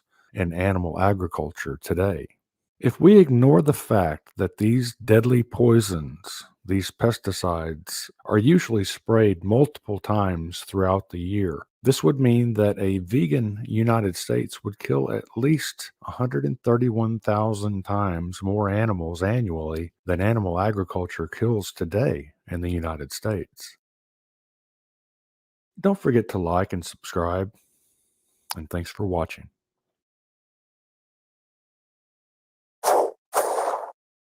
I think about before we were vegan, I think like most of us probably were encouraged by documentaries, maybe videos online, maybe studies, but I think it wasn't like an overload of information that got us there.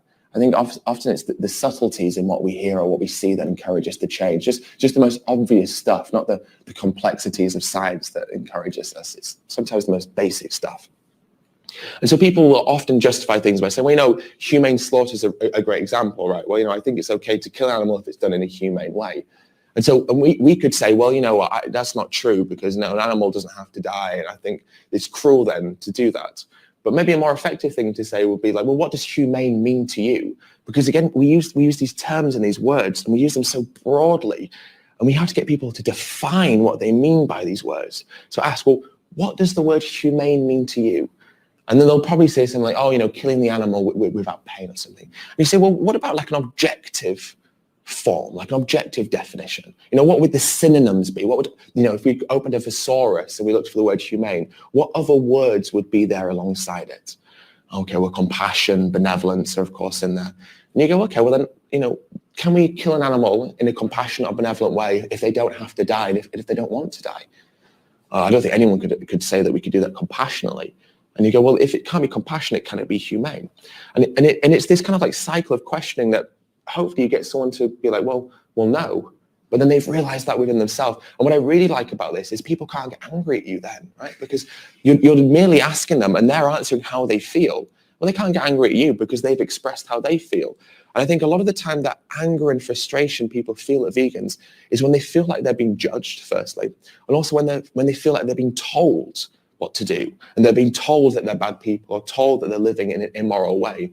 But the beauty of asking someone questions is we never actually tell them how we feel.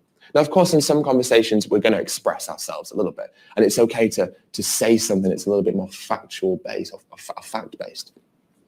But as asking as many questions as possible, it leads people to get into their conclusion in a way that they don't feel judged doing so because it's just something they've learned within themselves. And another example you could say is, you know, are you against animal cruelty? You know, everyone's going to say, of course I'm against animal cruelty. Okay, well, we'll define what cruelty means.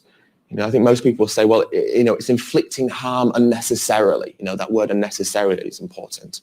And you go, well, is it necessary for us to kill animals in slaughterhouses and eat them?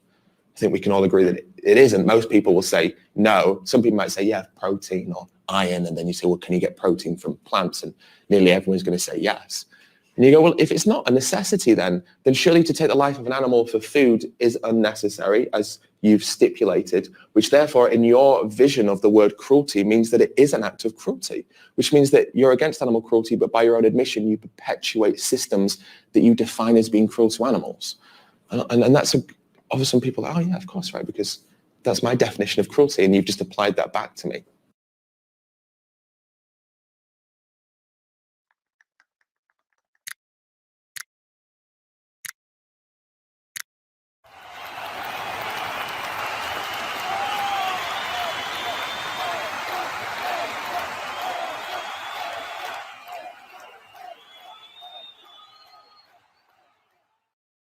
The vast majority of cropland is grown to feed the animals you eat.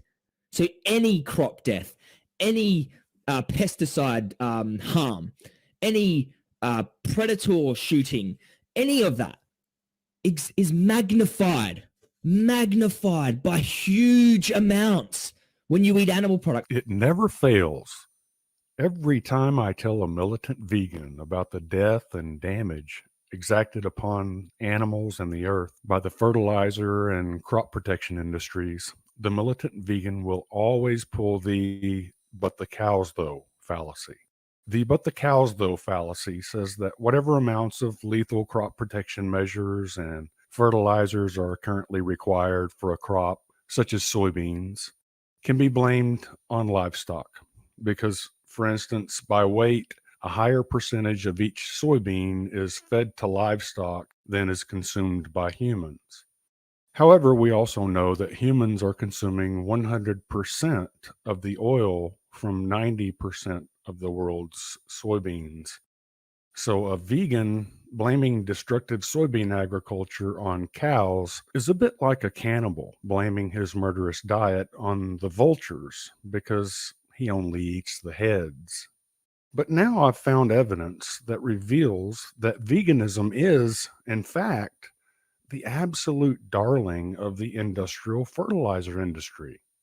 I ran across this 2019 annual report by one of the world's leading mined and synthetic fertilizer producers, and we see them addressing veganism down here on page 15.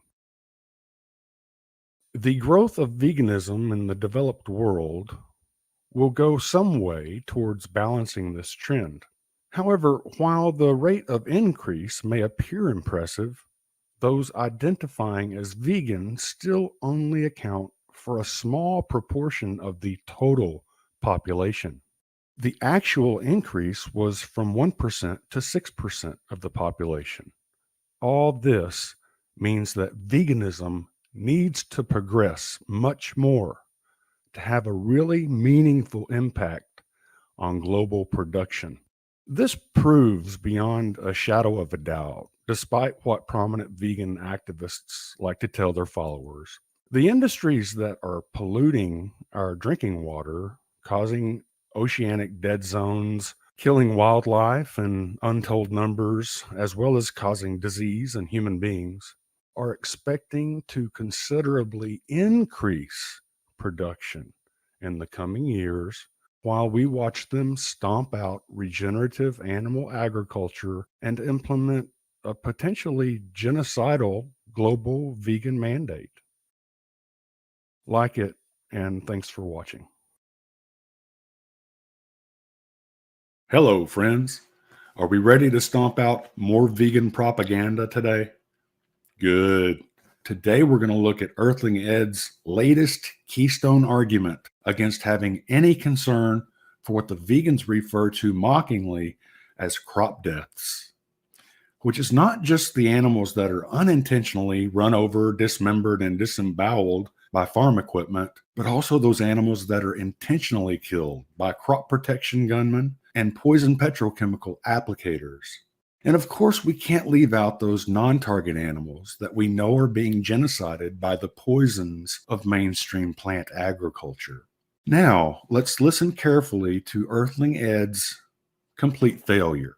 So in today's video, we're going to go through in detail the argument that has been made by Ted and others who say that animals have been killed during crop production. So let's start off really simply and say that yes, animals do die during crop production, but does that mean that vegans are responsible for more animals dying than non-vegans?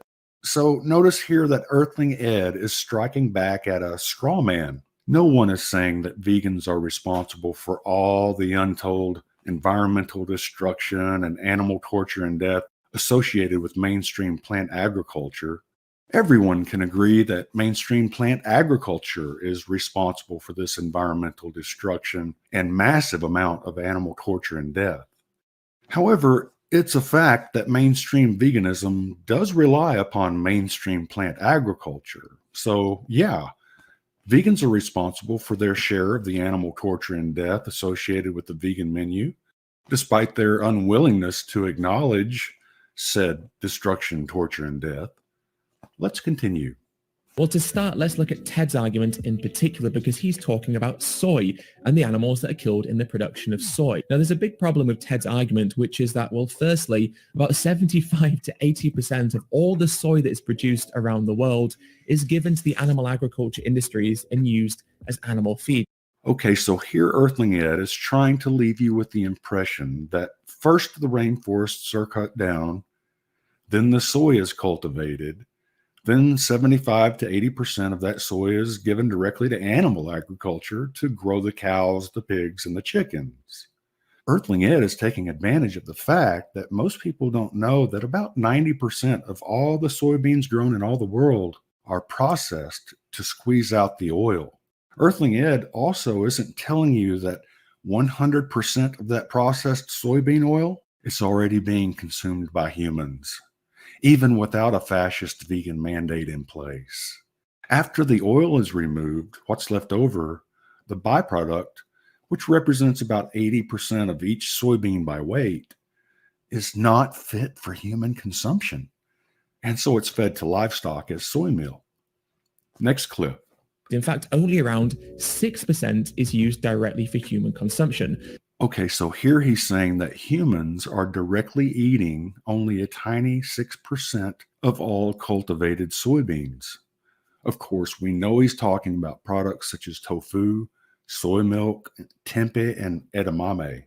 What he doesn't tell you here is that livestock are eating 0% of cultivated soybeans directly, partly because feeding unprocessed soybeans is a dangerous endeavor for keepers of livestock, and it's much more profitable selling edamame for human consumption.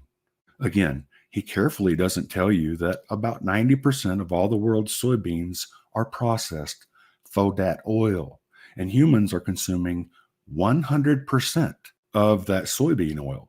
Next clip. So straight away, if you're worried about animals being killed in the production of soy, then maybe you should stop supporting the industries that use 3/4 to 4/5 of all the soy that is produced.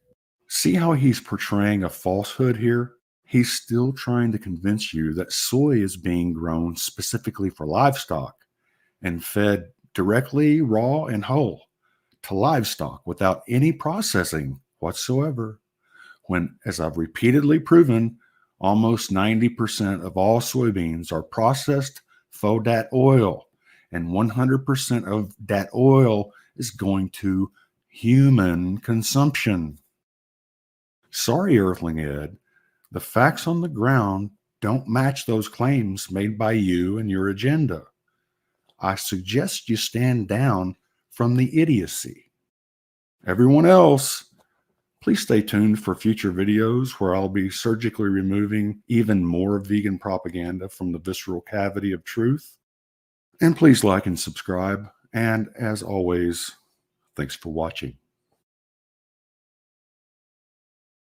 So let's start off really simply and say that yes, animals do die during crop production, but does that mean that vegans are responsible for more animals dying than non-vegans? Well, to start, let's look at Ted's argument in particular, because he's talking about soy and the animals that are killed in the production of soy. Now, there's a big problem with Ted's argument, which is that, well, firstly, about 75 to 80% of all the soy that is produced around the world is given to the animal agriculture industries and used as animal feed. In fact, only around 6% is used directly for human consumption. So straight away, if you're worried about animals being killed in the production of soy, then maybe you should stop supporting the industries that use 3/4 to 4/5 of all the soy that is produced. So let's start off really simply and say that yes, animals do die during crop production, but does that mean that vegans are responsible for more animals dying than non-vegans? Well, to start, let's look at Ted's argument in particular, because he's talking about soy and the animals that are killed in the production of soy. Now, there's a big problem with Ted's argument, which is that, well, firstly, about 75 to 80% of all the soy that is produced around the world is given to the animal agriculture industries and used as animal feed. In fact, only around 6% is used directly for human consumption.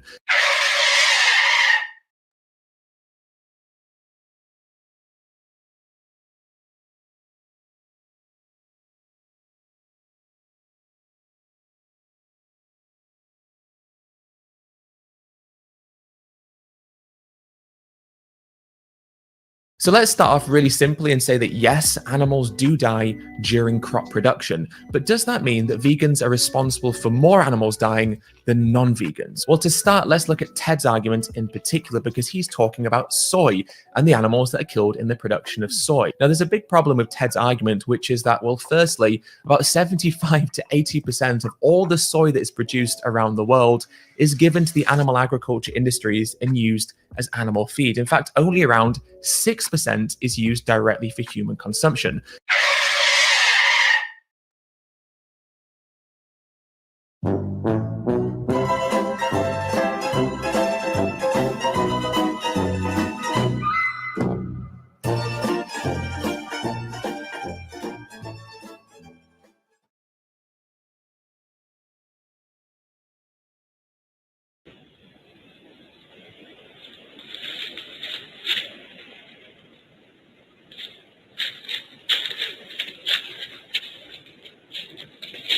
Yes, animals do die during crop production. They use pesticides on those plants, and combine harvesters, oh, they rip up those massive fields of wheat, and they're killing all these animals, and the mice are being exposed to predators, and the farmers are shooting animals on these crops, and they're trapping animals to keep them away from the crops, and they're killing wild animals to keep them away from the crops. If you're going to use that argument against a vegan,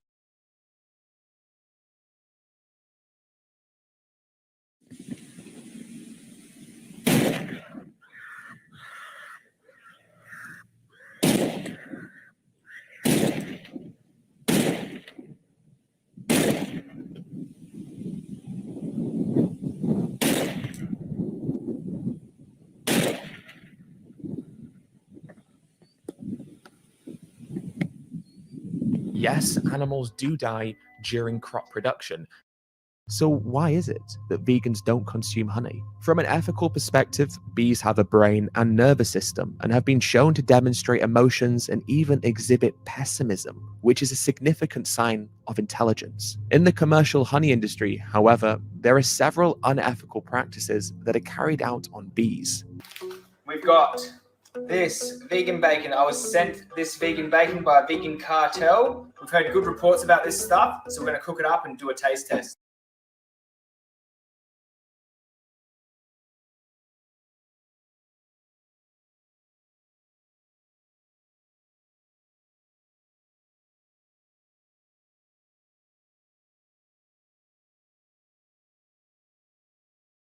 All right, let's try.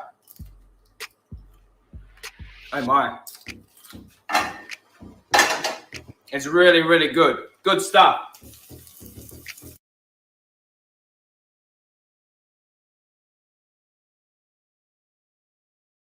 Their ultimate schizophrenic goal is to plow, pesticide, and genocide this planet into a sterile and lifeless has-been. What the f does that mean? Oh, we have schizophrenic goals to destroy the planet. That's why we're vegan, everyone. Hey, it's David here at Skinny Vegan Fitness, back with another video. And in today's video, we're going to be reacting to an anti-vegan video. I was just checking through my comments the other day, and I came across a comment linking me to another YouTube video. I clicked the link, and lo and behold, it's an anti-vegan video, some vegan cult video, the vegan kill cult. I had a quick look at it, and I thought, I'd like to respond to this. So that's what we're going to do today. We're going to react to this video, the vegan kill cult. Let's see what they have to say about veganism, and let's see why veganism is a kill cult. Truth be known, veganism is an absolute bloodbath and torture train. The annual number of animals slaughtered and maimed in the name of grains, nuts, seeds, roots, tubers, fruits, and vegetables is absurdly gargantuan. So we're off to a pretty bad start, and the reason I say that is because this person's just saying that only vegans eat all of those food items. No one is saying that vegans are responsible for all the untold environmental destruction and animal torture and death associated with mainstream plant agriculture. Everyone can agree that mainstream plant agriculture is responsible for this environmental destruction and massive amount of animal torture and death. However, it's a fact that mainstream veganism does rely upon mainstream plant agriculture. So, yeah, vegans are responsible for their share of the animal torture and death associated with the vegan menu, despite their unwillingness to acknowledge said destruction, torture, and death. Let's continue. No, everyone in the world eats those food items. Almost everyone in the world. Like,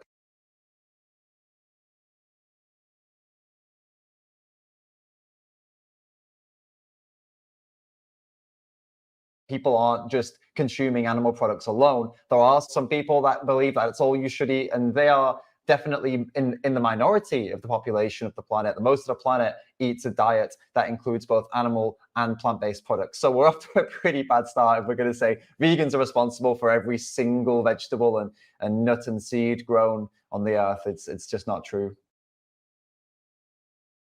Let's continue and see what else this person has to say. Farmers routinely unleash an arsenal of deadly weaponry upon squirrels, rabbits, raccoon, mice, rats, possum, groundhogs, ground squirrels, moles, voles, deer, birds, turtles, frogs, bees, aphids, crickets, grasshoppers, worms, caterpillars, grubs, ants, and many, many more, who compete for the nuts, seeds, fruits, leaves, and tubers so sought after by the human herbivore population. No, no, it's only sought after by the human herbivore population. They're sought after by the population.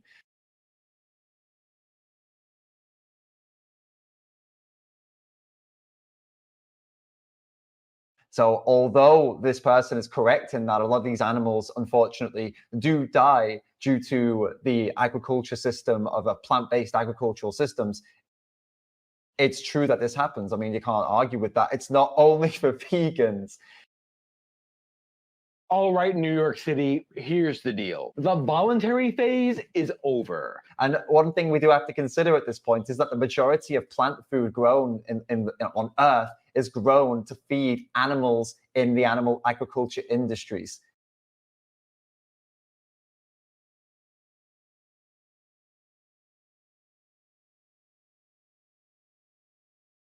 Not humans. There are around 8 billion humans, but there are over 60 billion land animals that are bred and raised every year to be killed for food. But would a vegan world actually kill more animals than are being killed today in animal agriculture?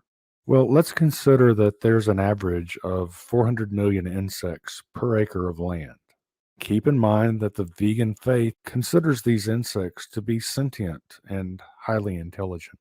And according to this vegan literature, it would take 179.1 million acres to feed every single person in the United States a vegan or crop-based diet, which is an odd prediction given that the Department of Agricultural and Consumer Economics at the University of Illinois has recently and thoroughly illustrated that for the United States, principal crop acreage is already over 300 million acres and rising. But for the sake of argument, let's use the vegans' unsupported prediction of 179.1 million acres required to feed the entire United States a vegan or crop-based diet and compare a portion of the intentional animal deaths associated with that with the number of animals killed in animal agriculture today. So this vegan resource claims that currently more than 55 billion land and sea animals die annually to support the U.S. meat supply. So 55 billion. We're not going to count the animals that are shot and killed for threatening the vegan or crop-based menu today. Instead, with the vegan faith's position on honey in mind, we're only going to count the killing of insects occurring from the intentional application of poisonous pesticides intended to protect the vegan or crop-based menu. If we multiply 179.1 million times 400 million, we get this, which translates to this, which is nearly 72 quadrillion animals that would have to die to feed the entire United States a vegan or crop-based diet. For the industries, for people, for various different industries, but the food industry, clothing industries, etc. So, I mean, it doesn't take a rocket scientist to figure out that a cow with the size of that they are, or a pig with the size that they are, eats a lot more plant food than a human. And when there are over 10 times the amount of those animals than humans, it's a simple deduction that they're going to eat more plant-based food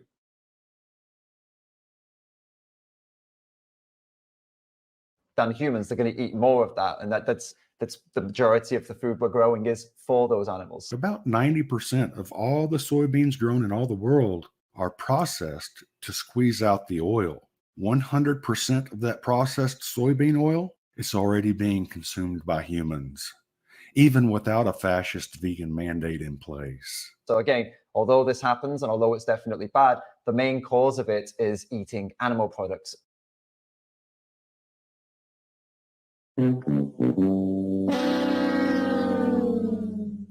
not eating plants. Come harvest time, combines and harvesters unavoidably shred millions of living critters who are living and breathing among the crops.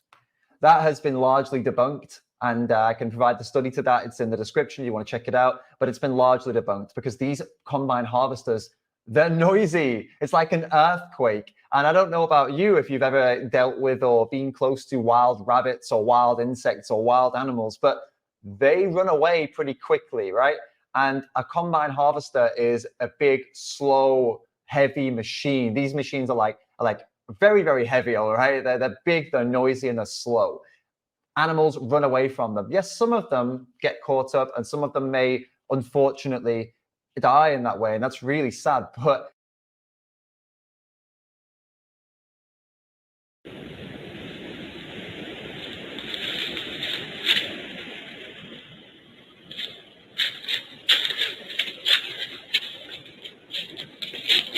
the majority of them will get away from these things. And that's not saying, I'm not saying I'm pro combine harvester. It's not like if we could find a better way to do this, I would absolutely support that. And I hope that we can do that. And I make efforts to buy local myself. And obviously for yourself too, if you see a problem with that, if you don't want to contribute to these big industrial plant farming operations, then you can seek the alternative to it. But the alternative to it is not to go and pay someone to kill animals on purpose.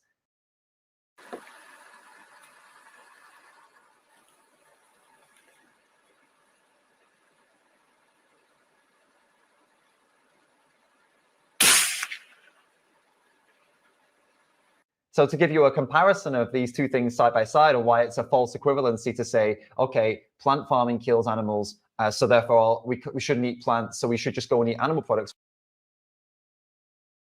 Well, the thing is, driving cars kills humans, right? Car accidents kill humans, a lot of humans every year. But that doesn't mean that you can drive your car into a human on purpose, does it?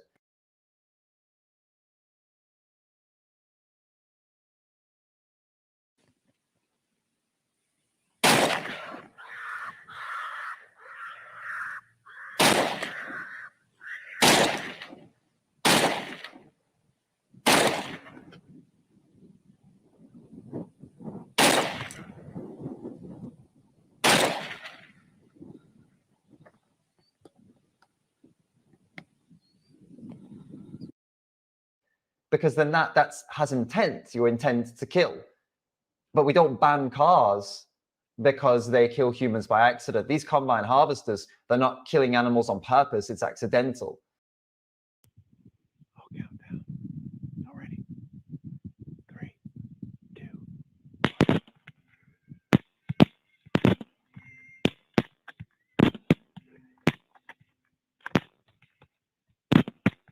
Oh.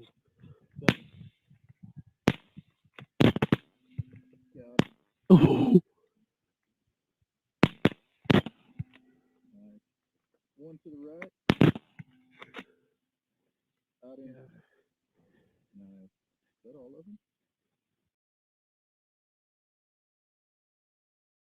So it's not comparable, of course. One doesn't justify the other. A combine harvester killing animals doesn't justify going and slitting other animals' throats on purpose.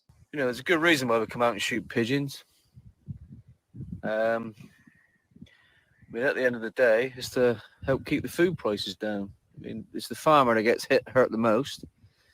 I mean, the big supermarkets will only sort of pay a certain price for stuff, so they can sell it onto us as cheap as possible. But you get sort of 300 or 400 pigeons feeding on a field of barley, you know, for a few days. The money they've lost is thousands. I mean, so we all got to do our bit. People need to understand that why we do this is at the end of the day to keep food prices down. I mean, there's people out there on the poverty line. They can only just about afford a loaf of bread. We all like to go out for a nice beer. Yeah, I mean, they have to be shot. They've got to be controlled. There's no two ways about it.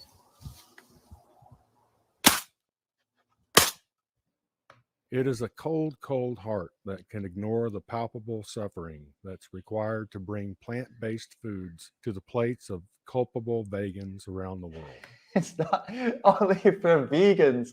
This is so funny. There are so many people all over the world that are not vegan that are eating plant-based foods. In fact, even people who are not vegan, the majority of their diet comes from plants, not from animal products. Animal products are, for most people, in a minority when it hits the plate. It's mainly plant-based foods that make up our meals.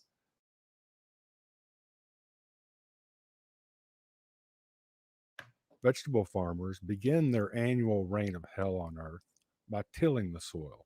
Tillage kills all sorts of soil life and completely disrupts a healthy soil horizon profile. Each time a farmer tills a field, massive carbon emissions are released from the soil, downgrading soil carbon and quality each and every time. This is the real driving force of global desertification. So yeah, a lot of what he's saying here is absolutely true. And these massive industrial operations where they do this to the soil and they do this to the land, it's not great. But as we mentioned earlier, the majority of this is being done to grow food for animals.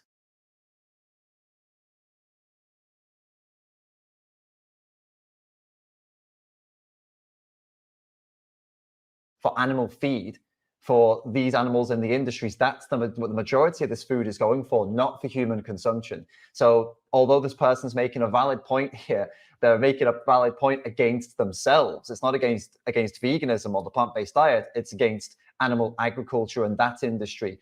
We're at a critical time right now. And one of the biggest things happening is nitrogen in our waterways, red tides, more than 400 of them worldwide. Dead zones are common, but the size of them we have now and the number of them, that's alarming. And this January, along the Gulf Coast, it's wreaked havoc with the oysters. It's also impacted the crabs in California and Chesapeake Bay as well. First, we need to realize something. We're trying to produce 4 times as much ethanol gasoline in 2020 as we did in 2004. And we haven't thought about the unintended consequences from the fertilizer trying to do that. And we're also growing more crops, period. For us to grow a lot more corn, we need to use a lot more fertilizer. And that corn is being used to make gasoline and ethanol. 4 times as much means almost 4 times as much nitrogen coming down our waterways.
that this point stands for.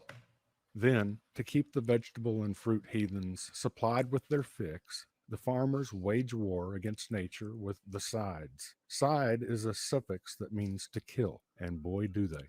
These vegetable and fruit farmers spray and sprinkle indiscriminate bactericides, herbicides, insecticides, and rodenticides. In addition to conventional chemical warfare, they also attack with live traps, steel traps, ground traps, pistols, rifles, shotguns, dogs, and grain grinders. Yeah, so these pesticides and herbicides and all these things, absolutely, I agree. It's not good for humans to consume, and it's also not good that it's killing all this life. I totally agree, and I think we could all make a bit more of an effort to try to find foods that don't include those things. What I've got here is some dehydrated soya protein. However, for most people, it's almost impossible to avoid foods that have been treated with herbicides and pesticides. With you today in this latter half of July to talk a little bit about foliar fungicide and insecticide strategies in soybeans. It's very, very difficult for many people around the world, if not impossible, because of the cost, because it's quite expensive to buy foods that are organic and not treated with pesticides and herbicides. So unfortunately, we're in a bit of a weird position where we can make one step to go vegan and plant-based, at least plant-based, change our diets, and that's doing something very good. But then to go to the extra step, a lot of people would find that near impossible. Whereas to be vegan or plant-based, many people would find that to be totally feasible because most plant-based foods are actually quite cheap. They're the cheapest foods that are available in supermarkets in most places in the world. You can get away with doing stupid things if your scale is small. But given the scale of corn in Iowa, that's one reason we got a dead zone. As long as we continue to get more economic return, we'll do it.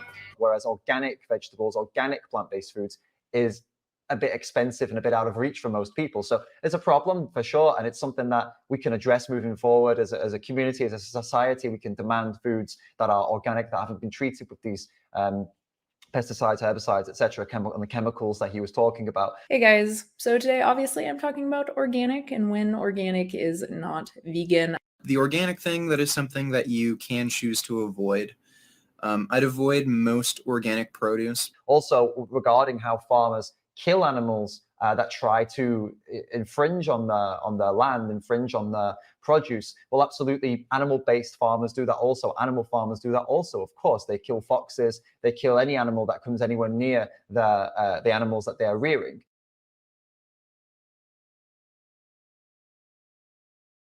So this is not something that's only fruit and vegetable farmers are doing. And one more point to make again, just to remind you that the majority of plant food grown on the planet is grown to feed other animals, to kill them and use them for various different things, but mainly food and obviously skin and all these different things, like clothing and stuff like that.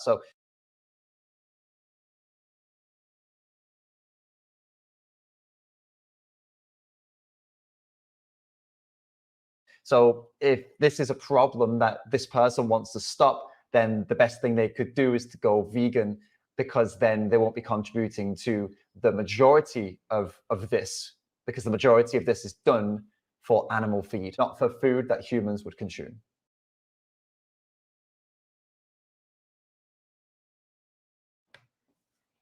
All this killing is not just a one-time event either. This is an annual cycle of schizophrenic annual cruelty that repeats itself year in and year out, dealing out misery, bloodshed, and environmental havoc and chaos in the name of veganism. Is that in the name of veganism? As I've said multiple times, it is in the name predominantly of animal agriculture that this is done.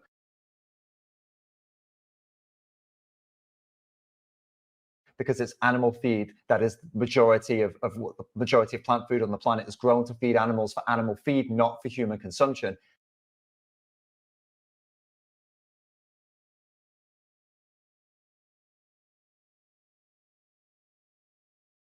And the food that is grown for human consumption is not grown solely for vegans, as he keeps calling us. It's grown for the majority of the population that eats a combination of plant food and animal-based food. And the majority of people's plates is filled with plant foods, not the majority with animal foods.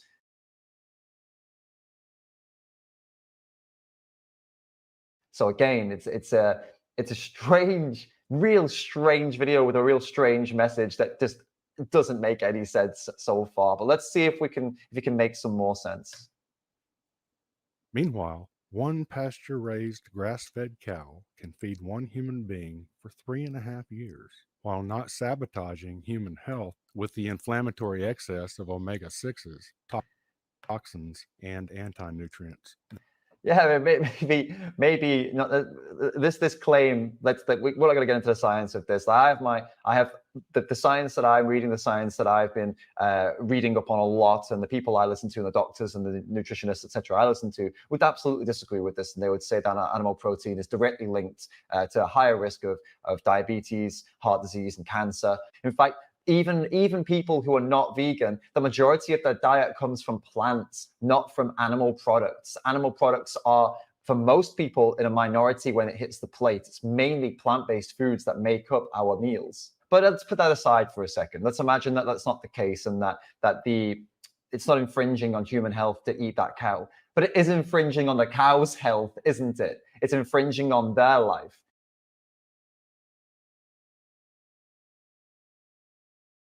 Hello, again.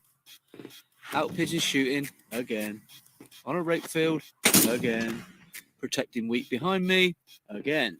Protecting wheat behind me, again.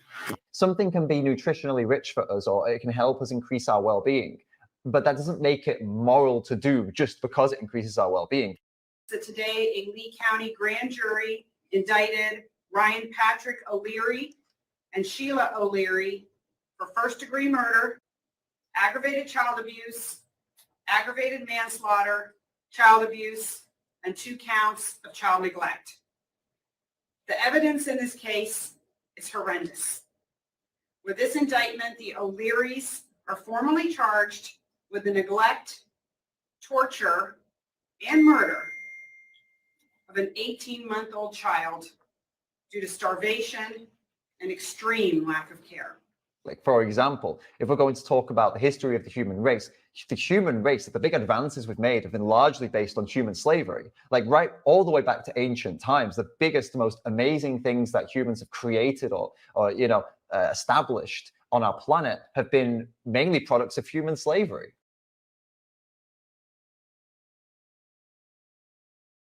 All the way back, as I said, to the beginning of records when they began.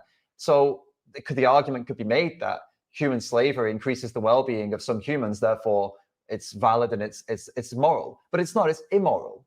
So although this person may be right, or some people claim this, like it's nutritionally good for us to consume animals and animal products, like it's very, very good for us, well, it's not a sole justification. There are other ways we can get that same nutrition. There are other ways we can provide nutrition for our bodies that don't involve impeding on someone else's well-being, which is what this is doing when we take that cow. Another point to cover here is that he talks about grass-fed and organic and all these buzzwords that these people tend to use. As a society, we can demand foods that are organic, that haven't been treated with these pesticides, herbicides, etc., and the chemicals that he was talking about.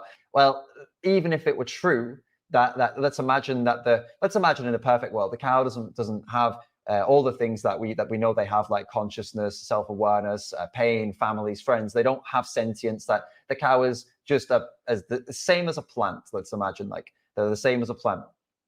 But the only way we can have this scenario that this person's talking about, where it's good for the environment, good for their health, all these things, is if they're grass-fed. Well, then you can't apply this concept to the whole world because we don't have the resources, we don't have the infrastructure, it's impossible to feed the whole world on grass-fed organic animals. It is not possible to feed 8 billion people this way. It can never happen. It's just unsustainable. It would never happen. And this is largely why these animal agriculture industries have become what they have become, where they have these horrible, big, huge factory farms and all these things, because they were not able to supply the demand of people, of 8 billion people, doing it this way that this person's referring to. So although it is completely immoral, and I'm never going to ever in a million years suggest that this is a good thing to do, like grass-fed, and this is a good thing to do. We can agree that it's less bad than factory farming.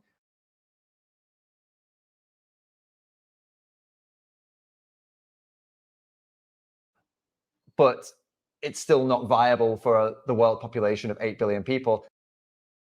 And it's not viable for those animals that suffer and die.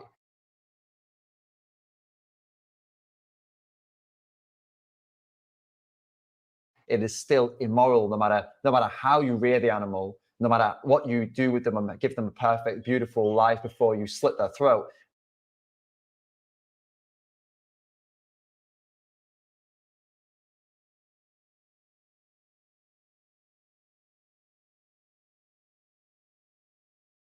The fact is that you're always going to slit their throat and take their life from them, and that will always be immoral. What has that problem been? Well, the pigs root up the corn seed after you plant it. Wild pigs, hogs annihilate corn, peanuts, beans, virtually any crop on Pritchard's 700 acres. Pritchard is frustrated. He's tried everything to nurture his crops. To get it done, you need a few basic tools. You need your seeds. Yep. You need your tractor. You need sunlight and water. And apparently you need an AR-15 too. I need a good man with a good gun. I'm a good man and this is a great gun.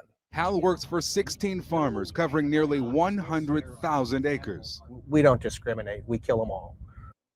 That plant foods bring to the table. It's pretty clear that vegans do not love animals.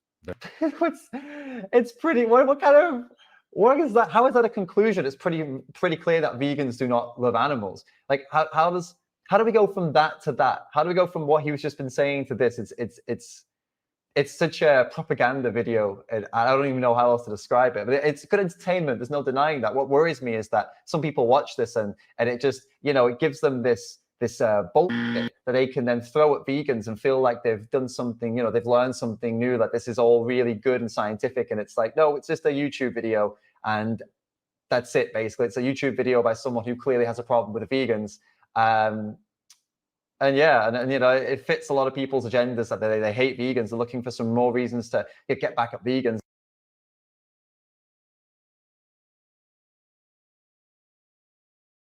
And this is the perfect video. It fits that troll spot. It fits that spot for the trolls, so they can watch this and have everything that they believe in approved and supported, and then they can use this to share it with all their troll friends and go out and try and take down some vegans.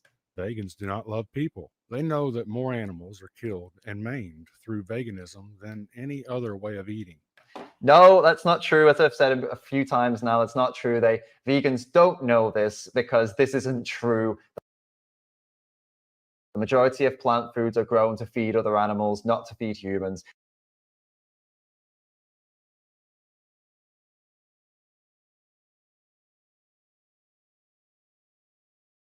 And as we've been through it again, the majority of people, that even vegan or not, the majority of their food on their plate is vegetable food, is plant-based food. So no, it's not true. It's just, that's the level of stupidity is just like reaching real high levels right now. And yet they push harder because their ultimate schizophrenic goal is to plow, pesticide, and genocide this planet into a sterile and lifeless has-been. What the fuck does that mean? Oh, we have schizophrenic goals to destroy the planet. That's why we're vegan, everyone. That's why we're vegan. I think that's the end of the video. Thanks for watching. Yeah, thank you. Thank you too. Oh my goodness. Now that video has 16,000 views. Fortunately, it's not taken off. It's not gone viral. It's made by a page called Garland Farms. I don't know much about them. I don't know what to tell you. I mean, we've covered every point in that video. I hope that was at least entertaining for some of you. And I hope if you are someone who's like an anti-vegan, or you're thinking about maybe going vegan, or you weren't sure you were here to learn, I mean, I hope this has helped you kind of see and expose some of the nonsense people say and try to excuse themselves for abusing animals and for not going vegan.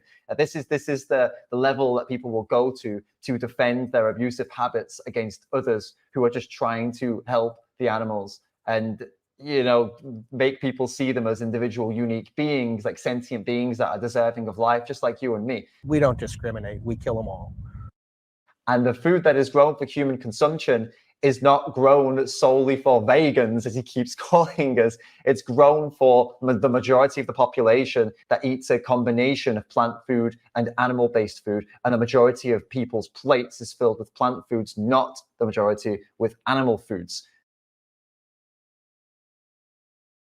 In fact, even people who are not vegan, the majority of their diet comes from plants, not from animal products. Animal products are, for most people, in a minority when it hits the plate. It's mainly plant-based foods that make up our meals. Even people who are not vegan, the majority of their diet comes from plants. Animal products are, for most people, in a minority when it hits the plate. It's mainly plant-based foods that make up our meals.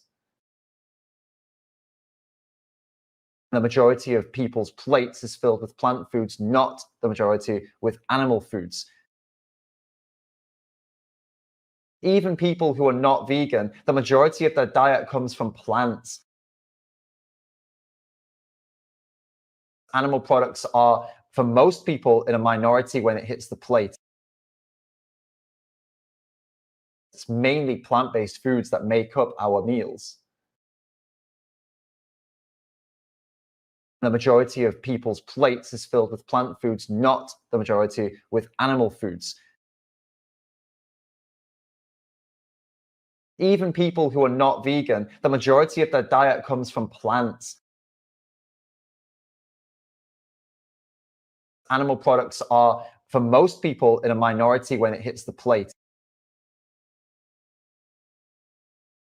It's mainly plant-based foods that make up our meals. The majority of people's plates is filled with plant foods, not the majority with animal foods. Even people who are not vegan, the majority of their diet comes from plants. Animal products are, for most people, in a minority when it hits the plate.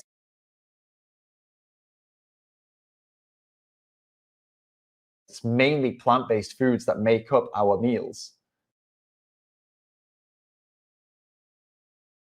The majority of people's plates is filled with plant foods, not the majority with animal foods.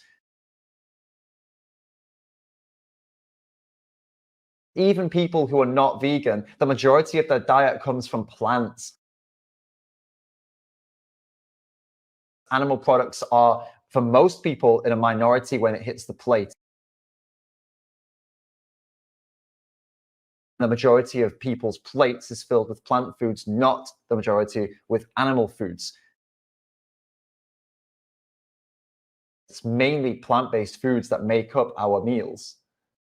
Vegans are fond of quoting misleading statements from the World Wildlife Fund. However, mainstream veganism has admitted to being misanthropic, so there's little chance that they don't already know that the World Wildlife Fund has long been in bed with the very entities that are deforesting the Amazon, primarily in the name of destructive biofuels and a growing veganism movement. There's even a book written about the subject called Panda Leaks: The Dark Side of the World Wildlife Fund. If you care about animals and the Amazon rainforest, read the book. It's on Amazon.com.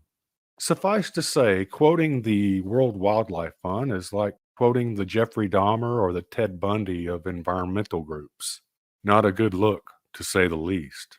And, as has been repeatedly illustrated, the soybeans that livestock eat and the soybeans that vegans eat are the same soybeans, since 85% of the world's soybeans are processed annually to separate the oil from the fibrous residue. New data published by the Food and Agriculture Organization of the United Nations and Global Food Security indicate that animals primarily consume foods not fit for human consumption, and meat production requires less cereals than generally reported. This study determines that 86% of livestock feed is not suitable for human consumption. If not consumed by livestock, crop residues and byproducts could quickly become an environmental burden as the human population grows and consumes more and more processed food. We've come to understand that vegans are angry because livestock are eating the inedible residue that the vegans want to be eating. The vegans openly admit that they want the animals' food, which vegans can't digest because they don't have a functioning rumen or a functioning cecum. Vegans actually hate animals so much that they would eat post-processing residue that's not fit for human consumption. Now that is real hatred. Also, according to the destructive soybean industry themselves, and every market intelligence source in the world right now says that what is currently driving the growth of the destructive soybean industry is the growth of veganism. Real animal lovers will acknowledge these facts. Misanthropes who enjoy seeing animals suffer and die for crops while watching the earth be destroyed by turning it into a giant field of poisonous Monsanto Bayer soybeans will blame the animals while simultaneously promoting soybeans and soybean byproducts. Thanks for watching. How about I just go eat some hay?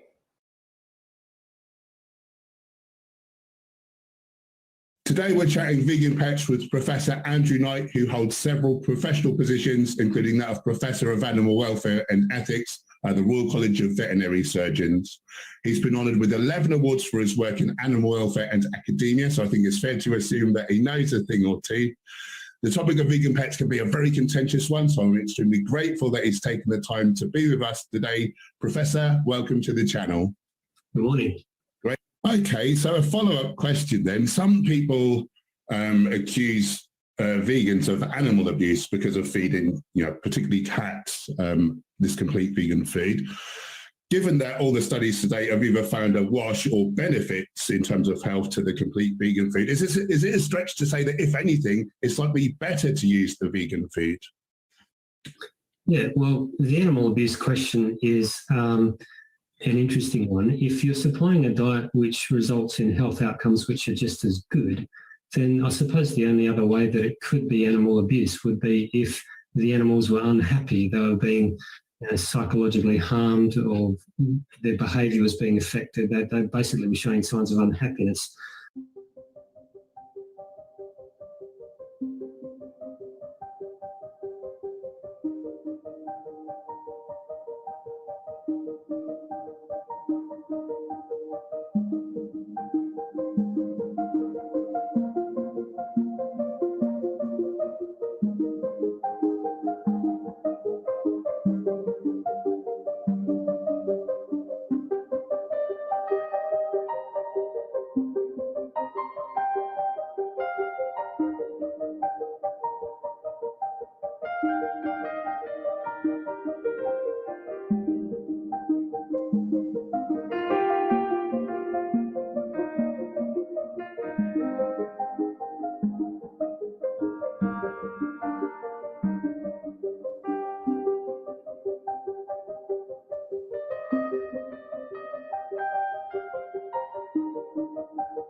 Oh, you know, Garland's my fucking god. He's my Jesus. He's my earthling yet. He's like anti-vegan earthling yet. All right. I see what you're doing. I see where you're going. But this is the problem. You see, vegans are hypocrites. Haven't you heard that small animals sometimes die in the production of crops, and therefore you can't even be 100% vegan? Now, it's true. Animals like caterpillars and worms do die in the production of crops. And we also can't guarantee that small mammals like mice and rats don't sometimes get killed as well. But the difference is that notion of intention and certainty. You see, when we buy an animal product, we're intentionally paying for someone to cause the suffering and death of an animal. That is a certainty. When we buy a plant product, we're not. When we buy a plant product, we're not.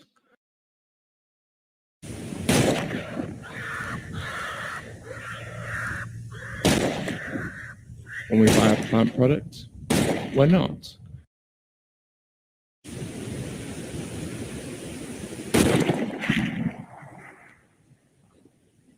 When we buy a plant product, we're not.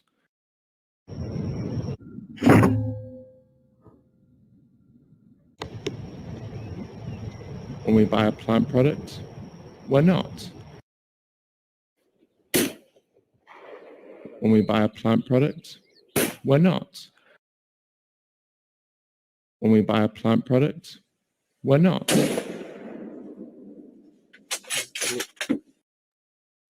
Right, hi everyone. That's the end of our COVID shoot today. Certainly trimmed a few up. Could have had a few more. All these things quite difficult to shoot corvids. They're quite sharp, and you've really got to sort of outwit them. When we buy a plant product, we're not.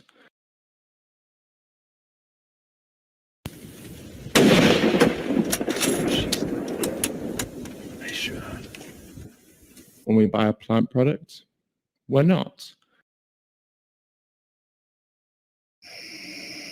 When we buy a plant product, we're not. Instead of just having 3 allowed shooters on a permit, you can now have up to 15 designated shooters. When we buy a plant product, we're not.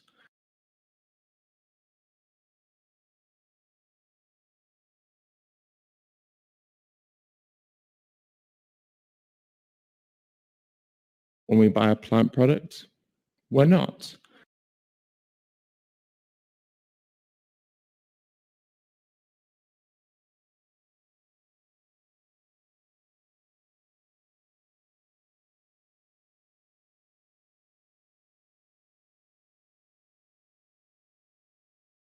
when we buy a plant product? We're not.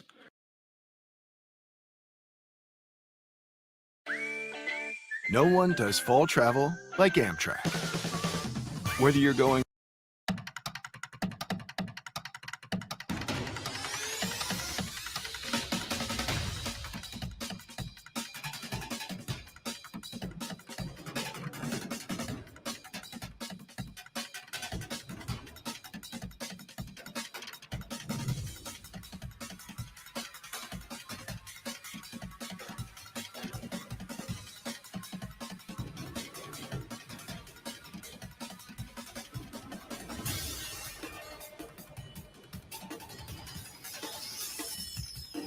Neonicotinoids.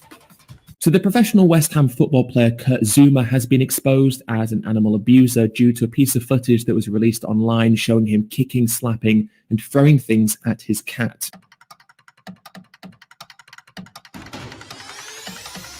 Neonicotinoids. Predictably, this has caused a massive outcry online, with people calling for him to face criminal charges. Neonicotinoids. Including the Mayor of London, Sadiq Khan. It's despicable. I think a number of things need to happen urgently. I think the RSPCA and the police need to work together to prosecute this player. I'm disappointed in David Moyes and West Ham, actually.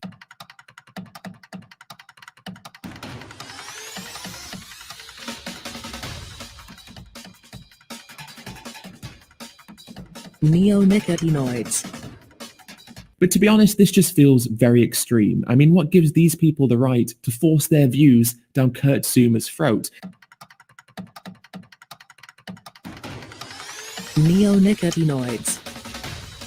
After all, Kurt was clearly enjoying what he was doing. Neonicotinoids. So he should be allowed to continue doing it. Plus, they're only a cat, so why are people being so militant? Neonicotinoids. After all, humans are still suffering, you know.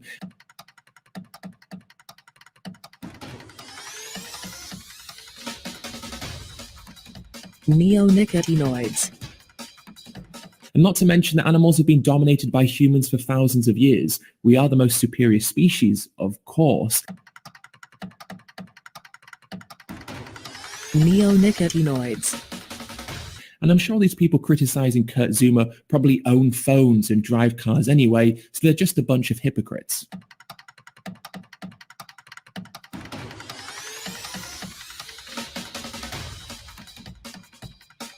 And look, I have no problem with people being against kicking and slapping cats. I just think these people should stop trying to force others to also be against kicking and slapping cats as well. After all, it's a personal choice at the end of the day, so let's just live and let live.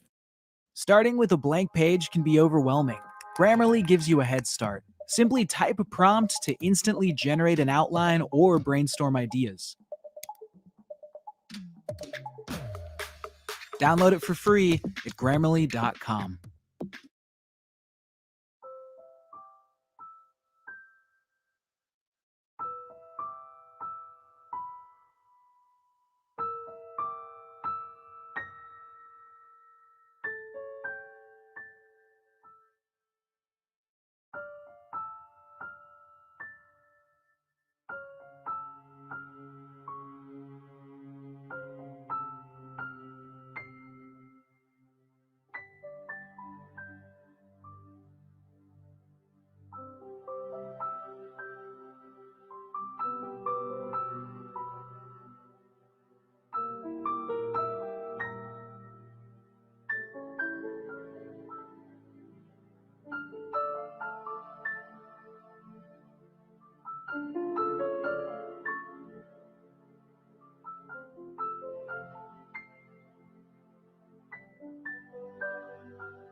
if you see things in your Yes. perimeter and Yes. the liberation, but this actually is a good This segue into the liberation pledge. That's what I was going to get to. Is that yeah? If of course, if you see something and you turn away from it, and it's something that is like it's within your reach to do something about it. It's there, and you chose to ignore it.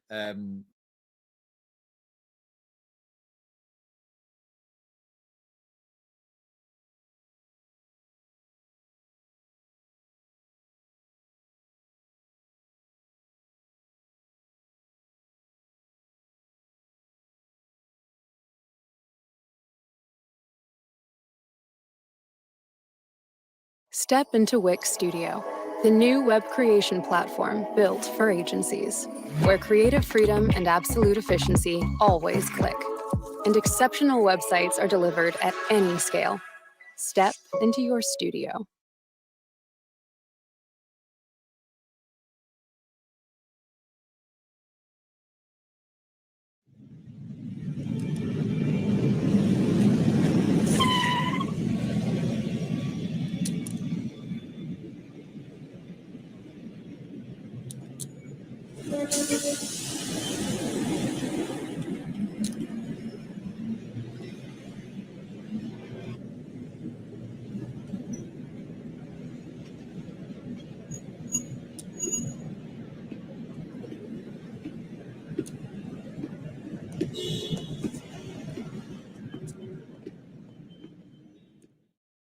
And I hear you on the agriculture, how it's killing animals. I get it.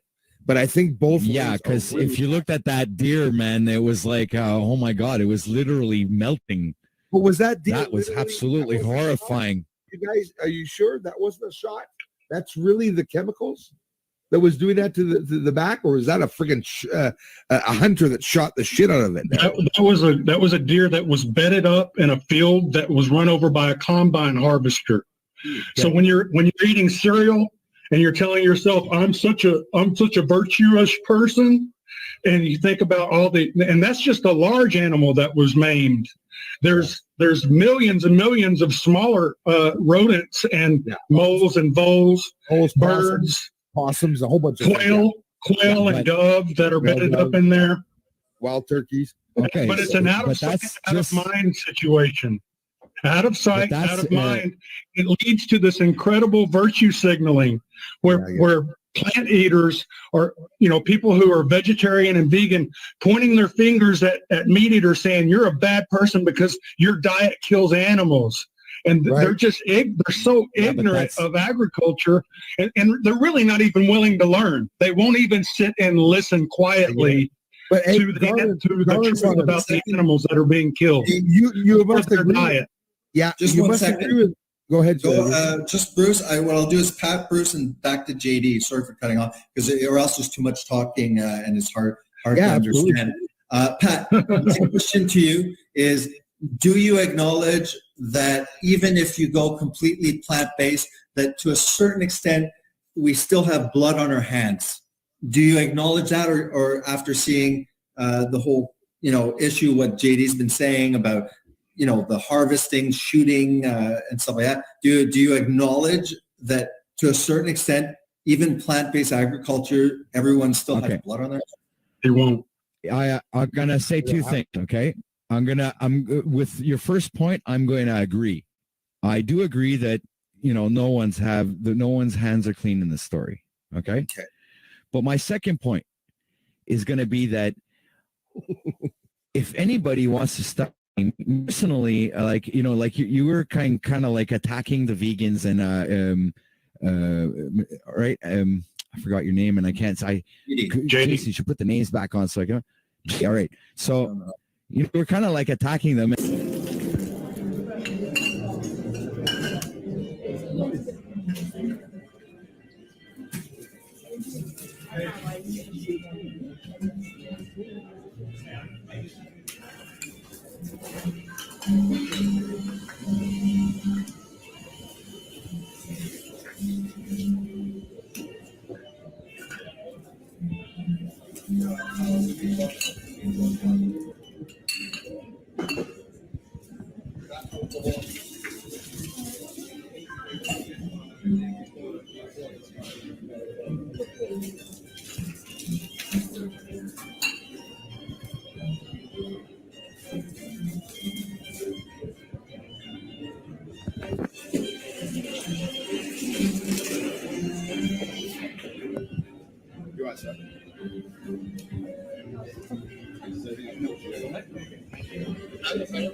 And I didn't felt compelled by that. You know, in other words, I didn't even felt attacked by that because my personal issue.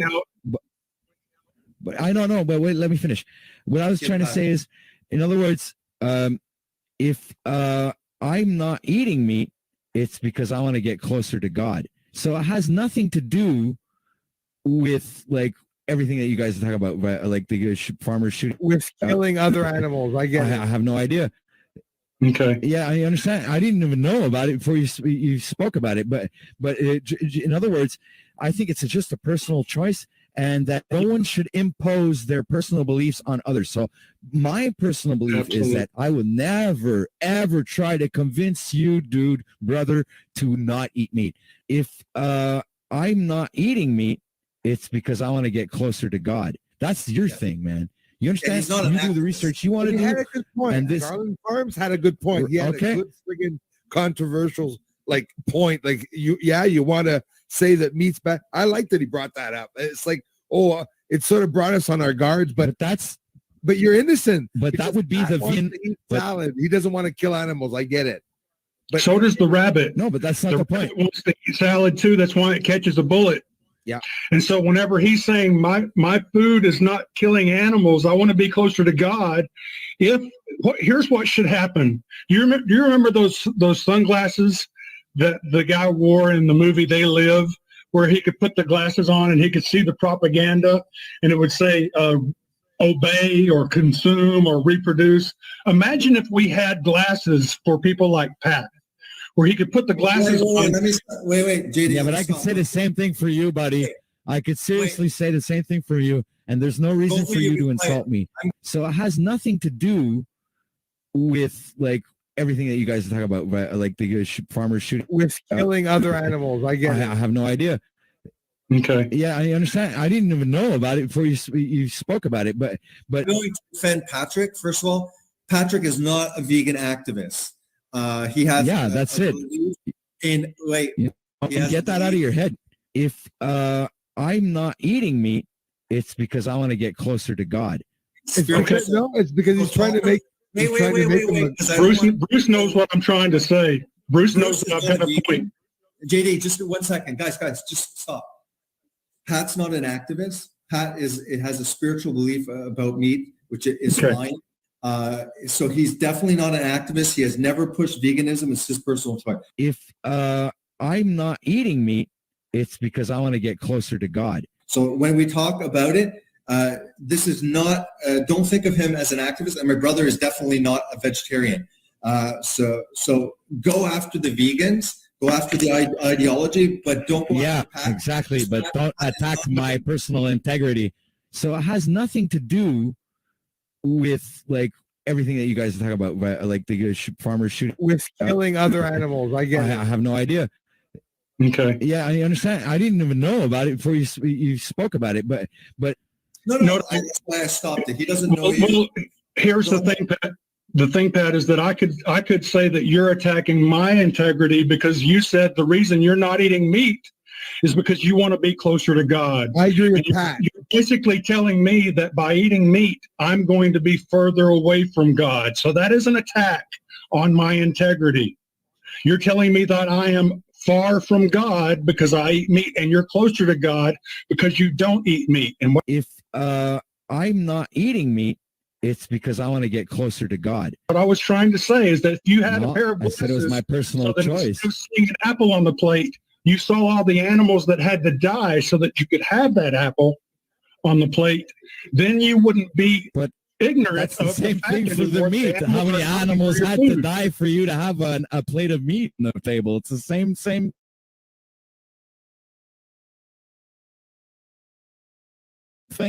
But I'm There's not no controversy here. I'm closer to God. I don't give a shit. Closer to God. The whole thing. Honestly, I don't. Closer to God because I'm not killing animals. If you are close to God, that's fine. Pat, no animals die with your fucking fruit. Your apple, okay, that you're eating, okay, hundreds of millions of apples will be eaten for a truckload of animals to die. But on his end, That's on not your true. end, That's Garland, not true. yes, on your end, there are billions of animals daily being slaughtered.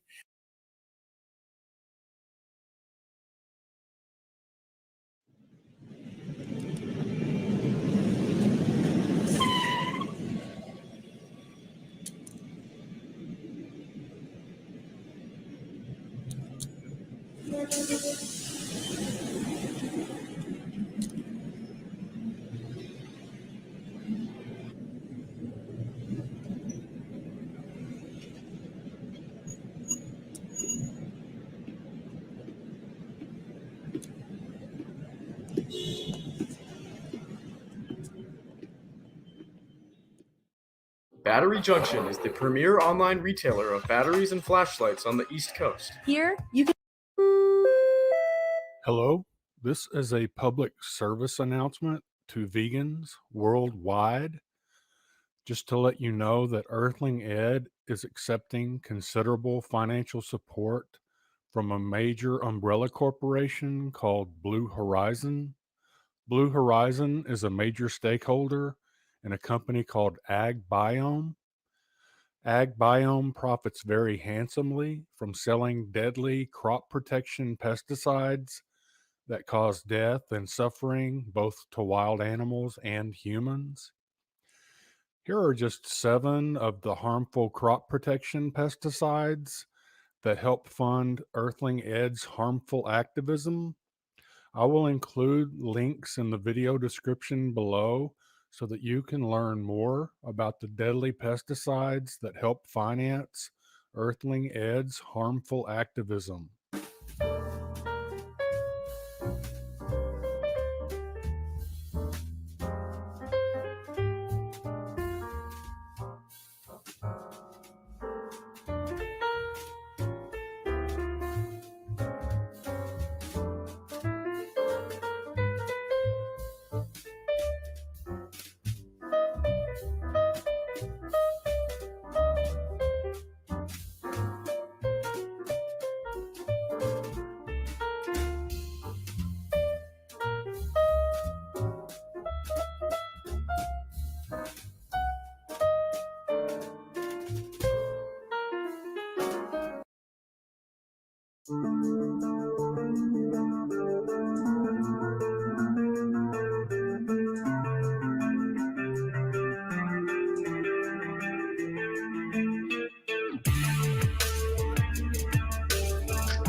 Their ultimate schizophrenic goal is to plow pesticide and genocide this planet into a sterile and lifeless has-been. What the f does that mean? Oh, we have schizophrenic goals to destroy the planet. That's why we're vegan, everyone. Hey, it's David here at Skinny Vegan Fitness, back with another video. And in today's video, we're going to be reacting to an anti-vegan video. I was just checking through my comments the other day and I came across a comment linking me to another YouTube video. I clicked the link and lo and behold, it's an anti-vegan video, some vegan cult video, the vegan kill cult. I had a quick look at it and I thought, I'd like to respond to this. So that's what we're gonna do today. We're gonna react to this video, the vegan kill cult. Let's see what they have to say about veganism and let's see why veganism is a kill cult. Truth be known, veganism is an absolute bloodbath and torture train. The annual number of animals slaughtered and maimed in the name of grains, nuts, seeds, roots, tubers, fruits, and vegetables is absurdly gargantuan. So we're off to a pretty bad start. And the reason I say that is because this person's just saying that only vegans eat all of those food items.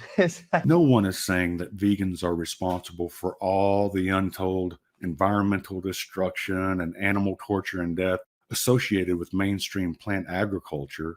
Everyone can agree that mainstream plant agriculture is responsible for this environmental destruction and massive amount of animal torture and death. However, it's a fact that mainstream veganism does rely upon mainstream plant agriculture. So, yeah, vegans are responsible for their share of the animal torture and death associated with the vegan menu, despite their unwillingness to acknowledge said destruction, torture, and death. Let's continue. No, everyone in the world eats those food items. Almost everyone in the world. Like,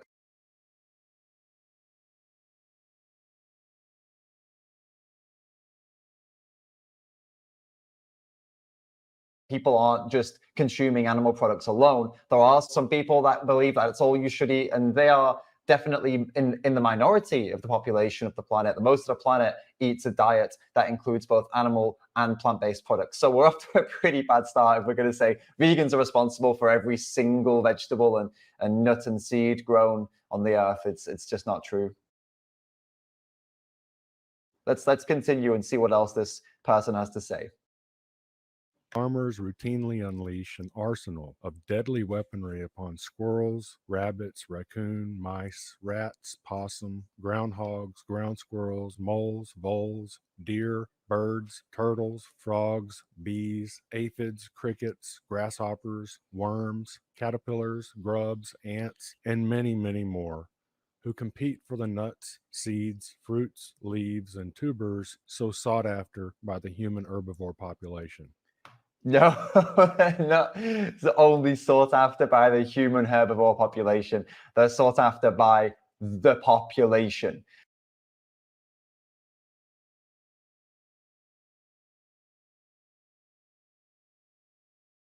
So although this person is correct in that a lot of these animals, unfortunately, do die due to the agriculture system of a plant-based agricultural systems, it's true that this happens. I mean, you can't argue with that. It's not only for vegans. All right, New York City, here's the deal. The voluntary phase is over. And one thing we do have to consider at this point is that the majority of plant food grown on Earth is grown to feed animals in the animal agriculture industries.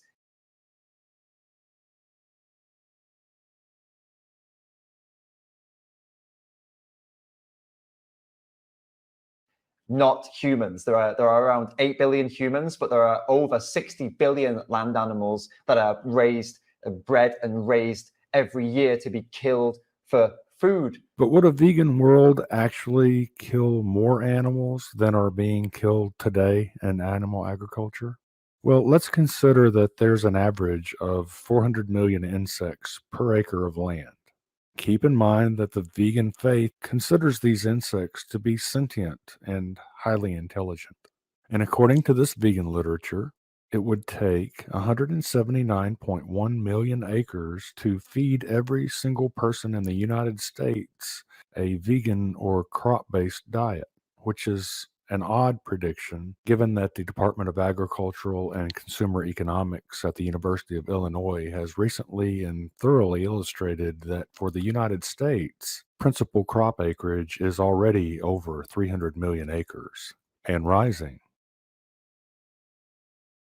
But for the sake of argument, let's use the vegans' unsupported prediction of 179.1 million acres required to feed the entire United States a vegan or crop-based diet and compare a portion of the intentional animal deaths associated with that with the number of animals killed in animal agriculture today.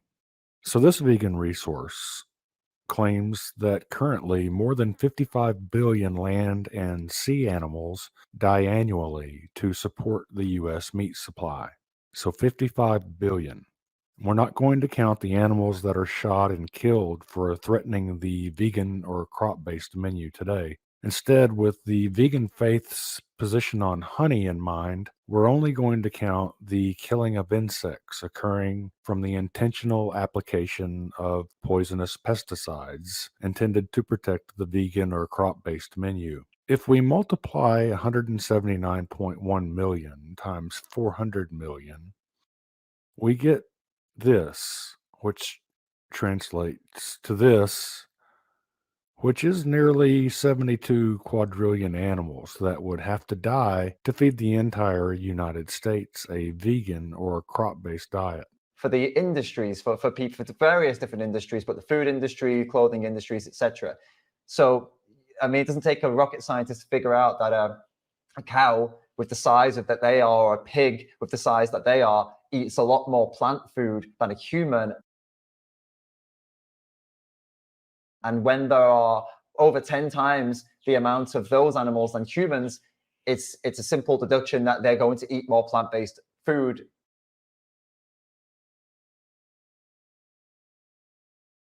Than humans. They're going to eat more of that, and that's the majority of the food we're growing is for those animals. About 90% of all the soybeans grown in all the world are processed to squeeze out the oil. 100% of that processed soybean oil is already being consumed by humans, even without a fascist vegan mandate in place. So again, although this happens and although it's definitely bad, the main cause of it is eating animal products.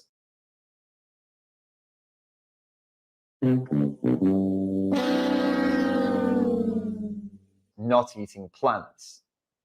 Come harvest time, combines and harvesters unavoidably shred millions of living critters who are living and breathing among the crops. That has been largely debunked, and I can provide the study to that. It's in the description. You want to check it out, but it's been largely debunked because these combine harvesters, they're noisy. It's like an earthquake. And I don't know about you if you've ever dealt with or been close to wild rabbits or wild insects or wild animals, but they run away pretty quickly, right? And a combine harvester is a big, slow, heavy machine. These machines are like very, very heavy, all right? They're big, they're noisy, and they're slow.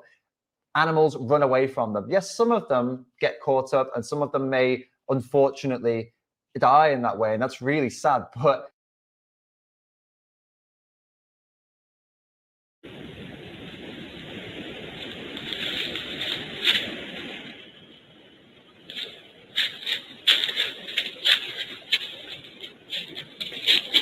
the majority of them will get away from these things. And that's not saying, I'm not saying I'm pro combine harvester. It's not like if we could find a better way to do this, I would absolutely support that. And I hope that we can do that. And I make efforts to buy local myself, and obviously for yourself too. If you see a problem with that, if you don't want to contribute to these big industrial plant farming operations, then you know you can seek the alternative to it. But the alternative to it is not to go and pay someone to kill animals on purpose.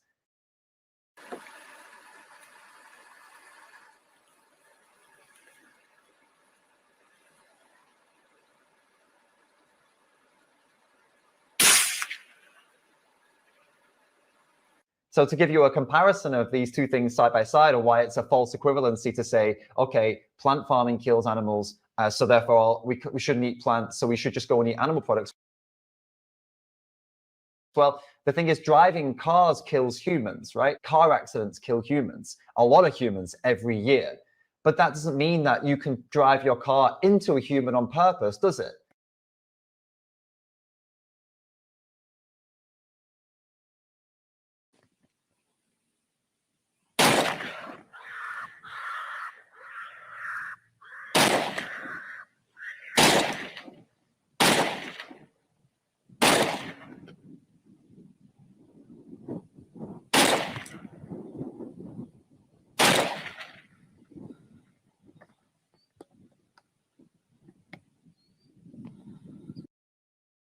Because then that has intent. You intend to kill. But we don't ban cars because they kill humans by accident. These combine harvesters, they're not killing animals on purpose. It's accidental. I'll count down. Y'all ready? 3, 2.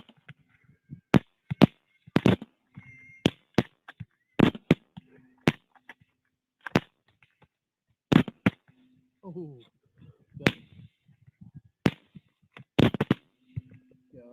Oh. One to the right. Out in. Nice. Is that all of them? So it's not comparable, of course. One doesn't justify the other. A combine harvester killing animals doesn't justify going and slitting other animals' throats on purpose. You know, there's a good reason why we come out and shoot pigeons. I mean, at the end of the day, it's to help keep the food prices down. I mean, it's the farmer that gets hurt the most. I mean, the big supermarkets will only sort of pay a certain price for stuff, so they can sell it onto us as cheap as possible. But you get sort of 300 or 400 pigeons feeding on a field of barley, you know, for a few days. The money they've lost is thousands. I mean, so we all got to do our bit.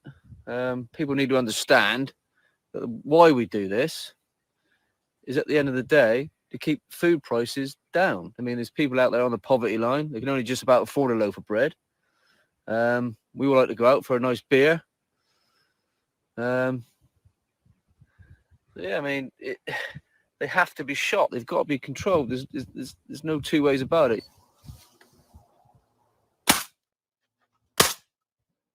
It is a cold, cold heart that can ignore the palpable suffering that's required to bring plant-based foods to the plates of culpable vegans around the world.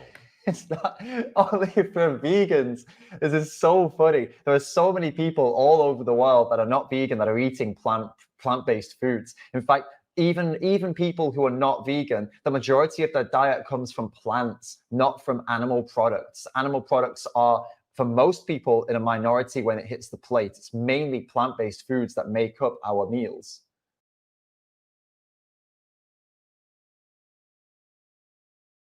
Vegetable farmers begin their annual reign of hell on earth by tilling the soil. Tillage kills all sorts of soil life and completely disrupts a healthy soil horizon profile. Each time a farmer tills a field, massive carbon emissions are released from the soil, downgrading soil carbon and quality each and every time. This is the real driving force of global desertification. So yeah, a lot of what he's saying here is absolutely true. And these massive industrial operations where they do this to the soil and they do this to the land, it's not great. But as we mentioned earlier, the majority of this is being done to grow food for animals.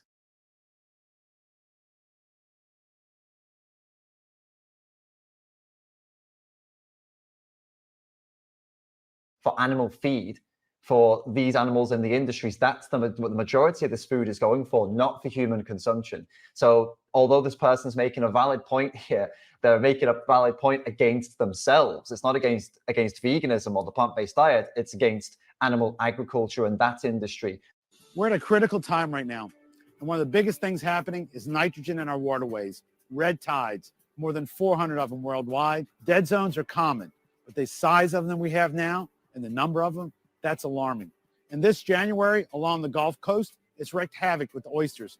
It's also impacted the crabs in California and Chesapeake Bay as well. First, we need to realize something. We're trying to produce 4 times as much ethanol gasoline in 2020 as we did in 2004. And we haven't thought about the unintended consequences from the fertilizer trying to do that. And we're also growing more crops, period. For us to grow a lot more corn, we need to use a lot more fertilizer. And that corn is being used to make gasoline and ethanol. 4 times as much means almost 4 times as much nitrogen coming down our waterways.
that this point stands for.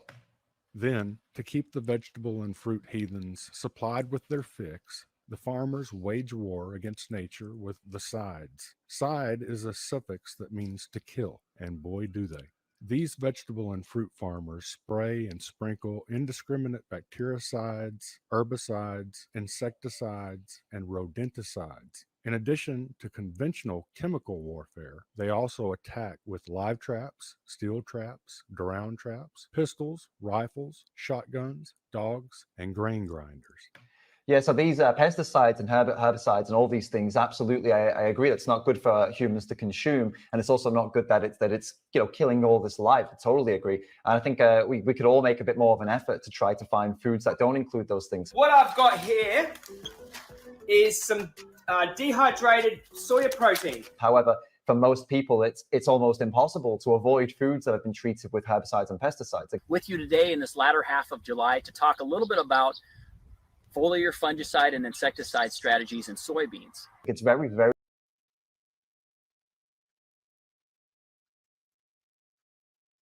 Okay, I think that's good for today. We almost did 6 hours. Some of you were here for a long time, and I appreciate it very much. I appreciate everyone that showed up. I even appreciate the vegans. Thank you, vegans, for showing up. I hope you show up next time as well. Enjoy talking to you. Glad to be back. Hope everyone's well. Talk to you soon. Bye.